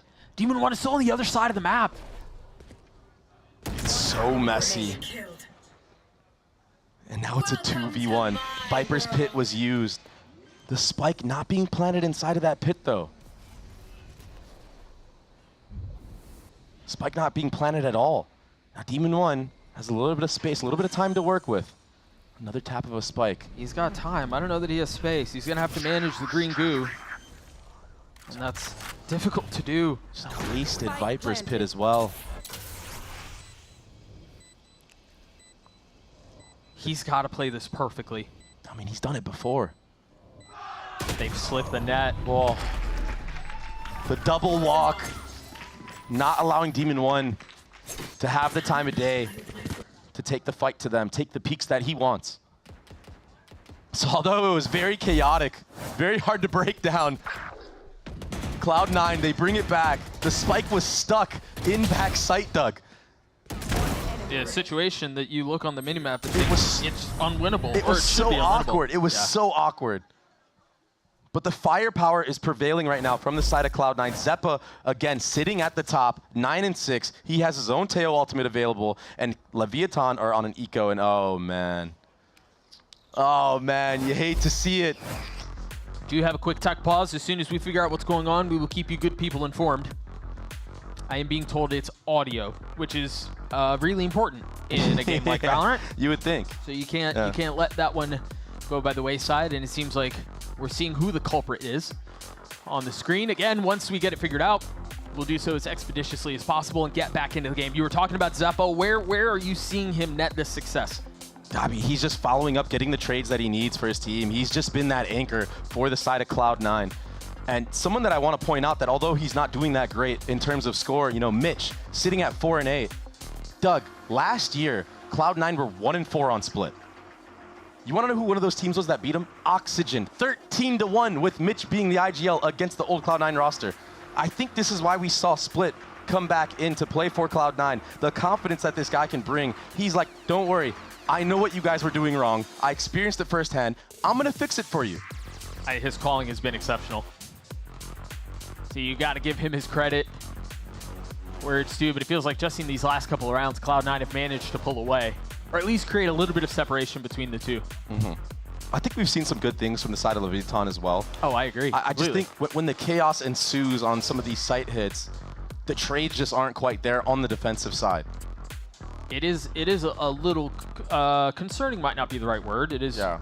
Maybe it is a little bit concerning. We've played 9 rounds, and the 3 that LEV have, two of them are because of the pistol that was won. Yeah. And so you kind of strip those away and go, okay, well, how was the rest of the half? One gun round. It hasn't been great. Yes.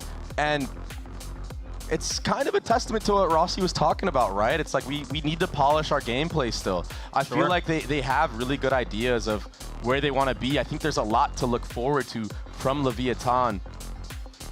But they just have to iron out some of those fundamentals, some of that synergy. And that's tough to do, week by week. By no means is this match over so far, but it clearly feels like Cloud9 are in the driver's seat to take this half away. We spoke about it earlier. It is going to be an eco round for Leviathan. So Cloud9, Bear, stuff not getting a little bit crazy, not a hand from Leviathan. They should be put at 7. Seems like ears have been reattached, and we're getting back into the action. Again, a 6-3 lead. The way of Cloud9, the eco for LEV, as you mentioned. And look at that minor adjustment that we just saw on the minimap out from Cloud9. Vic's fake TP. He's been aggro TPing in a garage at the beginning of every round. This time a fake TP and aggression mid and 2 free kills.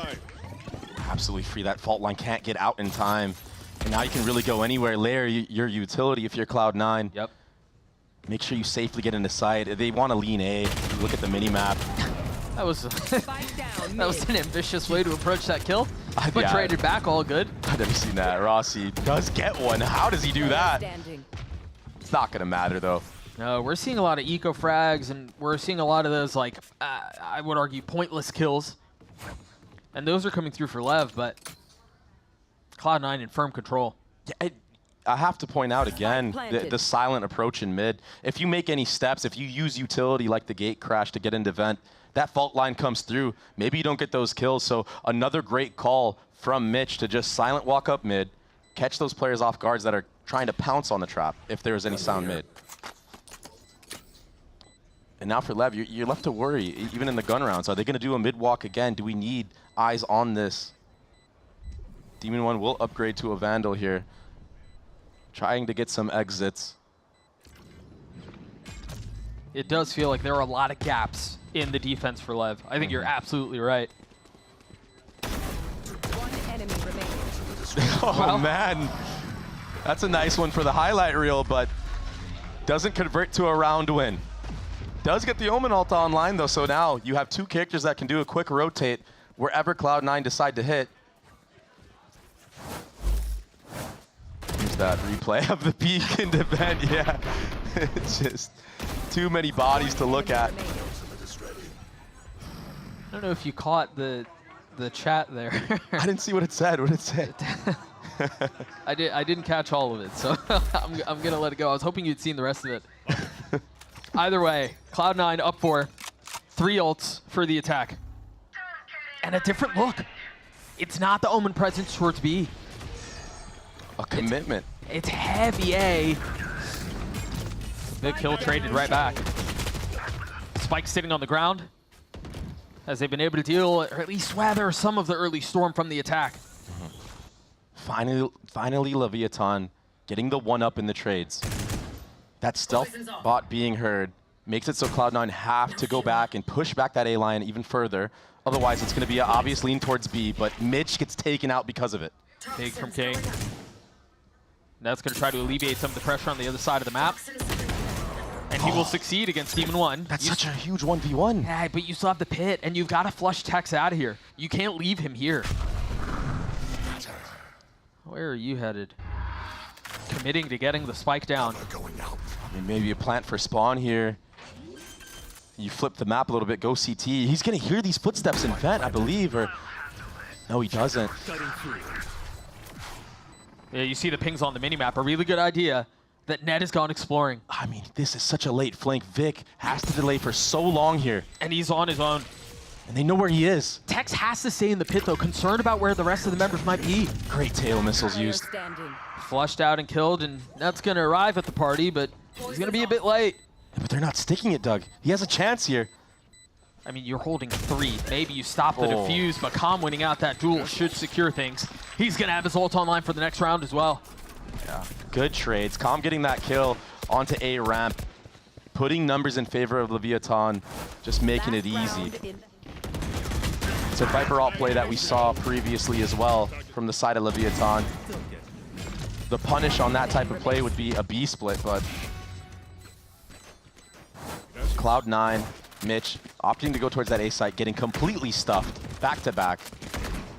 It's another heavy lean A. And they have 2 really explosive ults to hit the site with. Last time it was a double approach on A ramp. I wonder if they decide to just run it down site. I think they have a good idea. Both teams were lighting up the minimap with pings on A. There's the stun, the double TP, stealth drone to answer back. All right, so they've gained a little bit of space here. They've gotten up ramps. There's a lot on the other side of this. There's that first ult invested, trying to flush them out, but Oxy's behind enemy lines! Getting 2, gone unchecked, undetected. Now Rossi's gonna trade back with a bit of his own. 2 Rolling Thunders, dropped, and now silence across the map. And you look at Tex, he pushed all the way through. He has the flank, but if Cloud9 decide to pivot to B now, it's an open site. Yeah, they're gonna flush out. The conversation then becomes what's left. Demon 1 has his ult, and he can quick get back to B.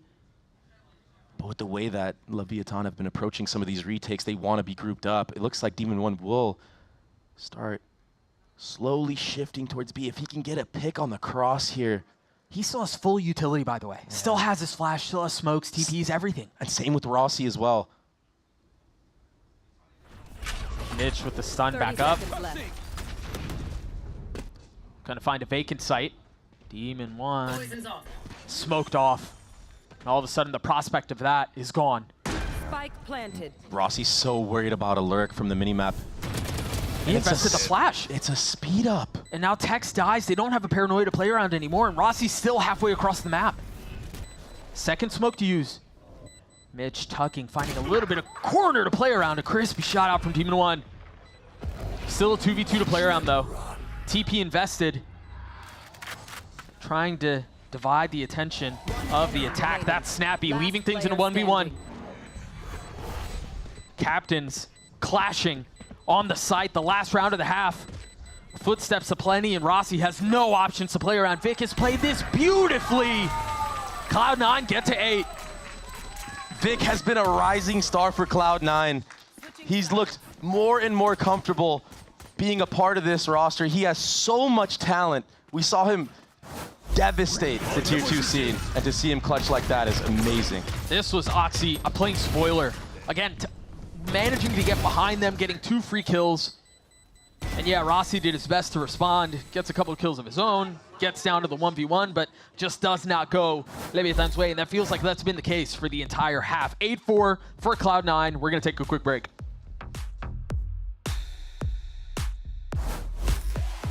It's for you. Do you like it? Come on, Charlie. Use your new door. Come on, let's go. I said go. Let's go. Silly dog. I'm gonna trade you for a cat.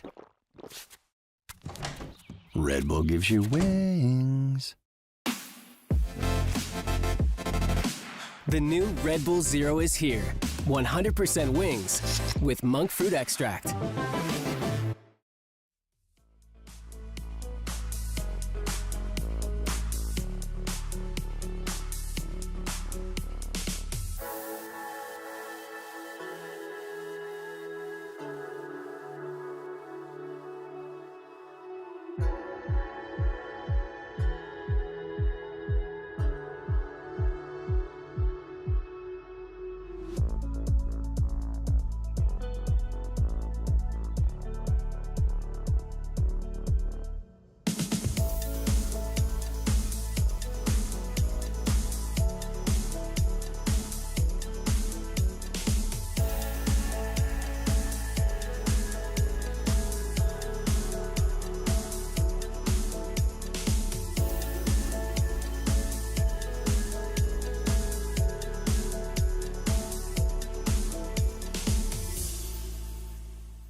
Cloud9 had Leviathan's number for that entire half. Again, it's an 8-4 score at halftime.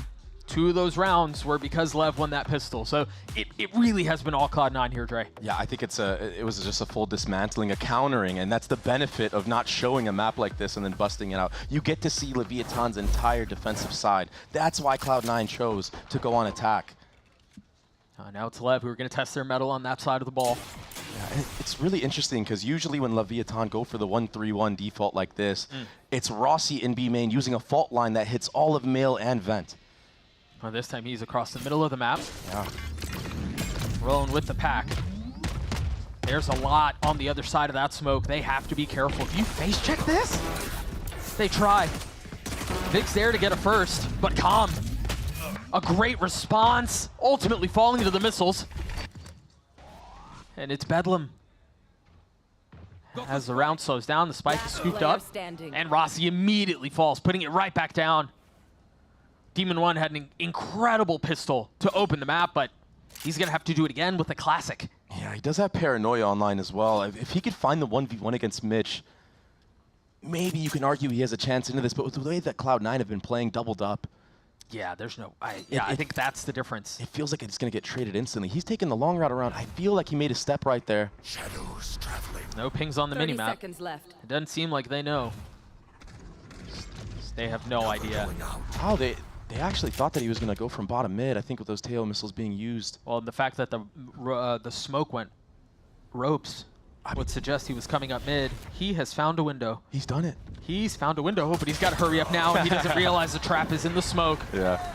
Oxy gets his third. Cloud9 get the pistol. I mean, he definitely confused Cloud9, but he did. There's just not enough time on that clock. And the trade's going in favor. I got to point out Oxy there, peeking A main into Tex and just taking him out right away as this mid flurry was coming.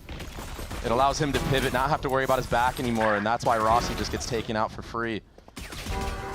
Calm played that so well, getting those 2 kills mid, but the utility was the difference maker there. Yeah, it really came down to that 50-50 of Tex. If Tex can get that kill against Oxy, maybe you have an opening to go back towards A site, but no. Leviathan trying to get quick B main information. Instead, King gets taken out quickly. Orb was gathered though, so at least Leviathan building closer to that Tejo ultimate. And Net is in mid with a judge. And an Orb keeping them apart. 4 players of Lev at the other end of this mid. Stealth drone. Only sees one there. And the never-ending cycle of smokes on mid-split. I'm so glad they're rotating away. I thought we were going to see something that wasn't family-friendly there. Yeah. The thing is look at what you're rotating into. Yeah, it doesn't get much better, does it? Paranoia, fault line. All off a contact of a jiggle. Here we go. What an opener. It's Tex. He's usually good for it. Stuns and missiles delivered. Payload not connecting. And the judge has arrived. That spit's going to cause some problems. Flush him out of the corner. Force him into the fights. And it's fights that Cloud9 will gladly take. Decoy. Yeah, I think there was a lot of conversation. We talked about it at the beginning of the show, Dre, about who really are this LEV team, right? Because you look at their losses, and again, 2 losses, I believe, against MIBR. Yeah, 2 losses against MIBR, and then a loss to G2, who just came in 2nd place at Bangkok. So you look at that and you go, okay, they've lost, yes, but it's against really good teams. So we don't really know how good they are. I know it's only split, and I know it's Cloud9's map pick, but it seems like they're well ahead of the curve here. Yeah, I mean, Cloud9 are that underdog team, the dark horse, some would say, in this tournament. They've looked really good. I don't think this team gets enough praise because of all, the drama behind roster moves and whatnot in the offseason. Outlaw, let's go! But they've clearly figured something out, and this team just works together so well. Oxy is finally having that breakout moment that we know him for last year. He really hasn't had to pop off. This time he's sitting at 16-10. Wise with her money. Big swing out from King, though. Spike down, B. And that tit for tat, that 1 for 1, not really adding up for Cloud9 here. I have the spike. It is the bonus, though, and Leviathan decide to cut noise right now after getting the better of that exchange. Tex still sitting so far back at A. I feel like if he was a little bit more confident, maybe he would creep up a little bit more, but he's just going to wait for his team. Oh, I think that makes a ton of sense. Given all the noise and pressure that was B, oftentimes that's a timing that a lurk will take, right? So Tex is just waiting, and unfortunately for him, that gift will never come. No, quick through all of that, Mitch did manage to upgrade a weapon, so now he has a Bulldog to play around. Looks like they want to flank, but they're flanking the wrong site, so there should be a free spike planted for Leviathan. Cloud9, they're so far away, Doug. By the time they get here, the spike is already going to be halfway to blowing up. I say that as Leviathan are still just going towards A ramp. They're a little bit scared to walk into the A site. That's all 3 weapons upgraded. That was a Ghost, and I believe 2 Buckies that have been exchanged for a Bulldog, 2 Bulldogs and a Phantom. And all this time that you were just talking about, Dre, is running out because the space that they had previously created amongst each other is now gone. Yeah. The spike is going to go down, and they're here. And without any information being gathered towards spawn and A heaven, this could be a mess. Yeah, the flank could come in and actually... King's close by, but Rossi's looking the wrong way. It's a lot on his shoulders. The paranoia in his face, tries to spam and connect.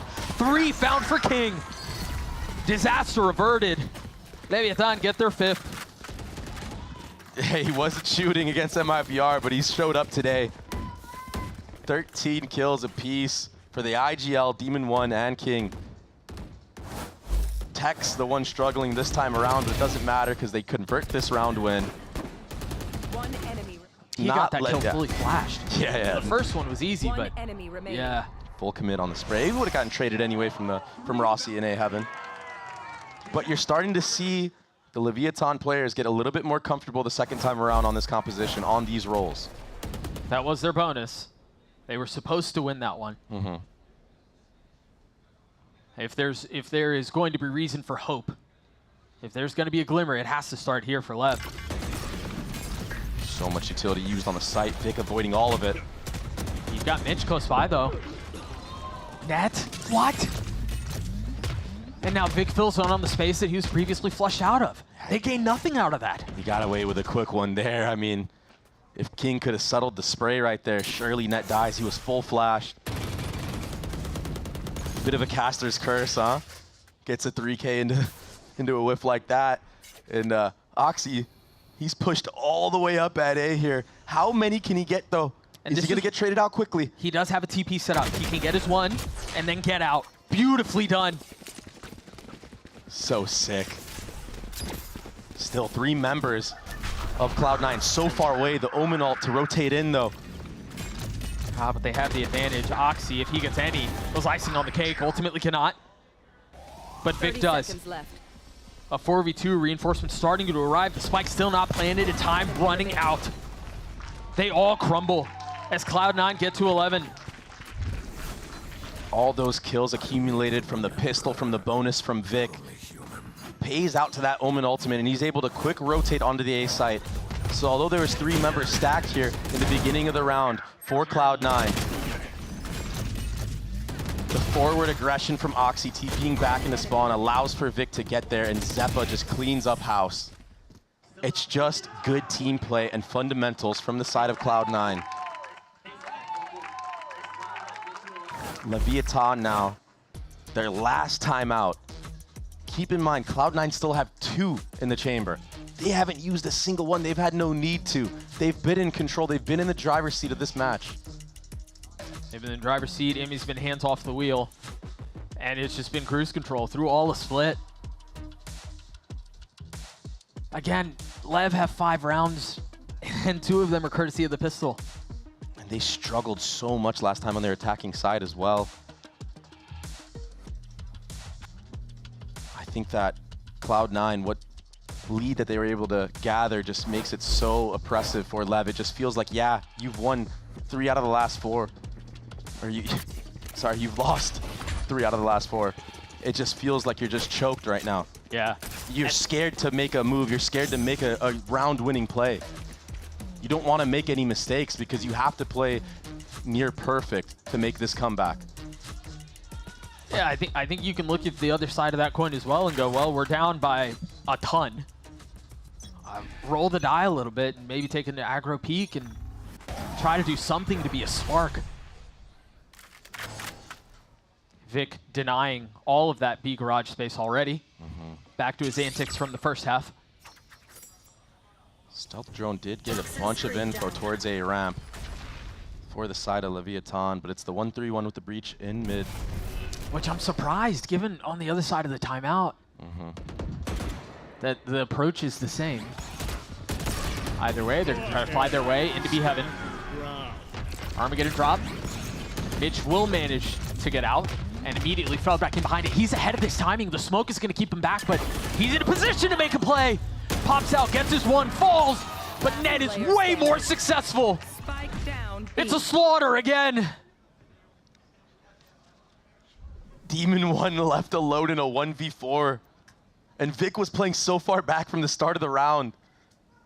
Leviathan thought they had all the corners checked. They used so much utility to gather that space. They weren't expecting the complete disruption of Cloud9. The pace in which they just decided to take the fight to 30 you. seconds left. I loved it. And I mean, you saw it on the minimap. As soon as that tick of the Armageddon passed, Mitch filled right back in behind it. I mean, he was chasing the thing down just to get into an aggressive position so he can get a timing on that fight. That was gorgeous by Cloud9. And it's plays that you look at it and you're like, oh, that shouldn't work. He just ran through a smoke against 4 players. But this has been a huge success for Cloud9. You look at that NRG matchup, they didn't let NRG breathe, Doug. They were flooding on retakes. This time they don't even have to flood when the actual tap of the spike is going through. They're just going to go right after those Teo missiles are there and completely disrupt you.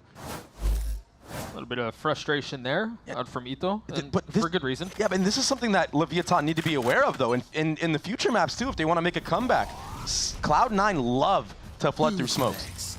You need to be dialed in those moments, and now King using that Yoru ultimate, getting all of B Heaven control. They used the drone through B main as well, so all attention drawn this way. Investments aplenty. He ulted on the other side of this. You should be able to find 2 stun members. Yeah, the spam through the smoke connects onto Mitch. And finally, a little bit of breathing room for Lev. King getting a second to the round as well, sitting down the operator of Oxy. And I would imagine this is going to be a hard save. At least one person getting that operator, bringing it into the next round. But wait a second. I don't know that you save. You all have over 4,000 credits. Go take the fight. It's all falling apart right now. Let Vic be the dagger. Zeppa and Net still stand. And they're starting to creep forward. King will fall. Assassination Sal, Tex on the trade. A 1v2 from Zeppa to close out the map. He's done it so many times this year alone. Time is short, though. He's going to have to deal with the smoke techs waiting on the other side, and as the spike ticks away, options run out. Is he going to have enough time for the defuse? No. Heroics, but LEV stay alive. Yes, but the implications of the damage that Zeppa and the rest of Cloud9 just did, they're putting themselves in such a good spot to close this map out. The buy is going to be scrappy, and you have no choice. You have to full commit. Here's some of the highlights of King getting those kills. But you're right, the economy was so good for Cloud9. Why not do as much damage as possible? And this opens up what you're about to see on your screen right now. Oxy with an outlaw in his hands. Look at the armor right now, Doug, from the side of Leviathan. It's not great. That being said, the main pack of Leviathan are towards this B in mid area, and Tex, he's been playing so far back. He's been playing really far back, and I know I've mentioned it a few times, but I love the way Vic has been using his utility to play mind games through controlling B main. Yeah, it basically forces you to use extra utility, and now you don't have that for the hit. Yeah, the fake TPs that he was doing on the first half, now doing it on the second half to suggest that he's taking it. Meanwhile, King is taking the fight to Zeppa's doorstep. It's a lot of pressure for Net. Somehow staying alive. Too much utility used right there. Zeppa. Stuns are real this time around. And it's a freeze to the round, but proactivity from the side of Cloud9, wanting to even numbers. Rossi, be careful, buddy. Crispy shots on the first. Nicely done, but traded back. Still the advantage, though, for LEV. They're going to rotate back towards B, and there's no info that they have there. I mean, you can maybe assume that Mitch is given the space back, but he just got a kill onto Rossi here. Yeah, you just have to play the numbers game at this point. That's what Leviathan are going for. Mitch, he's going to have to come up huge for Cloud9, but Demon 1 absolutely drops him. Free Salvo's back sight, the TP through, and you're right, it's free. They should be able to get the spike down, and Oxy and Net going to have a lot to do. I think now is when you consider maybe not going for it. Vic has literally $0 in the bank. He's used all his money. I mean, maybe you send Oxy because he's got an outlaw, but you imagine Net's going to want to keep his gun. Yeah, Oxy picks up Zeppa's gun from the punishment that was happening in Vet from LEV. That was a nice default into mid. The fault line hitting Zeppa, he wasn't really able to settle that. So a little bit of life from the side of Leviathan. I like how they played the numbers game. I like how they waited for some re-aggression from the side of Cloud9. And then, you know, having pack mentality, making sure that they don't get 3K sprayed down or anything like that. Yeah, the problem is the little bit of life that we're seeing out from LEV, it's fake. It's fake life. You take a look at Mitch's, he's, what, 2 pips off of his ult. Net is a pip off of his ult. Yeah. And I want to say that Neho is pretty close by as well. So even if they manage to get a couple of these rounds together, once you get to the point where all of those ults are hitting at once, that's really hard to navigate around. And I think you're absolutely correct. I think Cloud9 are definitely saving up all these ultimates to just use at the right opportunity. Just close this map out. That's a cheeky little stat from Vic. He's leading in assists per round for VCT Americas. But he's also been having a banger of a map so far. He's 18-3. He's doing it all today. Finally, Tex has been tested towards that A main side of the map. The reaction from Leviathan is a little bit more of B main pressure. Which is really what Tex is there to do, right? If you feel a lot of the aggression from A main, you play the push and pull game and you go elsewhere. But they didn't really invest much. And so Cloud9 are still in a spot where they can take a step back. They still have utility to play around this. Net in a really big spot. That's a flash on the other side. He still gets a kill. Oh. Dinks onto the second. Damage dealt. 1-for-1s, though, usually tend to favor the attacking side. And that TP from Oxy, it's not even close to the A site where all 4 members, or all 3 members of Leviathan are at right now. Demon 1, he has that Omen ultimate online. Could TP back site, regroup with his team if he wants to. A little bit of damage dealt, and Demon 1 showing his presence was not enough for Cloud9 to take the bait and rotate B. There's that Omen ult I was talking about to regroup with the squad, but Leviathan, the time is running low, Doug. They need to be careful. There are only 2 members here, though, and one of them just got flushed out. Vic will join him. And now the site is theirs. Wow. What a great call from whoever it was on the side of LEV, whether it was Rossi or Com, to flush out that little corner, get a free kill of utility. It's something that Leviathan do really well, is chaining their abilities together and punishing players caught out like that. So to see that this deep into this map, it's buying them a chance. Yeah, again, this feels all good. Still a lot of ults. Still a lot of ults. Yeah, this feels all good and fine and dandy for LEV, and there's a little bit of hope, and so maybe there's a chance. But you take a look at the right side of your screen. Yeah. And that is ominous. The scariest part about it is whenever Cloud9 decided to take this time out, maybe it's after this round, and Imi just says, hey, it's time. Leviathan have been doing a 1-3-1 mid almost every single round that they've won. Let's initiate the trap. It might just be enough to take Cloud9 over the edge and close out this map win. There's that little combo of utility that you mentioned to flush out the kill. It's something that Leviathan do really well.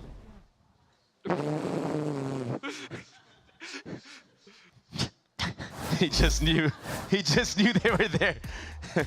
Here's that timeout though that I was talking about. So maybe now opportunity for Imi to settle, come up with a game plan for some of these ultimates to be used in some following rounds. Bro, you imagine this is where the ticking time bomb goes off. Right? This is where they draw up that breach ult, deho ult, mid, complete slaughter. Just so much utility. It's gonna be an absolute fiesta on our monitors. I mean, I think the one maybe saving grace is Cloud9 might not have enough money to fully buy, if I'm not mistaken, and so, you know, maybe it's delayed a round longer or two potentially, but I think until they get past all of those ults, I have a hard time believing they're ever going to be able to pull this off. Yeah. Gotta take it one round at a time right now if you are LEV though. Yeah, agreed. Try to contact, try to bait out some of these ultimates as well. That is your win condition if you're Leviathan. Can I bait out these ults and not get punished at the same time?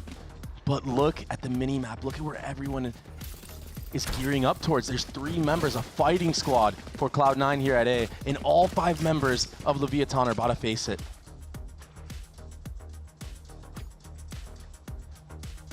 We mentioned it at during the timeout. The money's funny.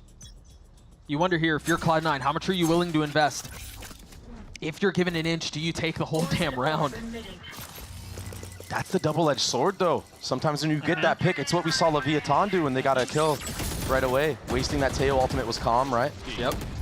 Gotta be careful here. A lot of noise made, eh? So much utility. Missiles, fakes, TPs, paranoias, and that might be the cue. Mitch getting the opener onto King. Big trade back from Calm, though. How much more can they get here? Texas gonna fall. Oh, they forget about the ults. They're just gonna frag their way through this. Zeppa holding the line from heaven. Falls to Rossi, who's now gonna have to figure out a 1v3 to keep this map alive. And again, Mitch still has his ult. And they saw him as well. They know he's in heaven right now. All members of Cloud9 grouping up here. Net from that vent with a stinger. Upgrades from the side of Vic and Mitch, like you said. And they have the breach ultimate. You definitely invest it here. You have this one in the bag. He doesn't have spike. He doesn't have a ton of time. But it is Rossi, the old IGL of Cloud9, up against 3. If he wins this, that's a big if. But how crazy would it be? Committing to getting the spike down. He might get the plan off. He will. The stun to buy a little bit of time. Shut. Oh my God, he almost did it, Doug. Not even close. Not even close. Mitch will get the defuse. Cloud9 take map 1, 13-8. And again, for as much as LEV put together a lot of exciting stuff towards the end of that map, Dre, it really felt like it was Cloud9's from the beginning. Yeah, that attacking side, you could clearly see there's a lot of thought into it, counter-stratting. That's the benefit of being able to watch a team play a map and you concealing yours. And we didn't know what to expect from the side of Cloud9. Like I said, last year they were 1-4 on the map of Split. But Mitch joining this team, giving them a new look on this map, giving them new life on Split, furthering the map pool. Cloud9 are shaping up to be such a dark horse in this tournament. Yeah, they've got a lot of things clicking for them. Again, it was their map pick, and I think if there were any questions that are yet to be answered, they are going to be answered on Ascent.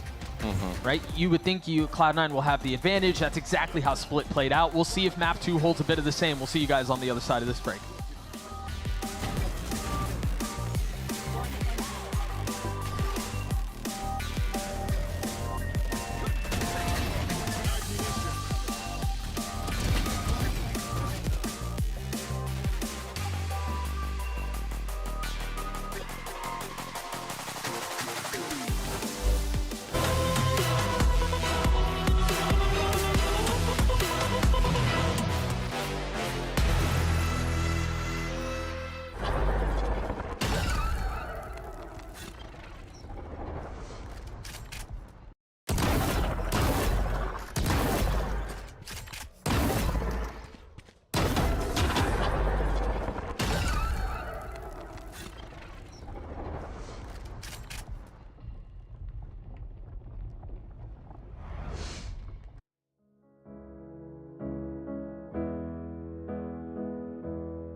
King que responde junto con Rossi. Castigo de King, el 3K para el Rey. Panchito que la logra el 4K.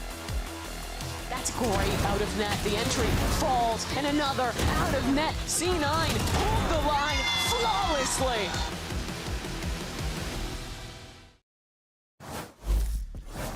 I am here with Emmy before map 2, a solid game 1 in control most of the time. Is there anything even you want the team to clean up as you head into map 2? No, just keep playing confidently. That's it. Easy, short and sweet. Emmy, thanks. Good luck in the game. Welcome back, everyone. Zoe here, joined by Wyatt and Sean. As you can see, we have a special guest here on our desk as well. Lee from G2 is joining us for a quick chat about the match we just got to see. Also, a rare occurrence of an Emmy post-map 1 interview. Yeah, I don't think he even knew what to say. It's like, what do I do out here? I can't The be answer mad. sounded exactly the same as a loser's interview with him would have said. Sounded like. He doesn't really give us much anymore. It's like, we need to get our confidence back. Okay, we'll just Start add it winning today. That's cool. pistols. the whole spiel. He's happy underneath, though. I'm sure. Yeah, he has to be so sure. happy that they started that way. You know what? I am very happy right now because we're gonna leave here and I'm gonna pick your brain talking about the homies on the server. How does it feel for you to see friends pop off on the server? Like Zeppa had a lifetime performance in Kickoff already. He did it again yesterday. Yesterday, last week? I don't know. What is time? Yeah, last week. It was last week. It feels like yesterday. I mean, I think this meta suits Zeppa especially. Like, I think Teo is just an insane agent for him. All in all, like, their roles right now are very good, and like Mitch obviously fits in pretty well too with the roles and stuff like that. So, like, I think they're playing great. Their comps are really good. They're up to date, so they're looking good. Let's talk about this map specifically that we got to see them being pretty much in the driver's seat for all of it. Leviathan, obviously a bit unlucky with so many changes and then also having role swaps. Do you feel like they looked more competent this time around? To be honest, not really. I feel like they have still a lot to work on, and like obviously, like you said, like changing so much around is hard, but there just comes like certain like individual moments that I feel like they need to just get better at, and they just aren't. And I don't know if that's roles, team, like comfort, anything. Like it could be anything, but they just probably just need more time. Yeah, we were talking about the roles a lot before we were getting into this game, and the fact that they have so many players that can play a number of roles kind of makes it, I think to some extent, hard to pick necessarily because they have so many options. Do you like this King duelist era that he's in right now? Yeah, because I feel like the only person on their team that can play like the Yoru is him. Like obviously if they choose to play like a Jet or a Waylay, I feel like Demon 1 would be more suited for that. But if you're gonna play like Raze or Yoru, he's definitely the person to do it. I mean, he's played that, you know, years ago. In terms of like the other stuff, like I'm not like I don't like Demon 1 on some of these agents. Like I feel like Astra is more suited for how he plays and stuff like that, where it's very like plug and play. Like you can just kind of guide him around, and he just focuses on his crosshair. Like that's kind of what he's good at. And yeah, like I just feel like in all, they're like just missing something. It's hard. His team always just thinks util first, but watching LEV, it's just not ingrained in some of them yet, right? Like yeah. Once Demon 1 gets comfortable in that realm, you know, maybe it'll look better. And same thing goes for King, but the roles are too all over the place right now. Yeah. Let's actually check in with the opposition. Itopata had a quick chat with Riv ahead of this next map. I am here with Itopata before their next matchup. Looking at the team, all S-tier players, everybody's amazing at their role. What is missing, though, to unlock that potential we know from the squad? Right now, in this game and last official as well, the way that we played is very different from what we showed in scrims. And I feel like right now we're just a little bit scared of losing, and we're more like playing to not lose instead of winning. So, you know, this is what we were talking. We want to be way more aggressive. We want to be way more fluid on the map. We just want to be kind of flowing, you know? And this is going to come when we kind of like drop this fear, get over it. Itopata, thanks for the insight. Good luck in map 2. When you hear coaches say stuff like that, is it more about, because I'm thinking like, okay, they're not aggressing in like the micro plays. Like C9 takes A heaven on split. What's our play to take it back in the next 10 seconds? And it just doesn't come. They just are reacting way too late. Yeah, I mean, hesitation is probably like the biggest difference from like scrims to matches. Like I'd say even we suffer from that sometimes, you know, depending on the situation. But I mean, that just felt like a very basic answer to me. Yeah. Like you don't want to say too much, true, but you don't want to say like too little. But I mean, obviously like, if he's probably not happy because he watches, you know, the practice every day. Yeah. And that's probably not at all how they play on split. When it happens to you guys, does it happen from a place of like, we don't know what to do because we're playing this crazy double duels comp, this new agent came in, we don't know how to counter it, or is it because, oh my God, this guy just hit like a 4K and we don't know how to isolate? I would just say like, it doesn't really come from not knowing what to do. It's more so just like mental block, I guess. Yeah. Like I don't think like there's too many scenarios, at least for us, that like we're like too surprised by. Sure. It's more so just like pressure of the game or just like pressure of the match and stuff like that. So not too much so like, oh my God, this guy just aced. Like, yeah. I don't know what to do. Hey, that's nice to know.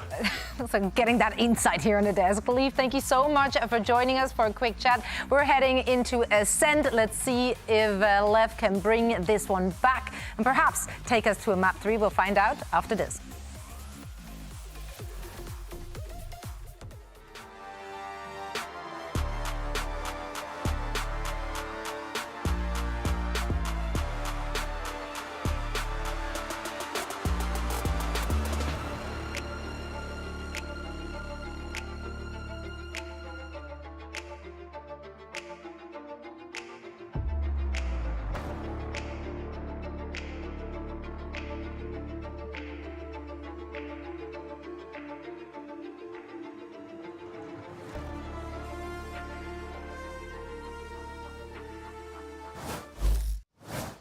Ascent is on the cards, and we've seen as the meta has developed that the compositions of old are no longer the case. I can't imagine that will be any different here. I'm Doug. With me on the call is Dre. We saw a lot from Leviathan. We were able to hear Leaf talk a little bit about it as well. He mentioned that he didn't necessarily love how some of these players looked on certain agents. Are you expecting a change here? I don't think we're expecting too much of a change. I think Leviathan want to keep things a little bit the same to make sure that they have the same look. But that being said, I have to keep in mind that Rossi was an APAC player for a whole year. Maybe he's going to bring over some of those compositions on a map like Ascent that aren't so common in North America.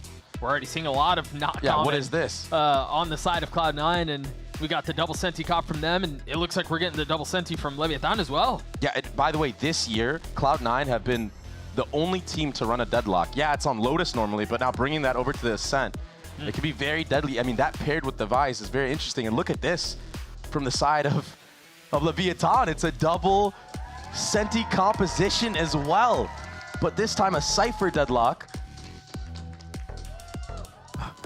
And wow, what a wild time to see this on Ascent. Two very off meta comps. I mean, the two meta deadlocks. The meta for Ascent is now there is no meta. Yeah, there is no meta now. It is constantly changing. The days of the standard comp are of old.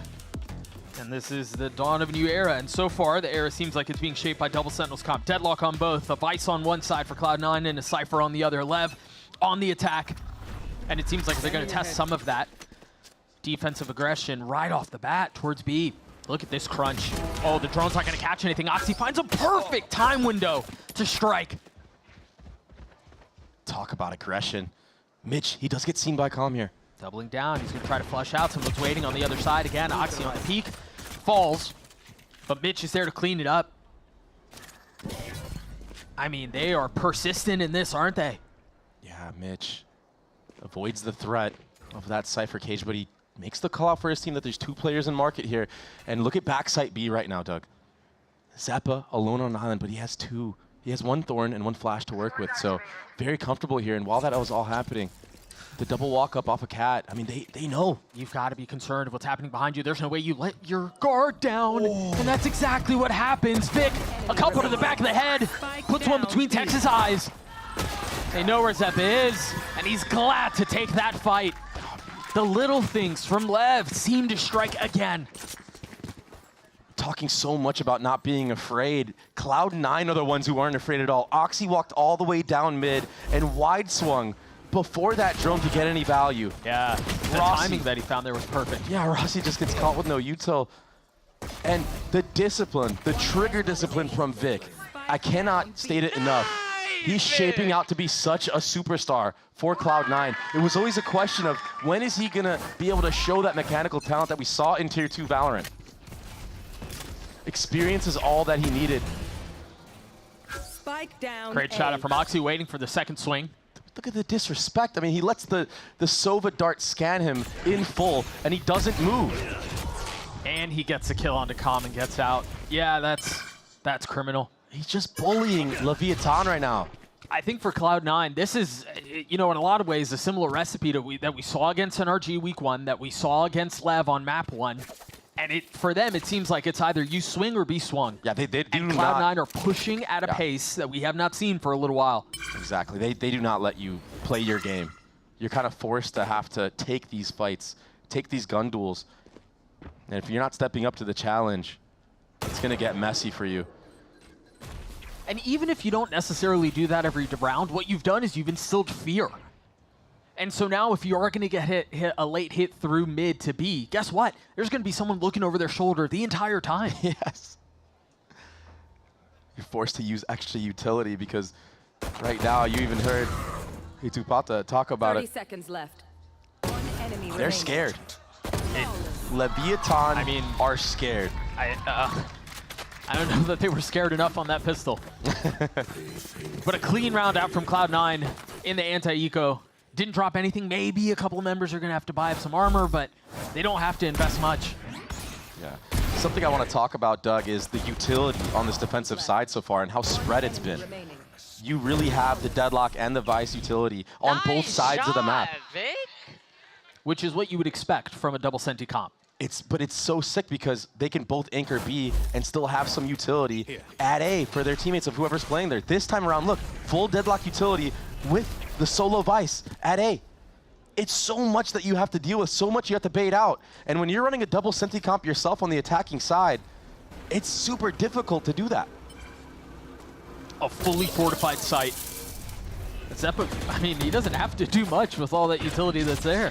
One pop of the Thorns, and it thwarts the entire attack and default of Leviathan. And look at the aggression from Cloud9 on the other side of the map. Yeah, look who has the judge now. It's Oxy pushed up in B main.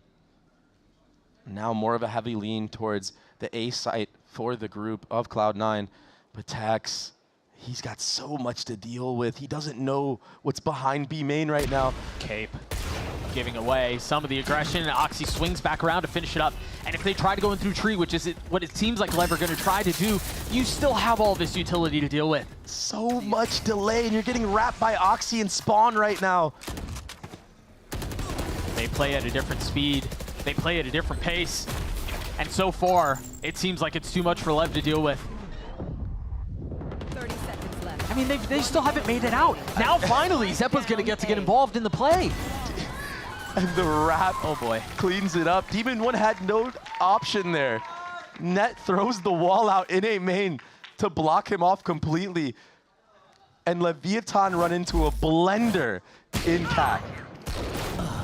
Yeah, brother, they were going to find you. It just feels so oppressive if you're Leviathan right now in the server. And also the awareness of Oxy to know, like, okay, no one's behind Tex here. I feel like I feel like it's a hard tell right now that Cloud9 have, that they understand that Leviathan are going to favor doing like a 4-1 approach if Tex is the solo site. Yeah. Because, I mean, for him to just knife out and grab that Vandal, not worried about anyone behind that threat, just goes to show that they have a real good understanding of how LEV like to approach attack sides. On this anti-eco, B main control was gathered. I think Calm was able to grab that orb. Kind of gathered. You got Tex on a line, but I mean, listen, when you're on the eco round, you gotta get something going, and getting both orbs, I think, is a good start, right? Sure. Yeah, take what you can get. Yeah, that's fair. Cloud9 are willing to give both extremities, just play far back, use the guns to their advantage. This is the benefit of running the double Sentinel comp, Doug. There's just so much that you can work with. There's a wall in A main that allows you to just full focus forward on Cat. I mean, the deadlock stun in B main, Vice wall in mid, that does get triggered. So good methodical bait of utility from the side of Leviathan, but they are going to run into the Paranoia. They're going to run into Vic. They're going to run into Net. I don't know that it's much of a fake. Zeppa spotting from Sayre, so he knows that mid threat is not there. Dark cleared. Calm from Net. On the swing. Spike down A. Yep. Just looks so easy.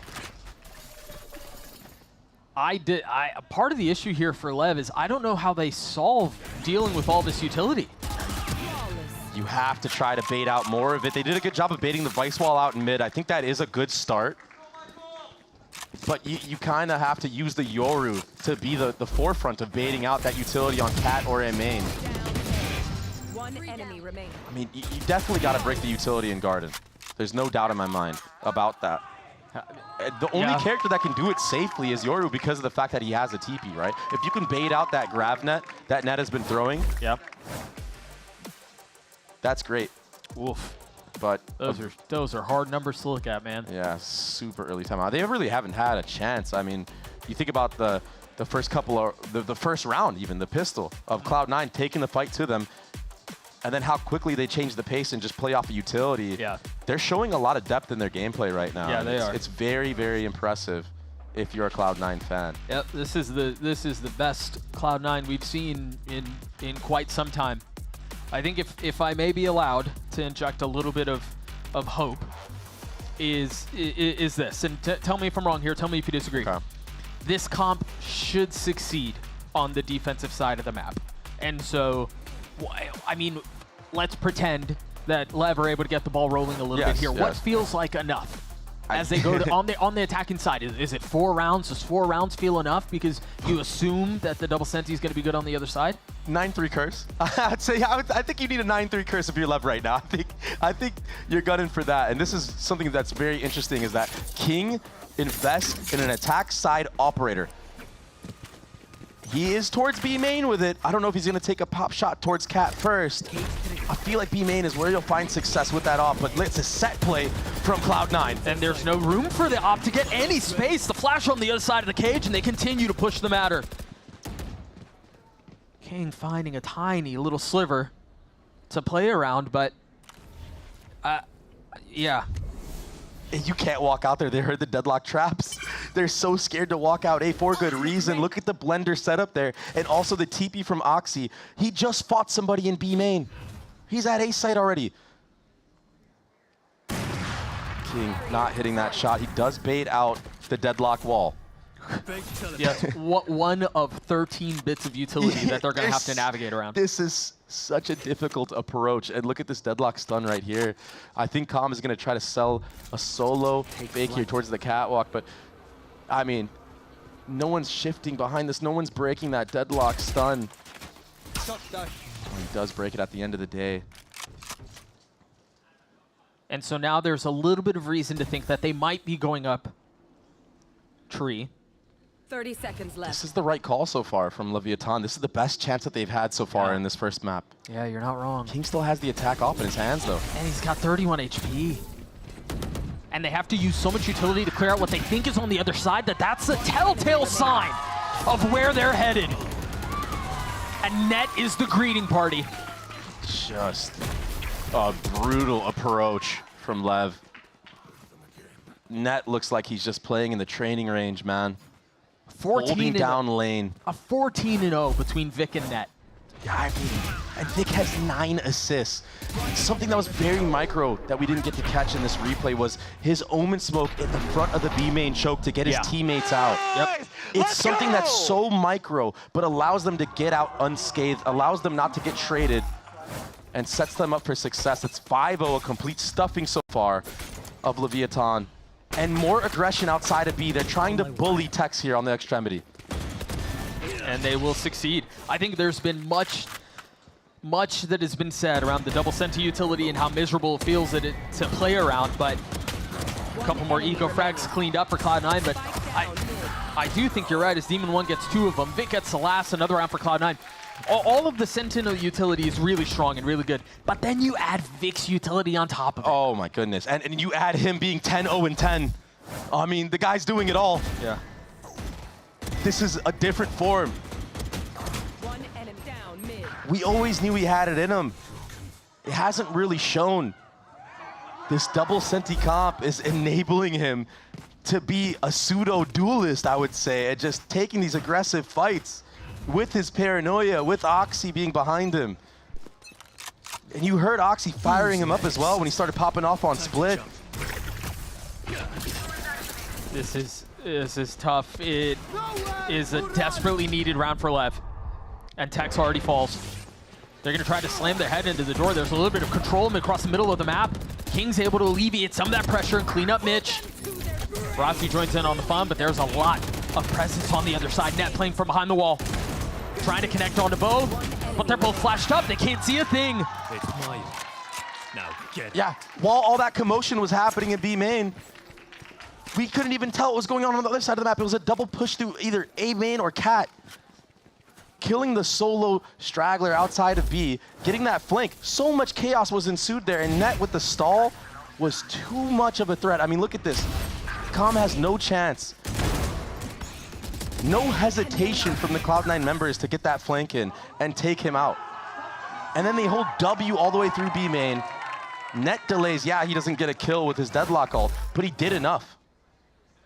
Well, let me ask you another philosophical question as Leviathan have burned their second timeout. Lay it on me, lay it on me. Of the map here. Are you surprised by how much success Cloud9 have found on flanks, given that Lev are also running a double Senti comp? I just feel like at this point of the game, not really, because Lev are just spiraling out of control, and you could just tell in their gameplay. You said it from the start of the round. It looks like it's desperation, using the Yoru ultimate, nothing to follow up behind it. You can't really just run it down on this comp against the double control, against the double Senti. You have to meticulously work the utility, bait it out, break it. So I'm not surprised that it's happening to Leviathan because of that reason. We're not seeing them kind of do this bait of util, trying to use the Yoru to take out the A util on Cat Garden, whatever it may be, not even the Vice Wall in mid. They've gotten to the point of the game where they're just all trying to 5-man, and it's not going to work against this composition. It's not going to work against the protocols that Cloud9 have. For as much as comps change, you still have to play the map the same way. You go all the way back and you talk about the need to clear utility. That still seems to be the calling card that the attacking side need to figure out. Yeah, I think the best round that they had was when they baited out that mid Vice Wall. Yeah. And kind of worked through Cat Garden area. There just needs to be an extra layer there. Rossi, maybe then you can go back into the execute. Go ahead. Rossi, the only one with a gun here. It's a lot of presence mid. You know the wall is there. Okay. Triggered, but again, B main is taken away. Tex is wise too. It knows it's there, but can't win the fight. Tex, it's just not his day today, man. No, he's been quiet. The same thing was happening to him on Split, but I remember on Split he was playing so far back on their attacking side, he didn't want to take those fights. Dude, and look at how aggro this wall is. Yeah. I mean, they are moving the line of scrimmage. The cool thing is you break the B wall, you bait out the mid wall. Now's a good opportunity for Demon 1 to get activated and try to find a lurk timing. But he's walled off by his own teammate, and I just don't know what he's going to do. TP past it, I guess? Yeah, and you still have to deal with some of the rest of the utility that's here. It's so out of sync. They do a freeze, but that just doesn't hit the mark. You saw what he was going for. If it hits on top of the box, Calm is crouched. Still tries to get out. Really nice flash. And Demon 1 is still the last one standing. He was walled off from the start of that hit. It doesn't really make much sense having to throw that market wall when you have a player lurking up mid. I guess maybe Demon 1 could have went spawn there, but this is both timeouts burned, Doug. This is a stomping. We have to point out how well Cloud9 are looking and dealing with this. Bro, I got flashed 3 times. It's weird. People don't normally laugh when they're flashed 3 times, but the vibes are obviously really good in the Cloud9 camp. I think this has to be so frustrating to call from on the attacking side because nothing works. Nothing has worked. And it's like, okay, yeah, we could sit here all day and be like, oh, you have to bait out the double Senti utility. But what do you do when you're just getting like just beat down? You're getting peeked into even on the defensive side. Look at this. They have a lot of space that they've taken towards B, but a TP from Vic has already joined the fray, and they still have all the utility. They've got the wall, the thorns, the sensors, the flash, everything. Oxy, up close and personal. Tex winning that duel out, but do you expect Mitch there, spamming through the smoke, not able to connect? Zeppa getting 3 on the round, but Tex doing the same. Vic on the swing. Tex requires 4 as LEV finally get on the board. At this time, pushing into spawn, understanding that there's so much utility on lane. And the Omen ultimate kind of makes it a little bit more obvious, too, that the back of B is very fortified. So that quick call to take the fight on the players in spawn was the correct one. But can you rely on stuff like this? Cloud9 now have a chance to adapt to that as well. Nice, King. Nice! Hold a little bit Not 13, more no, back. That is a good relief. Sigh of relief from the Leviathan boys, huh? You take the wins where you can get them. But now Oxy has an operator online. Another threat that you have to be worried about. This is a nice adaptation out from Tex. Given all the space that Cloud9 have taken B main, he tries to put up a trip that ultimately gets cleared out, but at least an idea of where the pressure's coming from. Yeah, and a good cage as well, understanding that there may be somebody at the other end because the audio cue now. A bait out of that Vice Wall in mid, and Tex, Doug, he finally did it. I thought he was dead. He won a 1v1 on the extremity. Aggro smoke. Yeah, Mitch hasn't been cleared out. You've got Zeppa close by. And Zeppa not able to settle the shots. Gets his 1. But a 3v2 now for the attack that's instantly equalized. Net gets his, tries to get away. It's all on to Vic now. They have no idea where he is. No, they don't at all. 10, 1, and 14. A 1v2 would feel like a death blow to Leviathan, and he gets the audio cue of the Omen teleport. He hears the footsteps. He's in the right place. Still has utility. Has his 2 smokes. Wants to take the fight, so he's gonna get ones. He's gonna get ones! A Red Bull clutch and heartbreak for Lev. Heartbreak for Lev, but a breakout performance from Vic. The best series he's played so far in VCT Americas, Doug. One enemy remaining. He played that perfectly on audio cues. Full confidence holding his spot on B.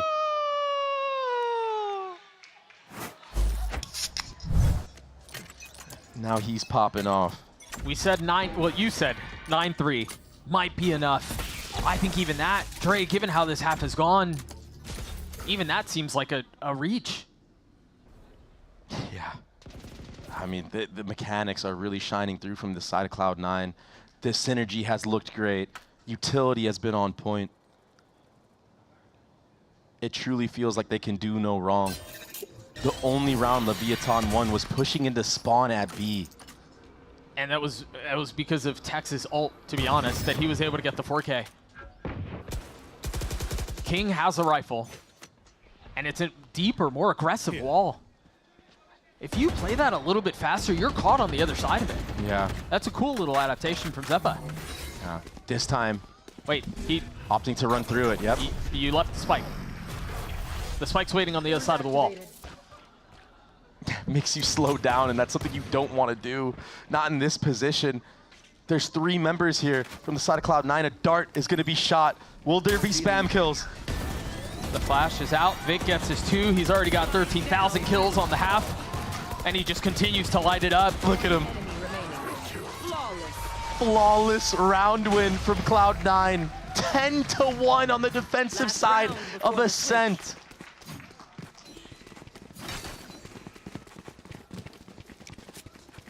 I don't know how you solve against this comp. I really don't. Leviathan have tried. They've tried different looks. They have. This time trying to disrespect that mid-vice wall, but it's just not enough. It's too late, honestly, in the half. He's plugging the mouse in. He doesn't care. He knows he has it in the bag. Is he trying to nerf himself to make it like fair or something? What's going on right now? Already started the next round. Can't you? Or picked up and rotate back.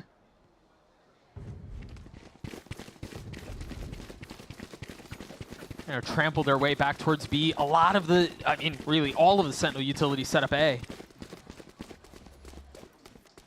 Net still has a net. And a wall. Yeah. A new look as well from Cloud9. This time a little bit more of a heavy focus on mid. Yoru ultimate used to get some info out of B. Understanding Oxy's here with the operator. Does he have a TP to get out? He does, all the way back B main. This is as free as B has ever been for the side of Leviathan, but he's just too good. Oxy. King getting his 2 though, that's big. And you've still got Vic who's alive, and that has been a problem for Lev.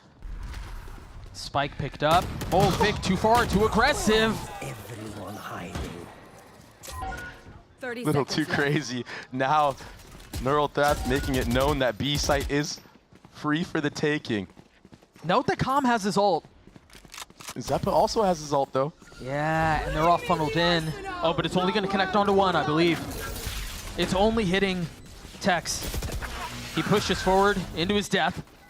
Remember, the guns are still up on the other side, so it's going to be a straight up 2v2. Calm with 2 shocks to play with. Demon 1 with his paranoia, but no health to speak of. Zeppa gets the last, and that's another round for Cloud9. 11-1 half on the defensive side. I guess for Leviathan, Calm is right. At least it's not a 13-0, Doug.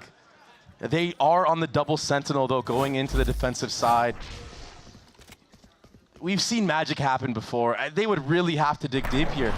They have the experience to do so, though, Doug. We do have to keep that in mind.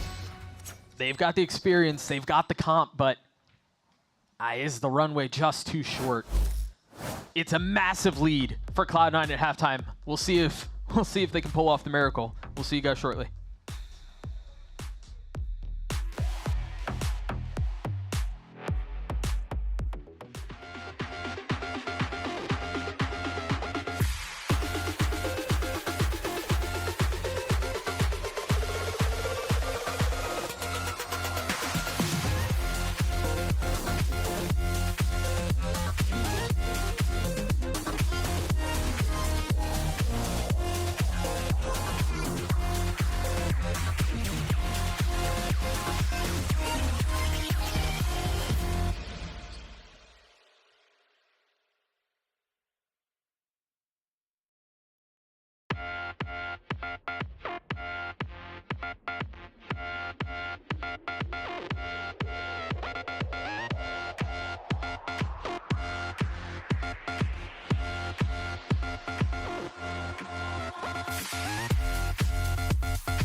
Cloud9 put up an impenetrable wall on their defensive side of Ascent, courtesy of both Sentinels, courtesy of Vic going 16-2 and 15, and just smoking LEV out of the server. We'll see if LEV can do the same on their defensive side, because Dre, they have a couple of Sentis of their own.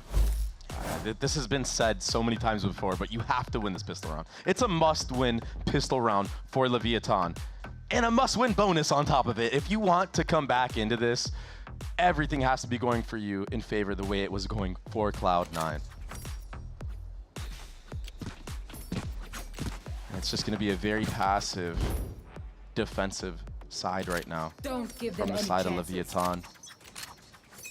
Which you would expect. Yeah. Again, if they're going to lean into the strength of this comp, it's this.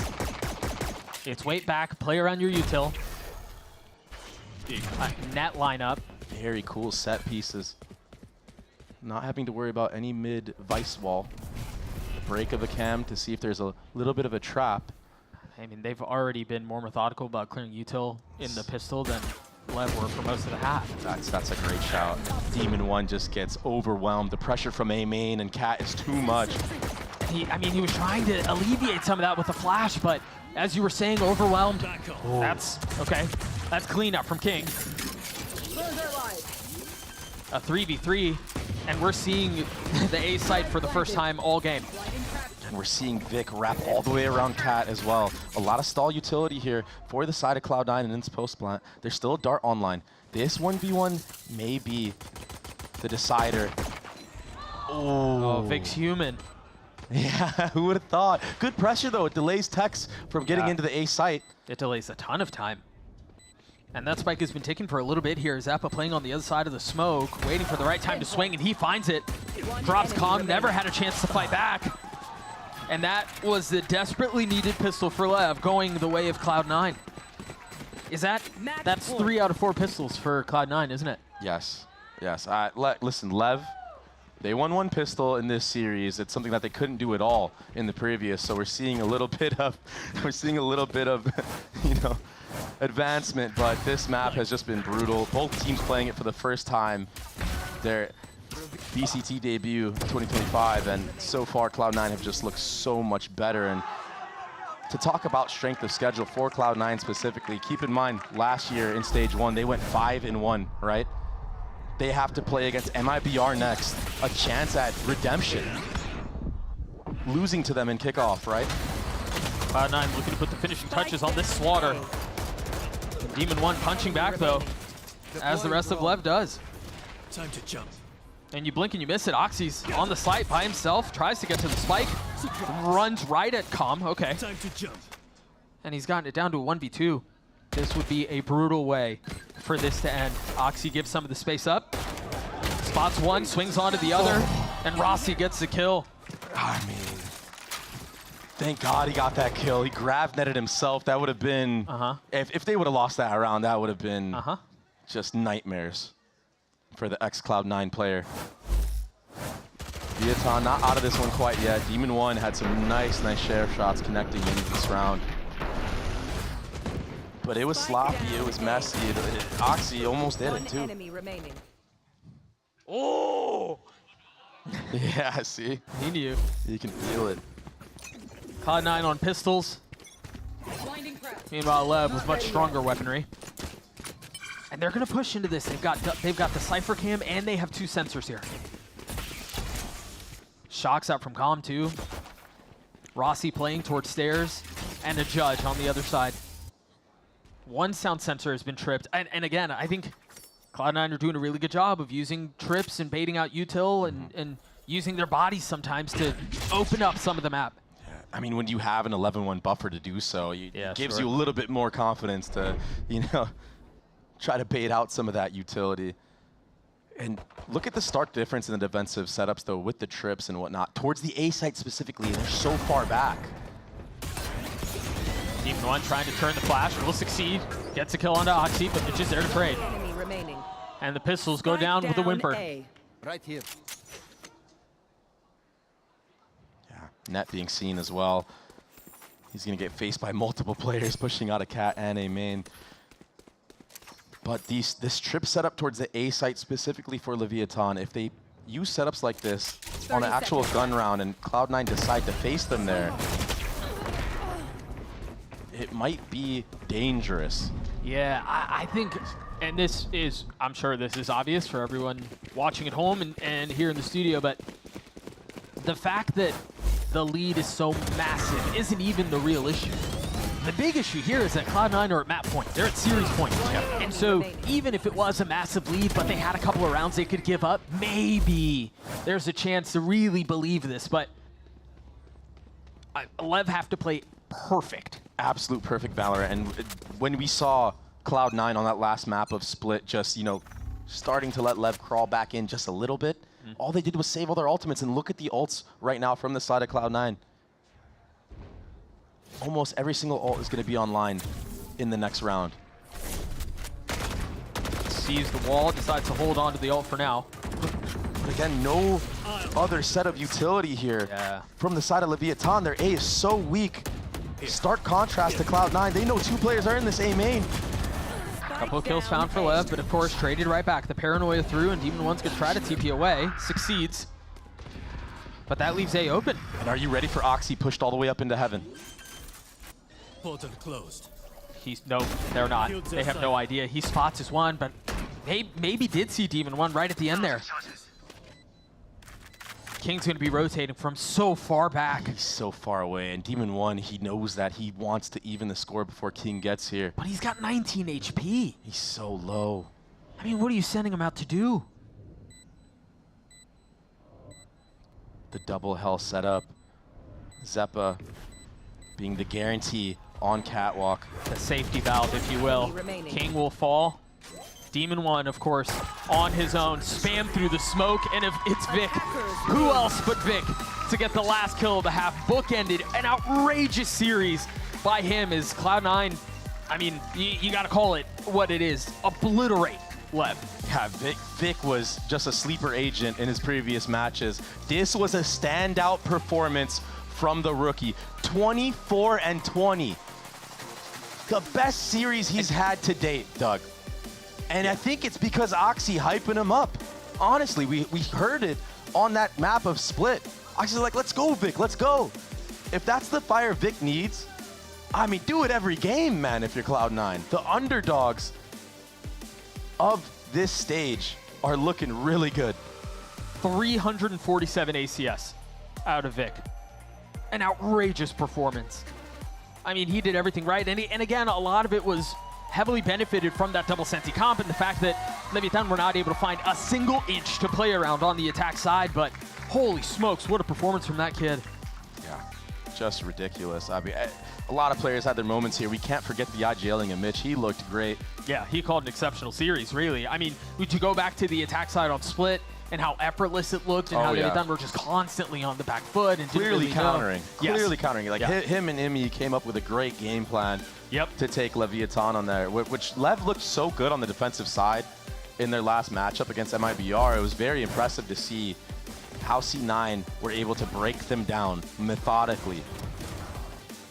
And then on this last map, Leviathan stood no chance. The util combos, the synergy from the defense, it was way too fortified. I mean, Vic could put together a frag movie just with this last map. Yeah.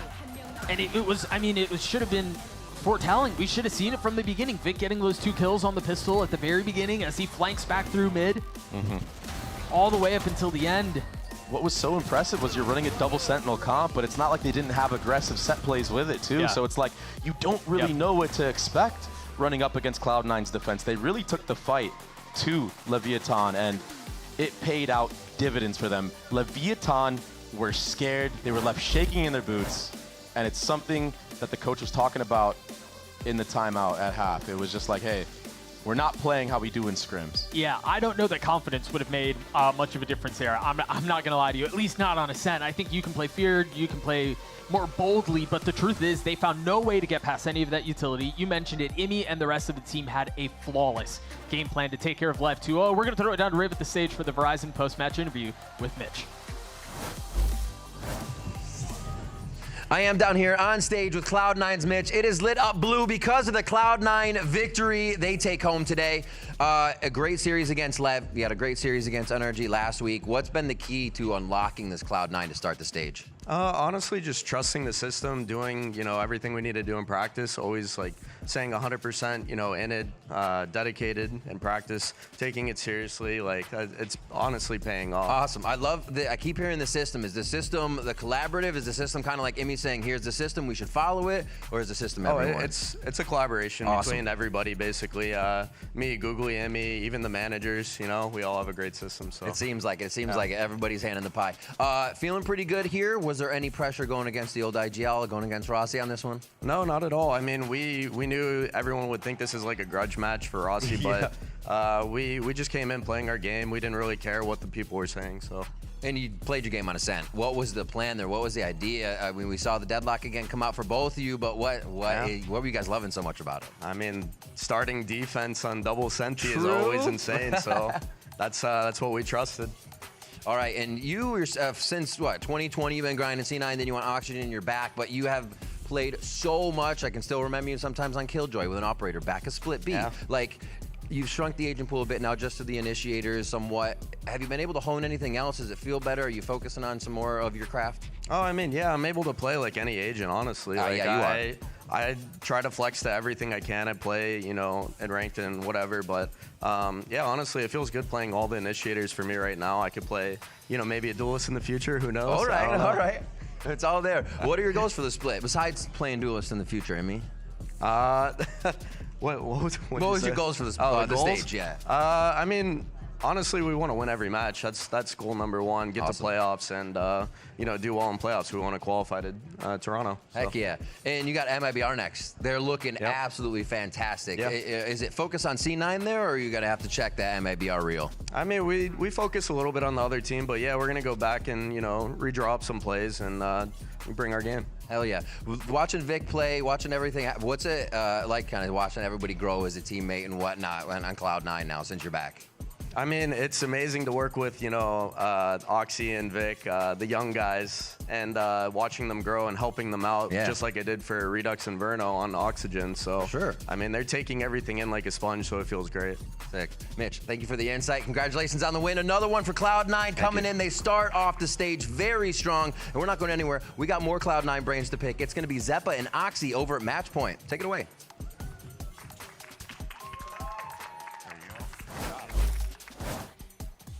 Hey, thanks, Riv. I'm here. Break it down, and I got Zeppa, and we got Oxy. Oh, man, you guys are on a heater lately. This is going to be a treat. I want to go over this round here from the game. I mean, at this point, after this round, I think it was over. No? You guys were stomping them out on their map pick. Just to clarify, this was attack, right? Like the round before this? Was it attack? I don't remember. It might have been, yeah. Okay. I think the attack is after. Oh, okay. Yeah. Okay, so this is actually your guys' B push. You guys do a couple pushes, but I'm gonna draw attention to like what you're bunkering down over here, bro. Like there is a lot of stuff protecting you. It must feel pretty good to be that Vice. Yeah. Yeah. Especially when you have a flash for yourself, you just pop it and just swing. So off rip, we get the net coming in on the B main push. You get Omen Blind coming from Vic cutting through, and then Oxy, you're just running it down. Yep. And their cage actually helps you out.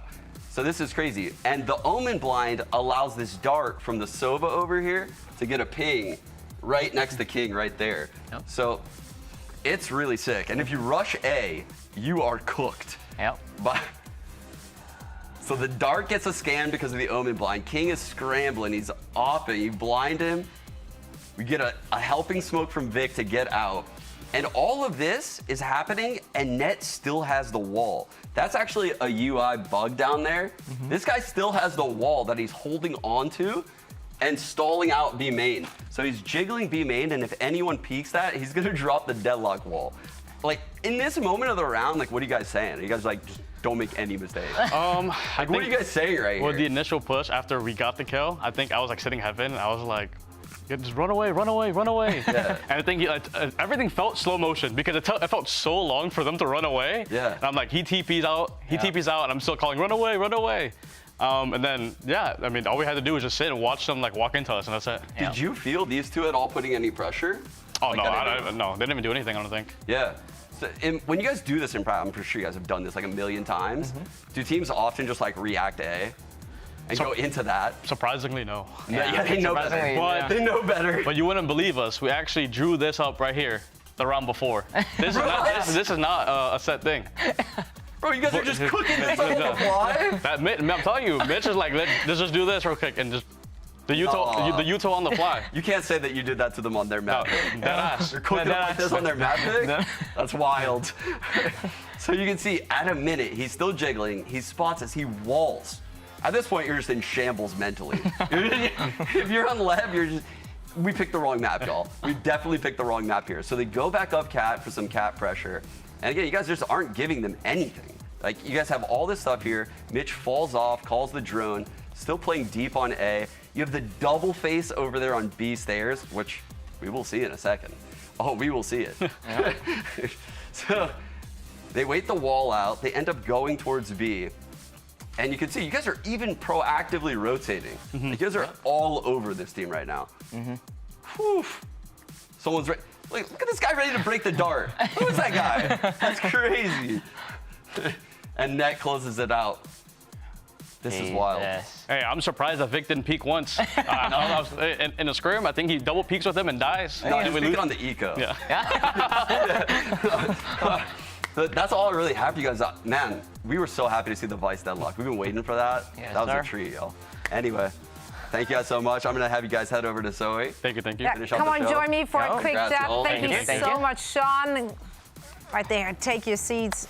I want to pick you guys' brain. This was insane. In fact, week one was insane as well. Thank you so much for coming on to Matchpoint to chat a little bit about Cloud9 as a whole.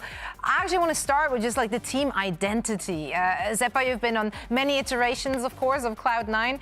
If you compare them, like, what's the current Cloud9's identity? How would you compare it to previous iterations? It's a good combination of, I guess, me, Mitch, and even Net, kind of like of the veterans of the team. Especially now we have Vic and Oxy. Very young players, like Mitch said earlier in the interview, that they are able to absorb and learn very fast. And I think Michael, having or Net being on the team, he has such a big voice. It helps out Mitch, me, and the team, honestly. And the identity of the team, hey, we got young shooters and old shooters. I don't know what to tell you. I mean, they're shooters. The age doesn't matter at this point, right? So as long as they're shooting, we're good. You have so many individual pop-up performances. You obviously had like 2 lifetime games. I said it already on the desk. I don't know how many lifetimes you have. Like, I don't know. Hopefully another like 15, 20 like in a row, back to back to back. So we hope for many more. But then obviously, Oxy, we know that you're a player who absolutely can just pop off. Vic had a phenomenal game on Ascent. The numbers he was putting out, it's just... Finally? Yeah, finally. Whoa, that's unnecessary. Okay. Where is this coming from? Like, what do you guys have for breakfast? What's the morning routine? The morning routine. A lot of work. Chipotle for me, McDonald's for him. Yep. And then. I do not condone this message. This is not it. I mean, that's our morning routine. I mean, we practice or we play we deathmatch and things like that leading into the game. But what helps the most is, I guess, like losing in practice every time. Yep. And the practice has been out. I'm telling you, the last 2 matches have been like way easier than the last 3 weeks of practice. Why is that? I don't know. Just no clue. I have no idea. I can't doesn't tell matter, you know. If you get the dub on match day, all is well. I agree. Yeah. Let's take a look at the standings to see where Cloud9 currently is at, and of course also all the other teams. Generally, how do you feel about your group? Super winnable, I assume. I feel like we've already played most of, if not every single team here. LEV, we just played. NRG just played. We also have MIBR, Aspas, and Verno coming up next week. That's going to be fun as hell. And then we got G2 and Furia.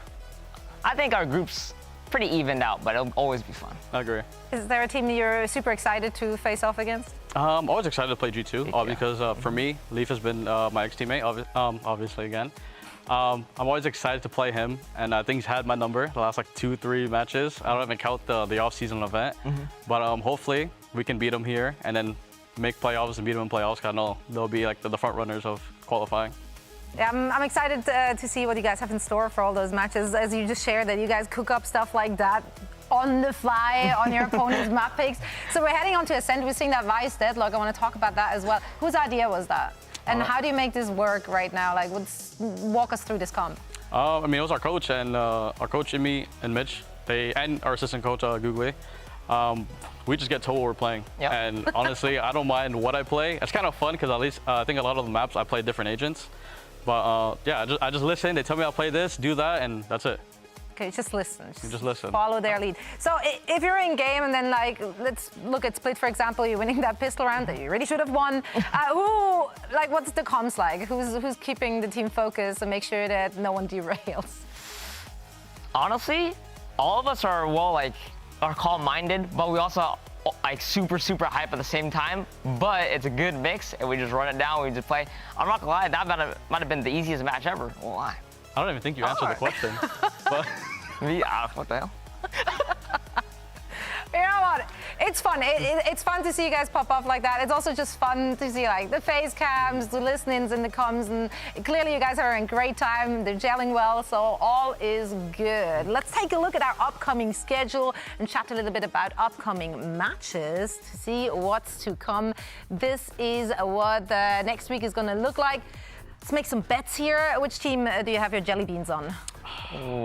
I think EG is underrated. I think they have really high highs and I guess really low lows. They're a little bit inconsistent, but I think it could be a good game if they both are like on one. I have to give that one to Sen.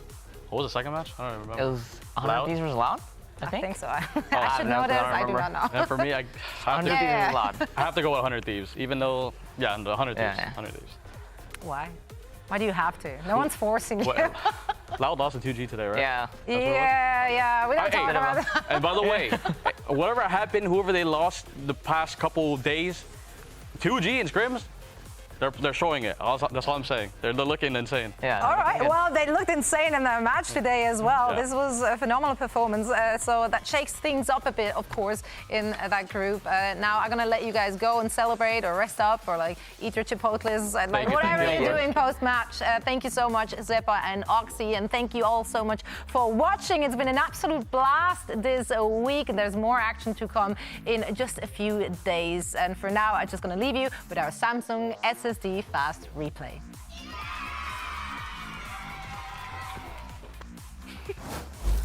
Two Brazilian teams at a bit of an inflection point here, and one has come off their third game against Crew in 4 officials, trying to find out where they sit in the grand scheme of things, and I think it's safe to say that our 2G team got some soul searching to do. Jazin's playing pretty aggressively towards Mounds, and even if you take that space, he will still find a way to punish you. Everyone right now from 2G on a solo mission is falling apart. One towards upper. Here's Jazin now finding his third in the round. He got busy over at C yet again, and will finish off the job with that Neon ultimate. Flashed off here, caught inside the smoke. Oh, it's Carnage! PXS is able to find 2. It's up to Vinny now. Horrendous for Loud. Disastrous situation as 2G get in the lead, and PXS here sat on bend, trying to hold on, trying to huddle together. It's the newcomer PXS in a 1 versus 1. Over the top goes 2G, but he makes too much sound. The new blood will get 2G to map points. And that's all she wrote, folks. 2G limping into the game. We'll take it in overtime. What are we doing here? This is scary here.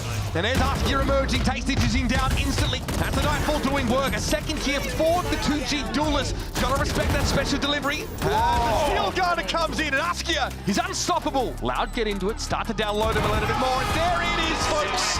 iBot power race for Askia. It's up to Pancata here versus 4. 2G now trying to give themselves a staging ground to end the series. But Pancata stands up, finds 2. It's unreal! How do you just steal a moment like that just when you exactly need it? This is going to slow things up. 20 seconds. Not a lot of time to work with. And there's Silence getting rid of Vinny. The Lurker there through mid. There's another one coming. I don't know if he's going to be ready for it, but it may not matter. 2G on the precipice of doing it in disarray. Losing their leader. Take their first win of Americas. Silencing the doubters and maybe the doubt in their own minds as well. Cloud9 here. We know this team can shoot. We'll be going up against Leviathan, which is coming into stage 1 with a bunch of changes. I'm super excited to see what these guys can bring. There's that first ult invested, trying to flush him out, but Oxy's behind enemy lines. getting two, trying to divide the attention of the attack. That's Snappy, leaving things in a 1v1. Footsteps aplenty, and Rossi has no options to play around. Vic has played this beautifully. Cloud9 get to 8. Wise with their money. Big swing out from King, though. King's close by, but there's a lot on his shoulders. The paranoia in his face, tries to spam and connect. 3 found for King. Disaster averted. How much more can they get here? Texas gonna fall. Oh, they forget about the ults. They're just gonna frag their way through this. The stun to buy a little bit of time. Shut. Oh my God, he almost did it, Doug. Not even close. Not even close. Mitch will get the defuse. Cloud9 take map 1, 13-8. And they have to use so much utility to clear out what they think is on the other side that's a telltale sign of where they're headed. And Net is the greeting party. In the right place, still has utility, has his 2 smokes. Wants to take the fight, so he's gonna get ones. He's gonna get ones! A Red Bull clutch and heartbreak for Lev. Will there be spam kills? The flash is out. Vic gets his 2. He's already got 13,000 kills on the half, and he just continues to light it up. Look at him. An outrageous series. I mean, you gotta call it what it is. Obliterate Lev.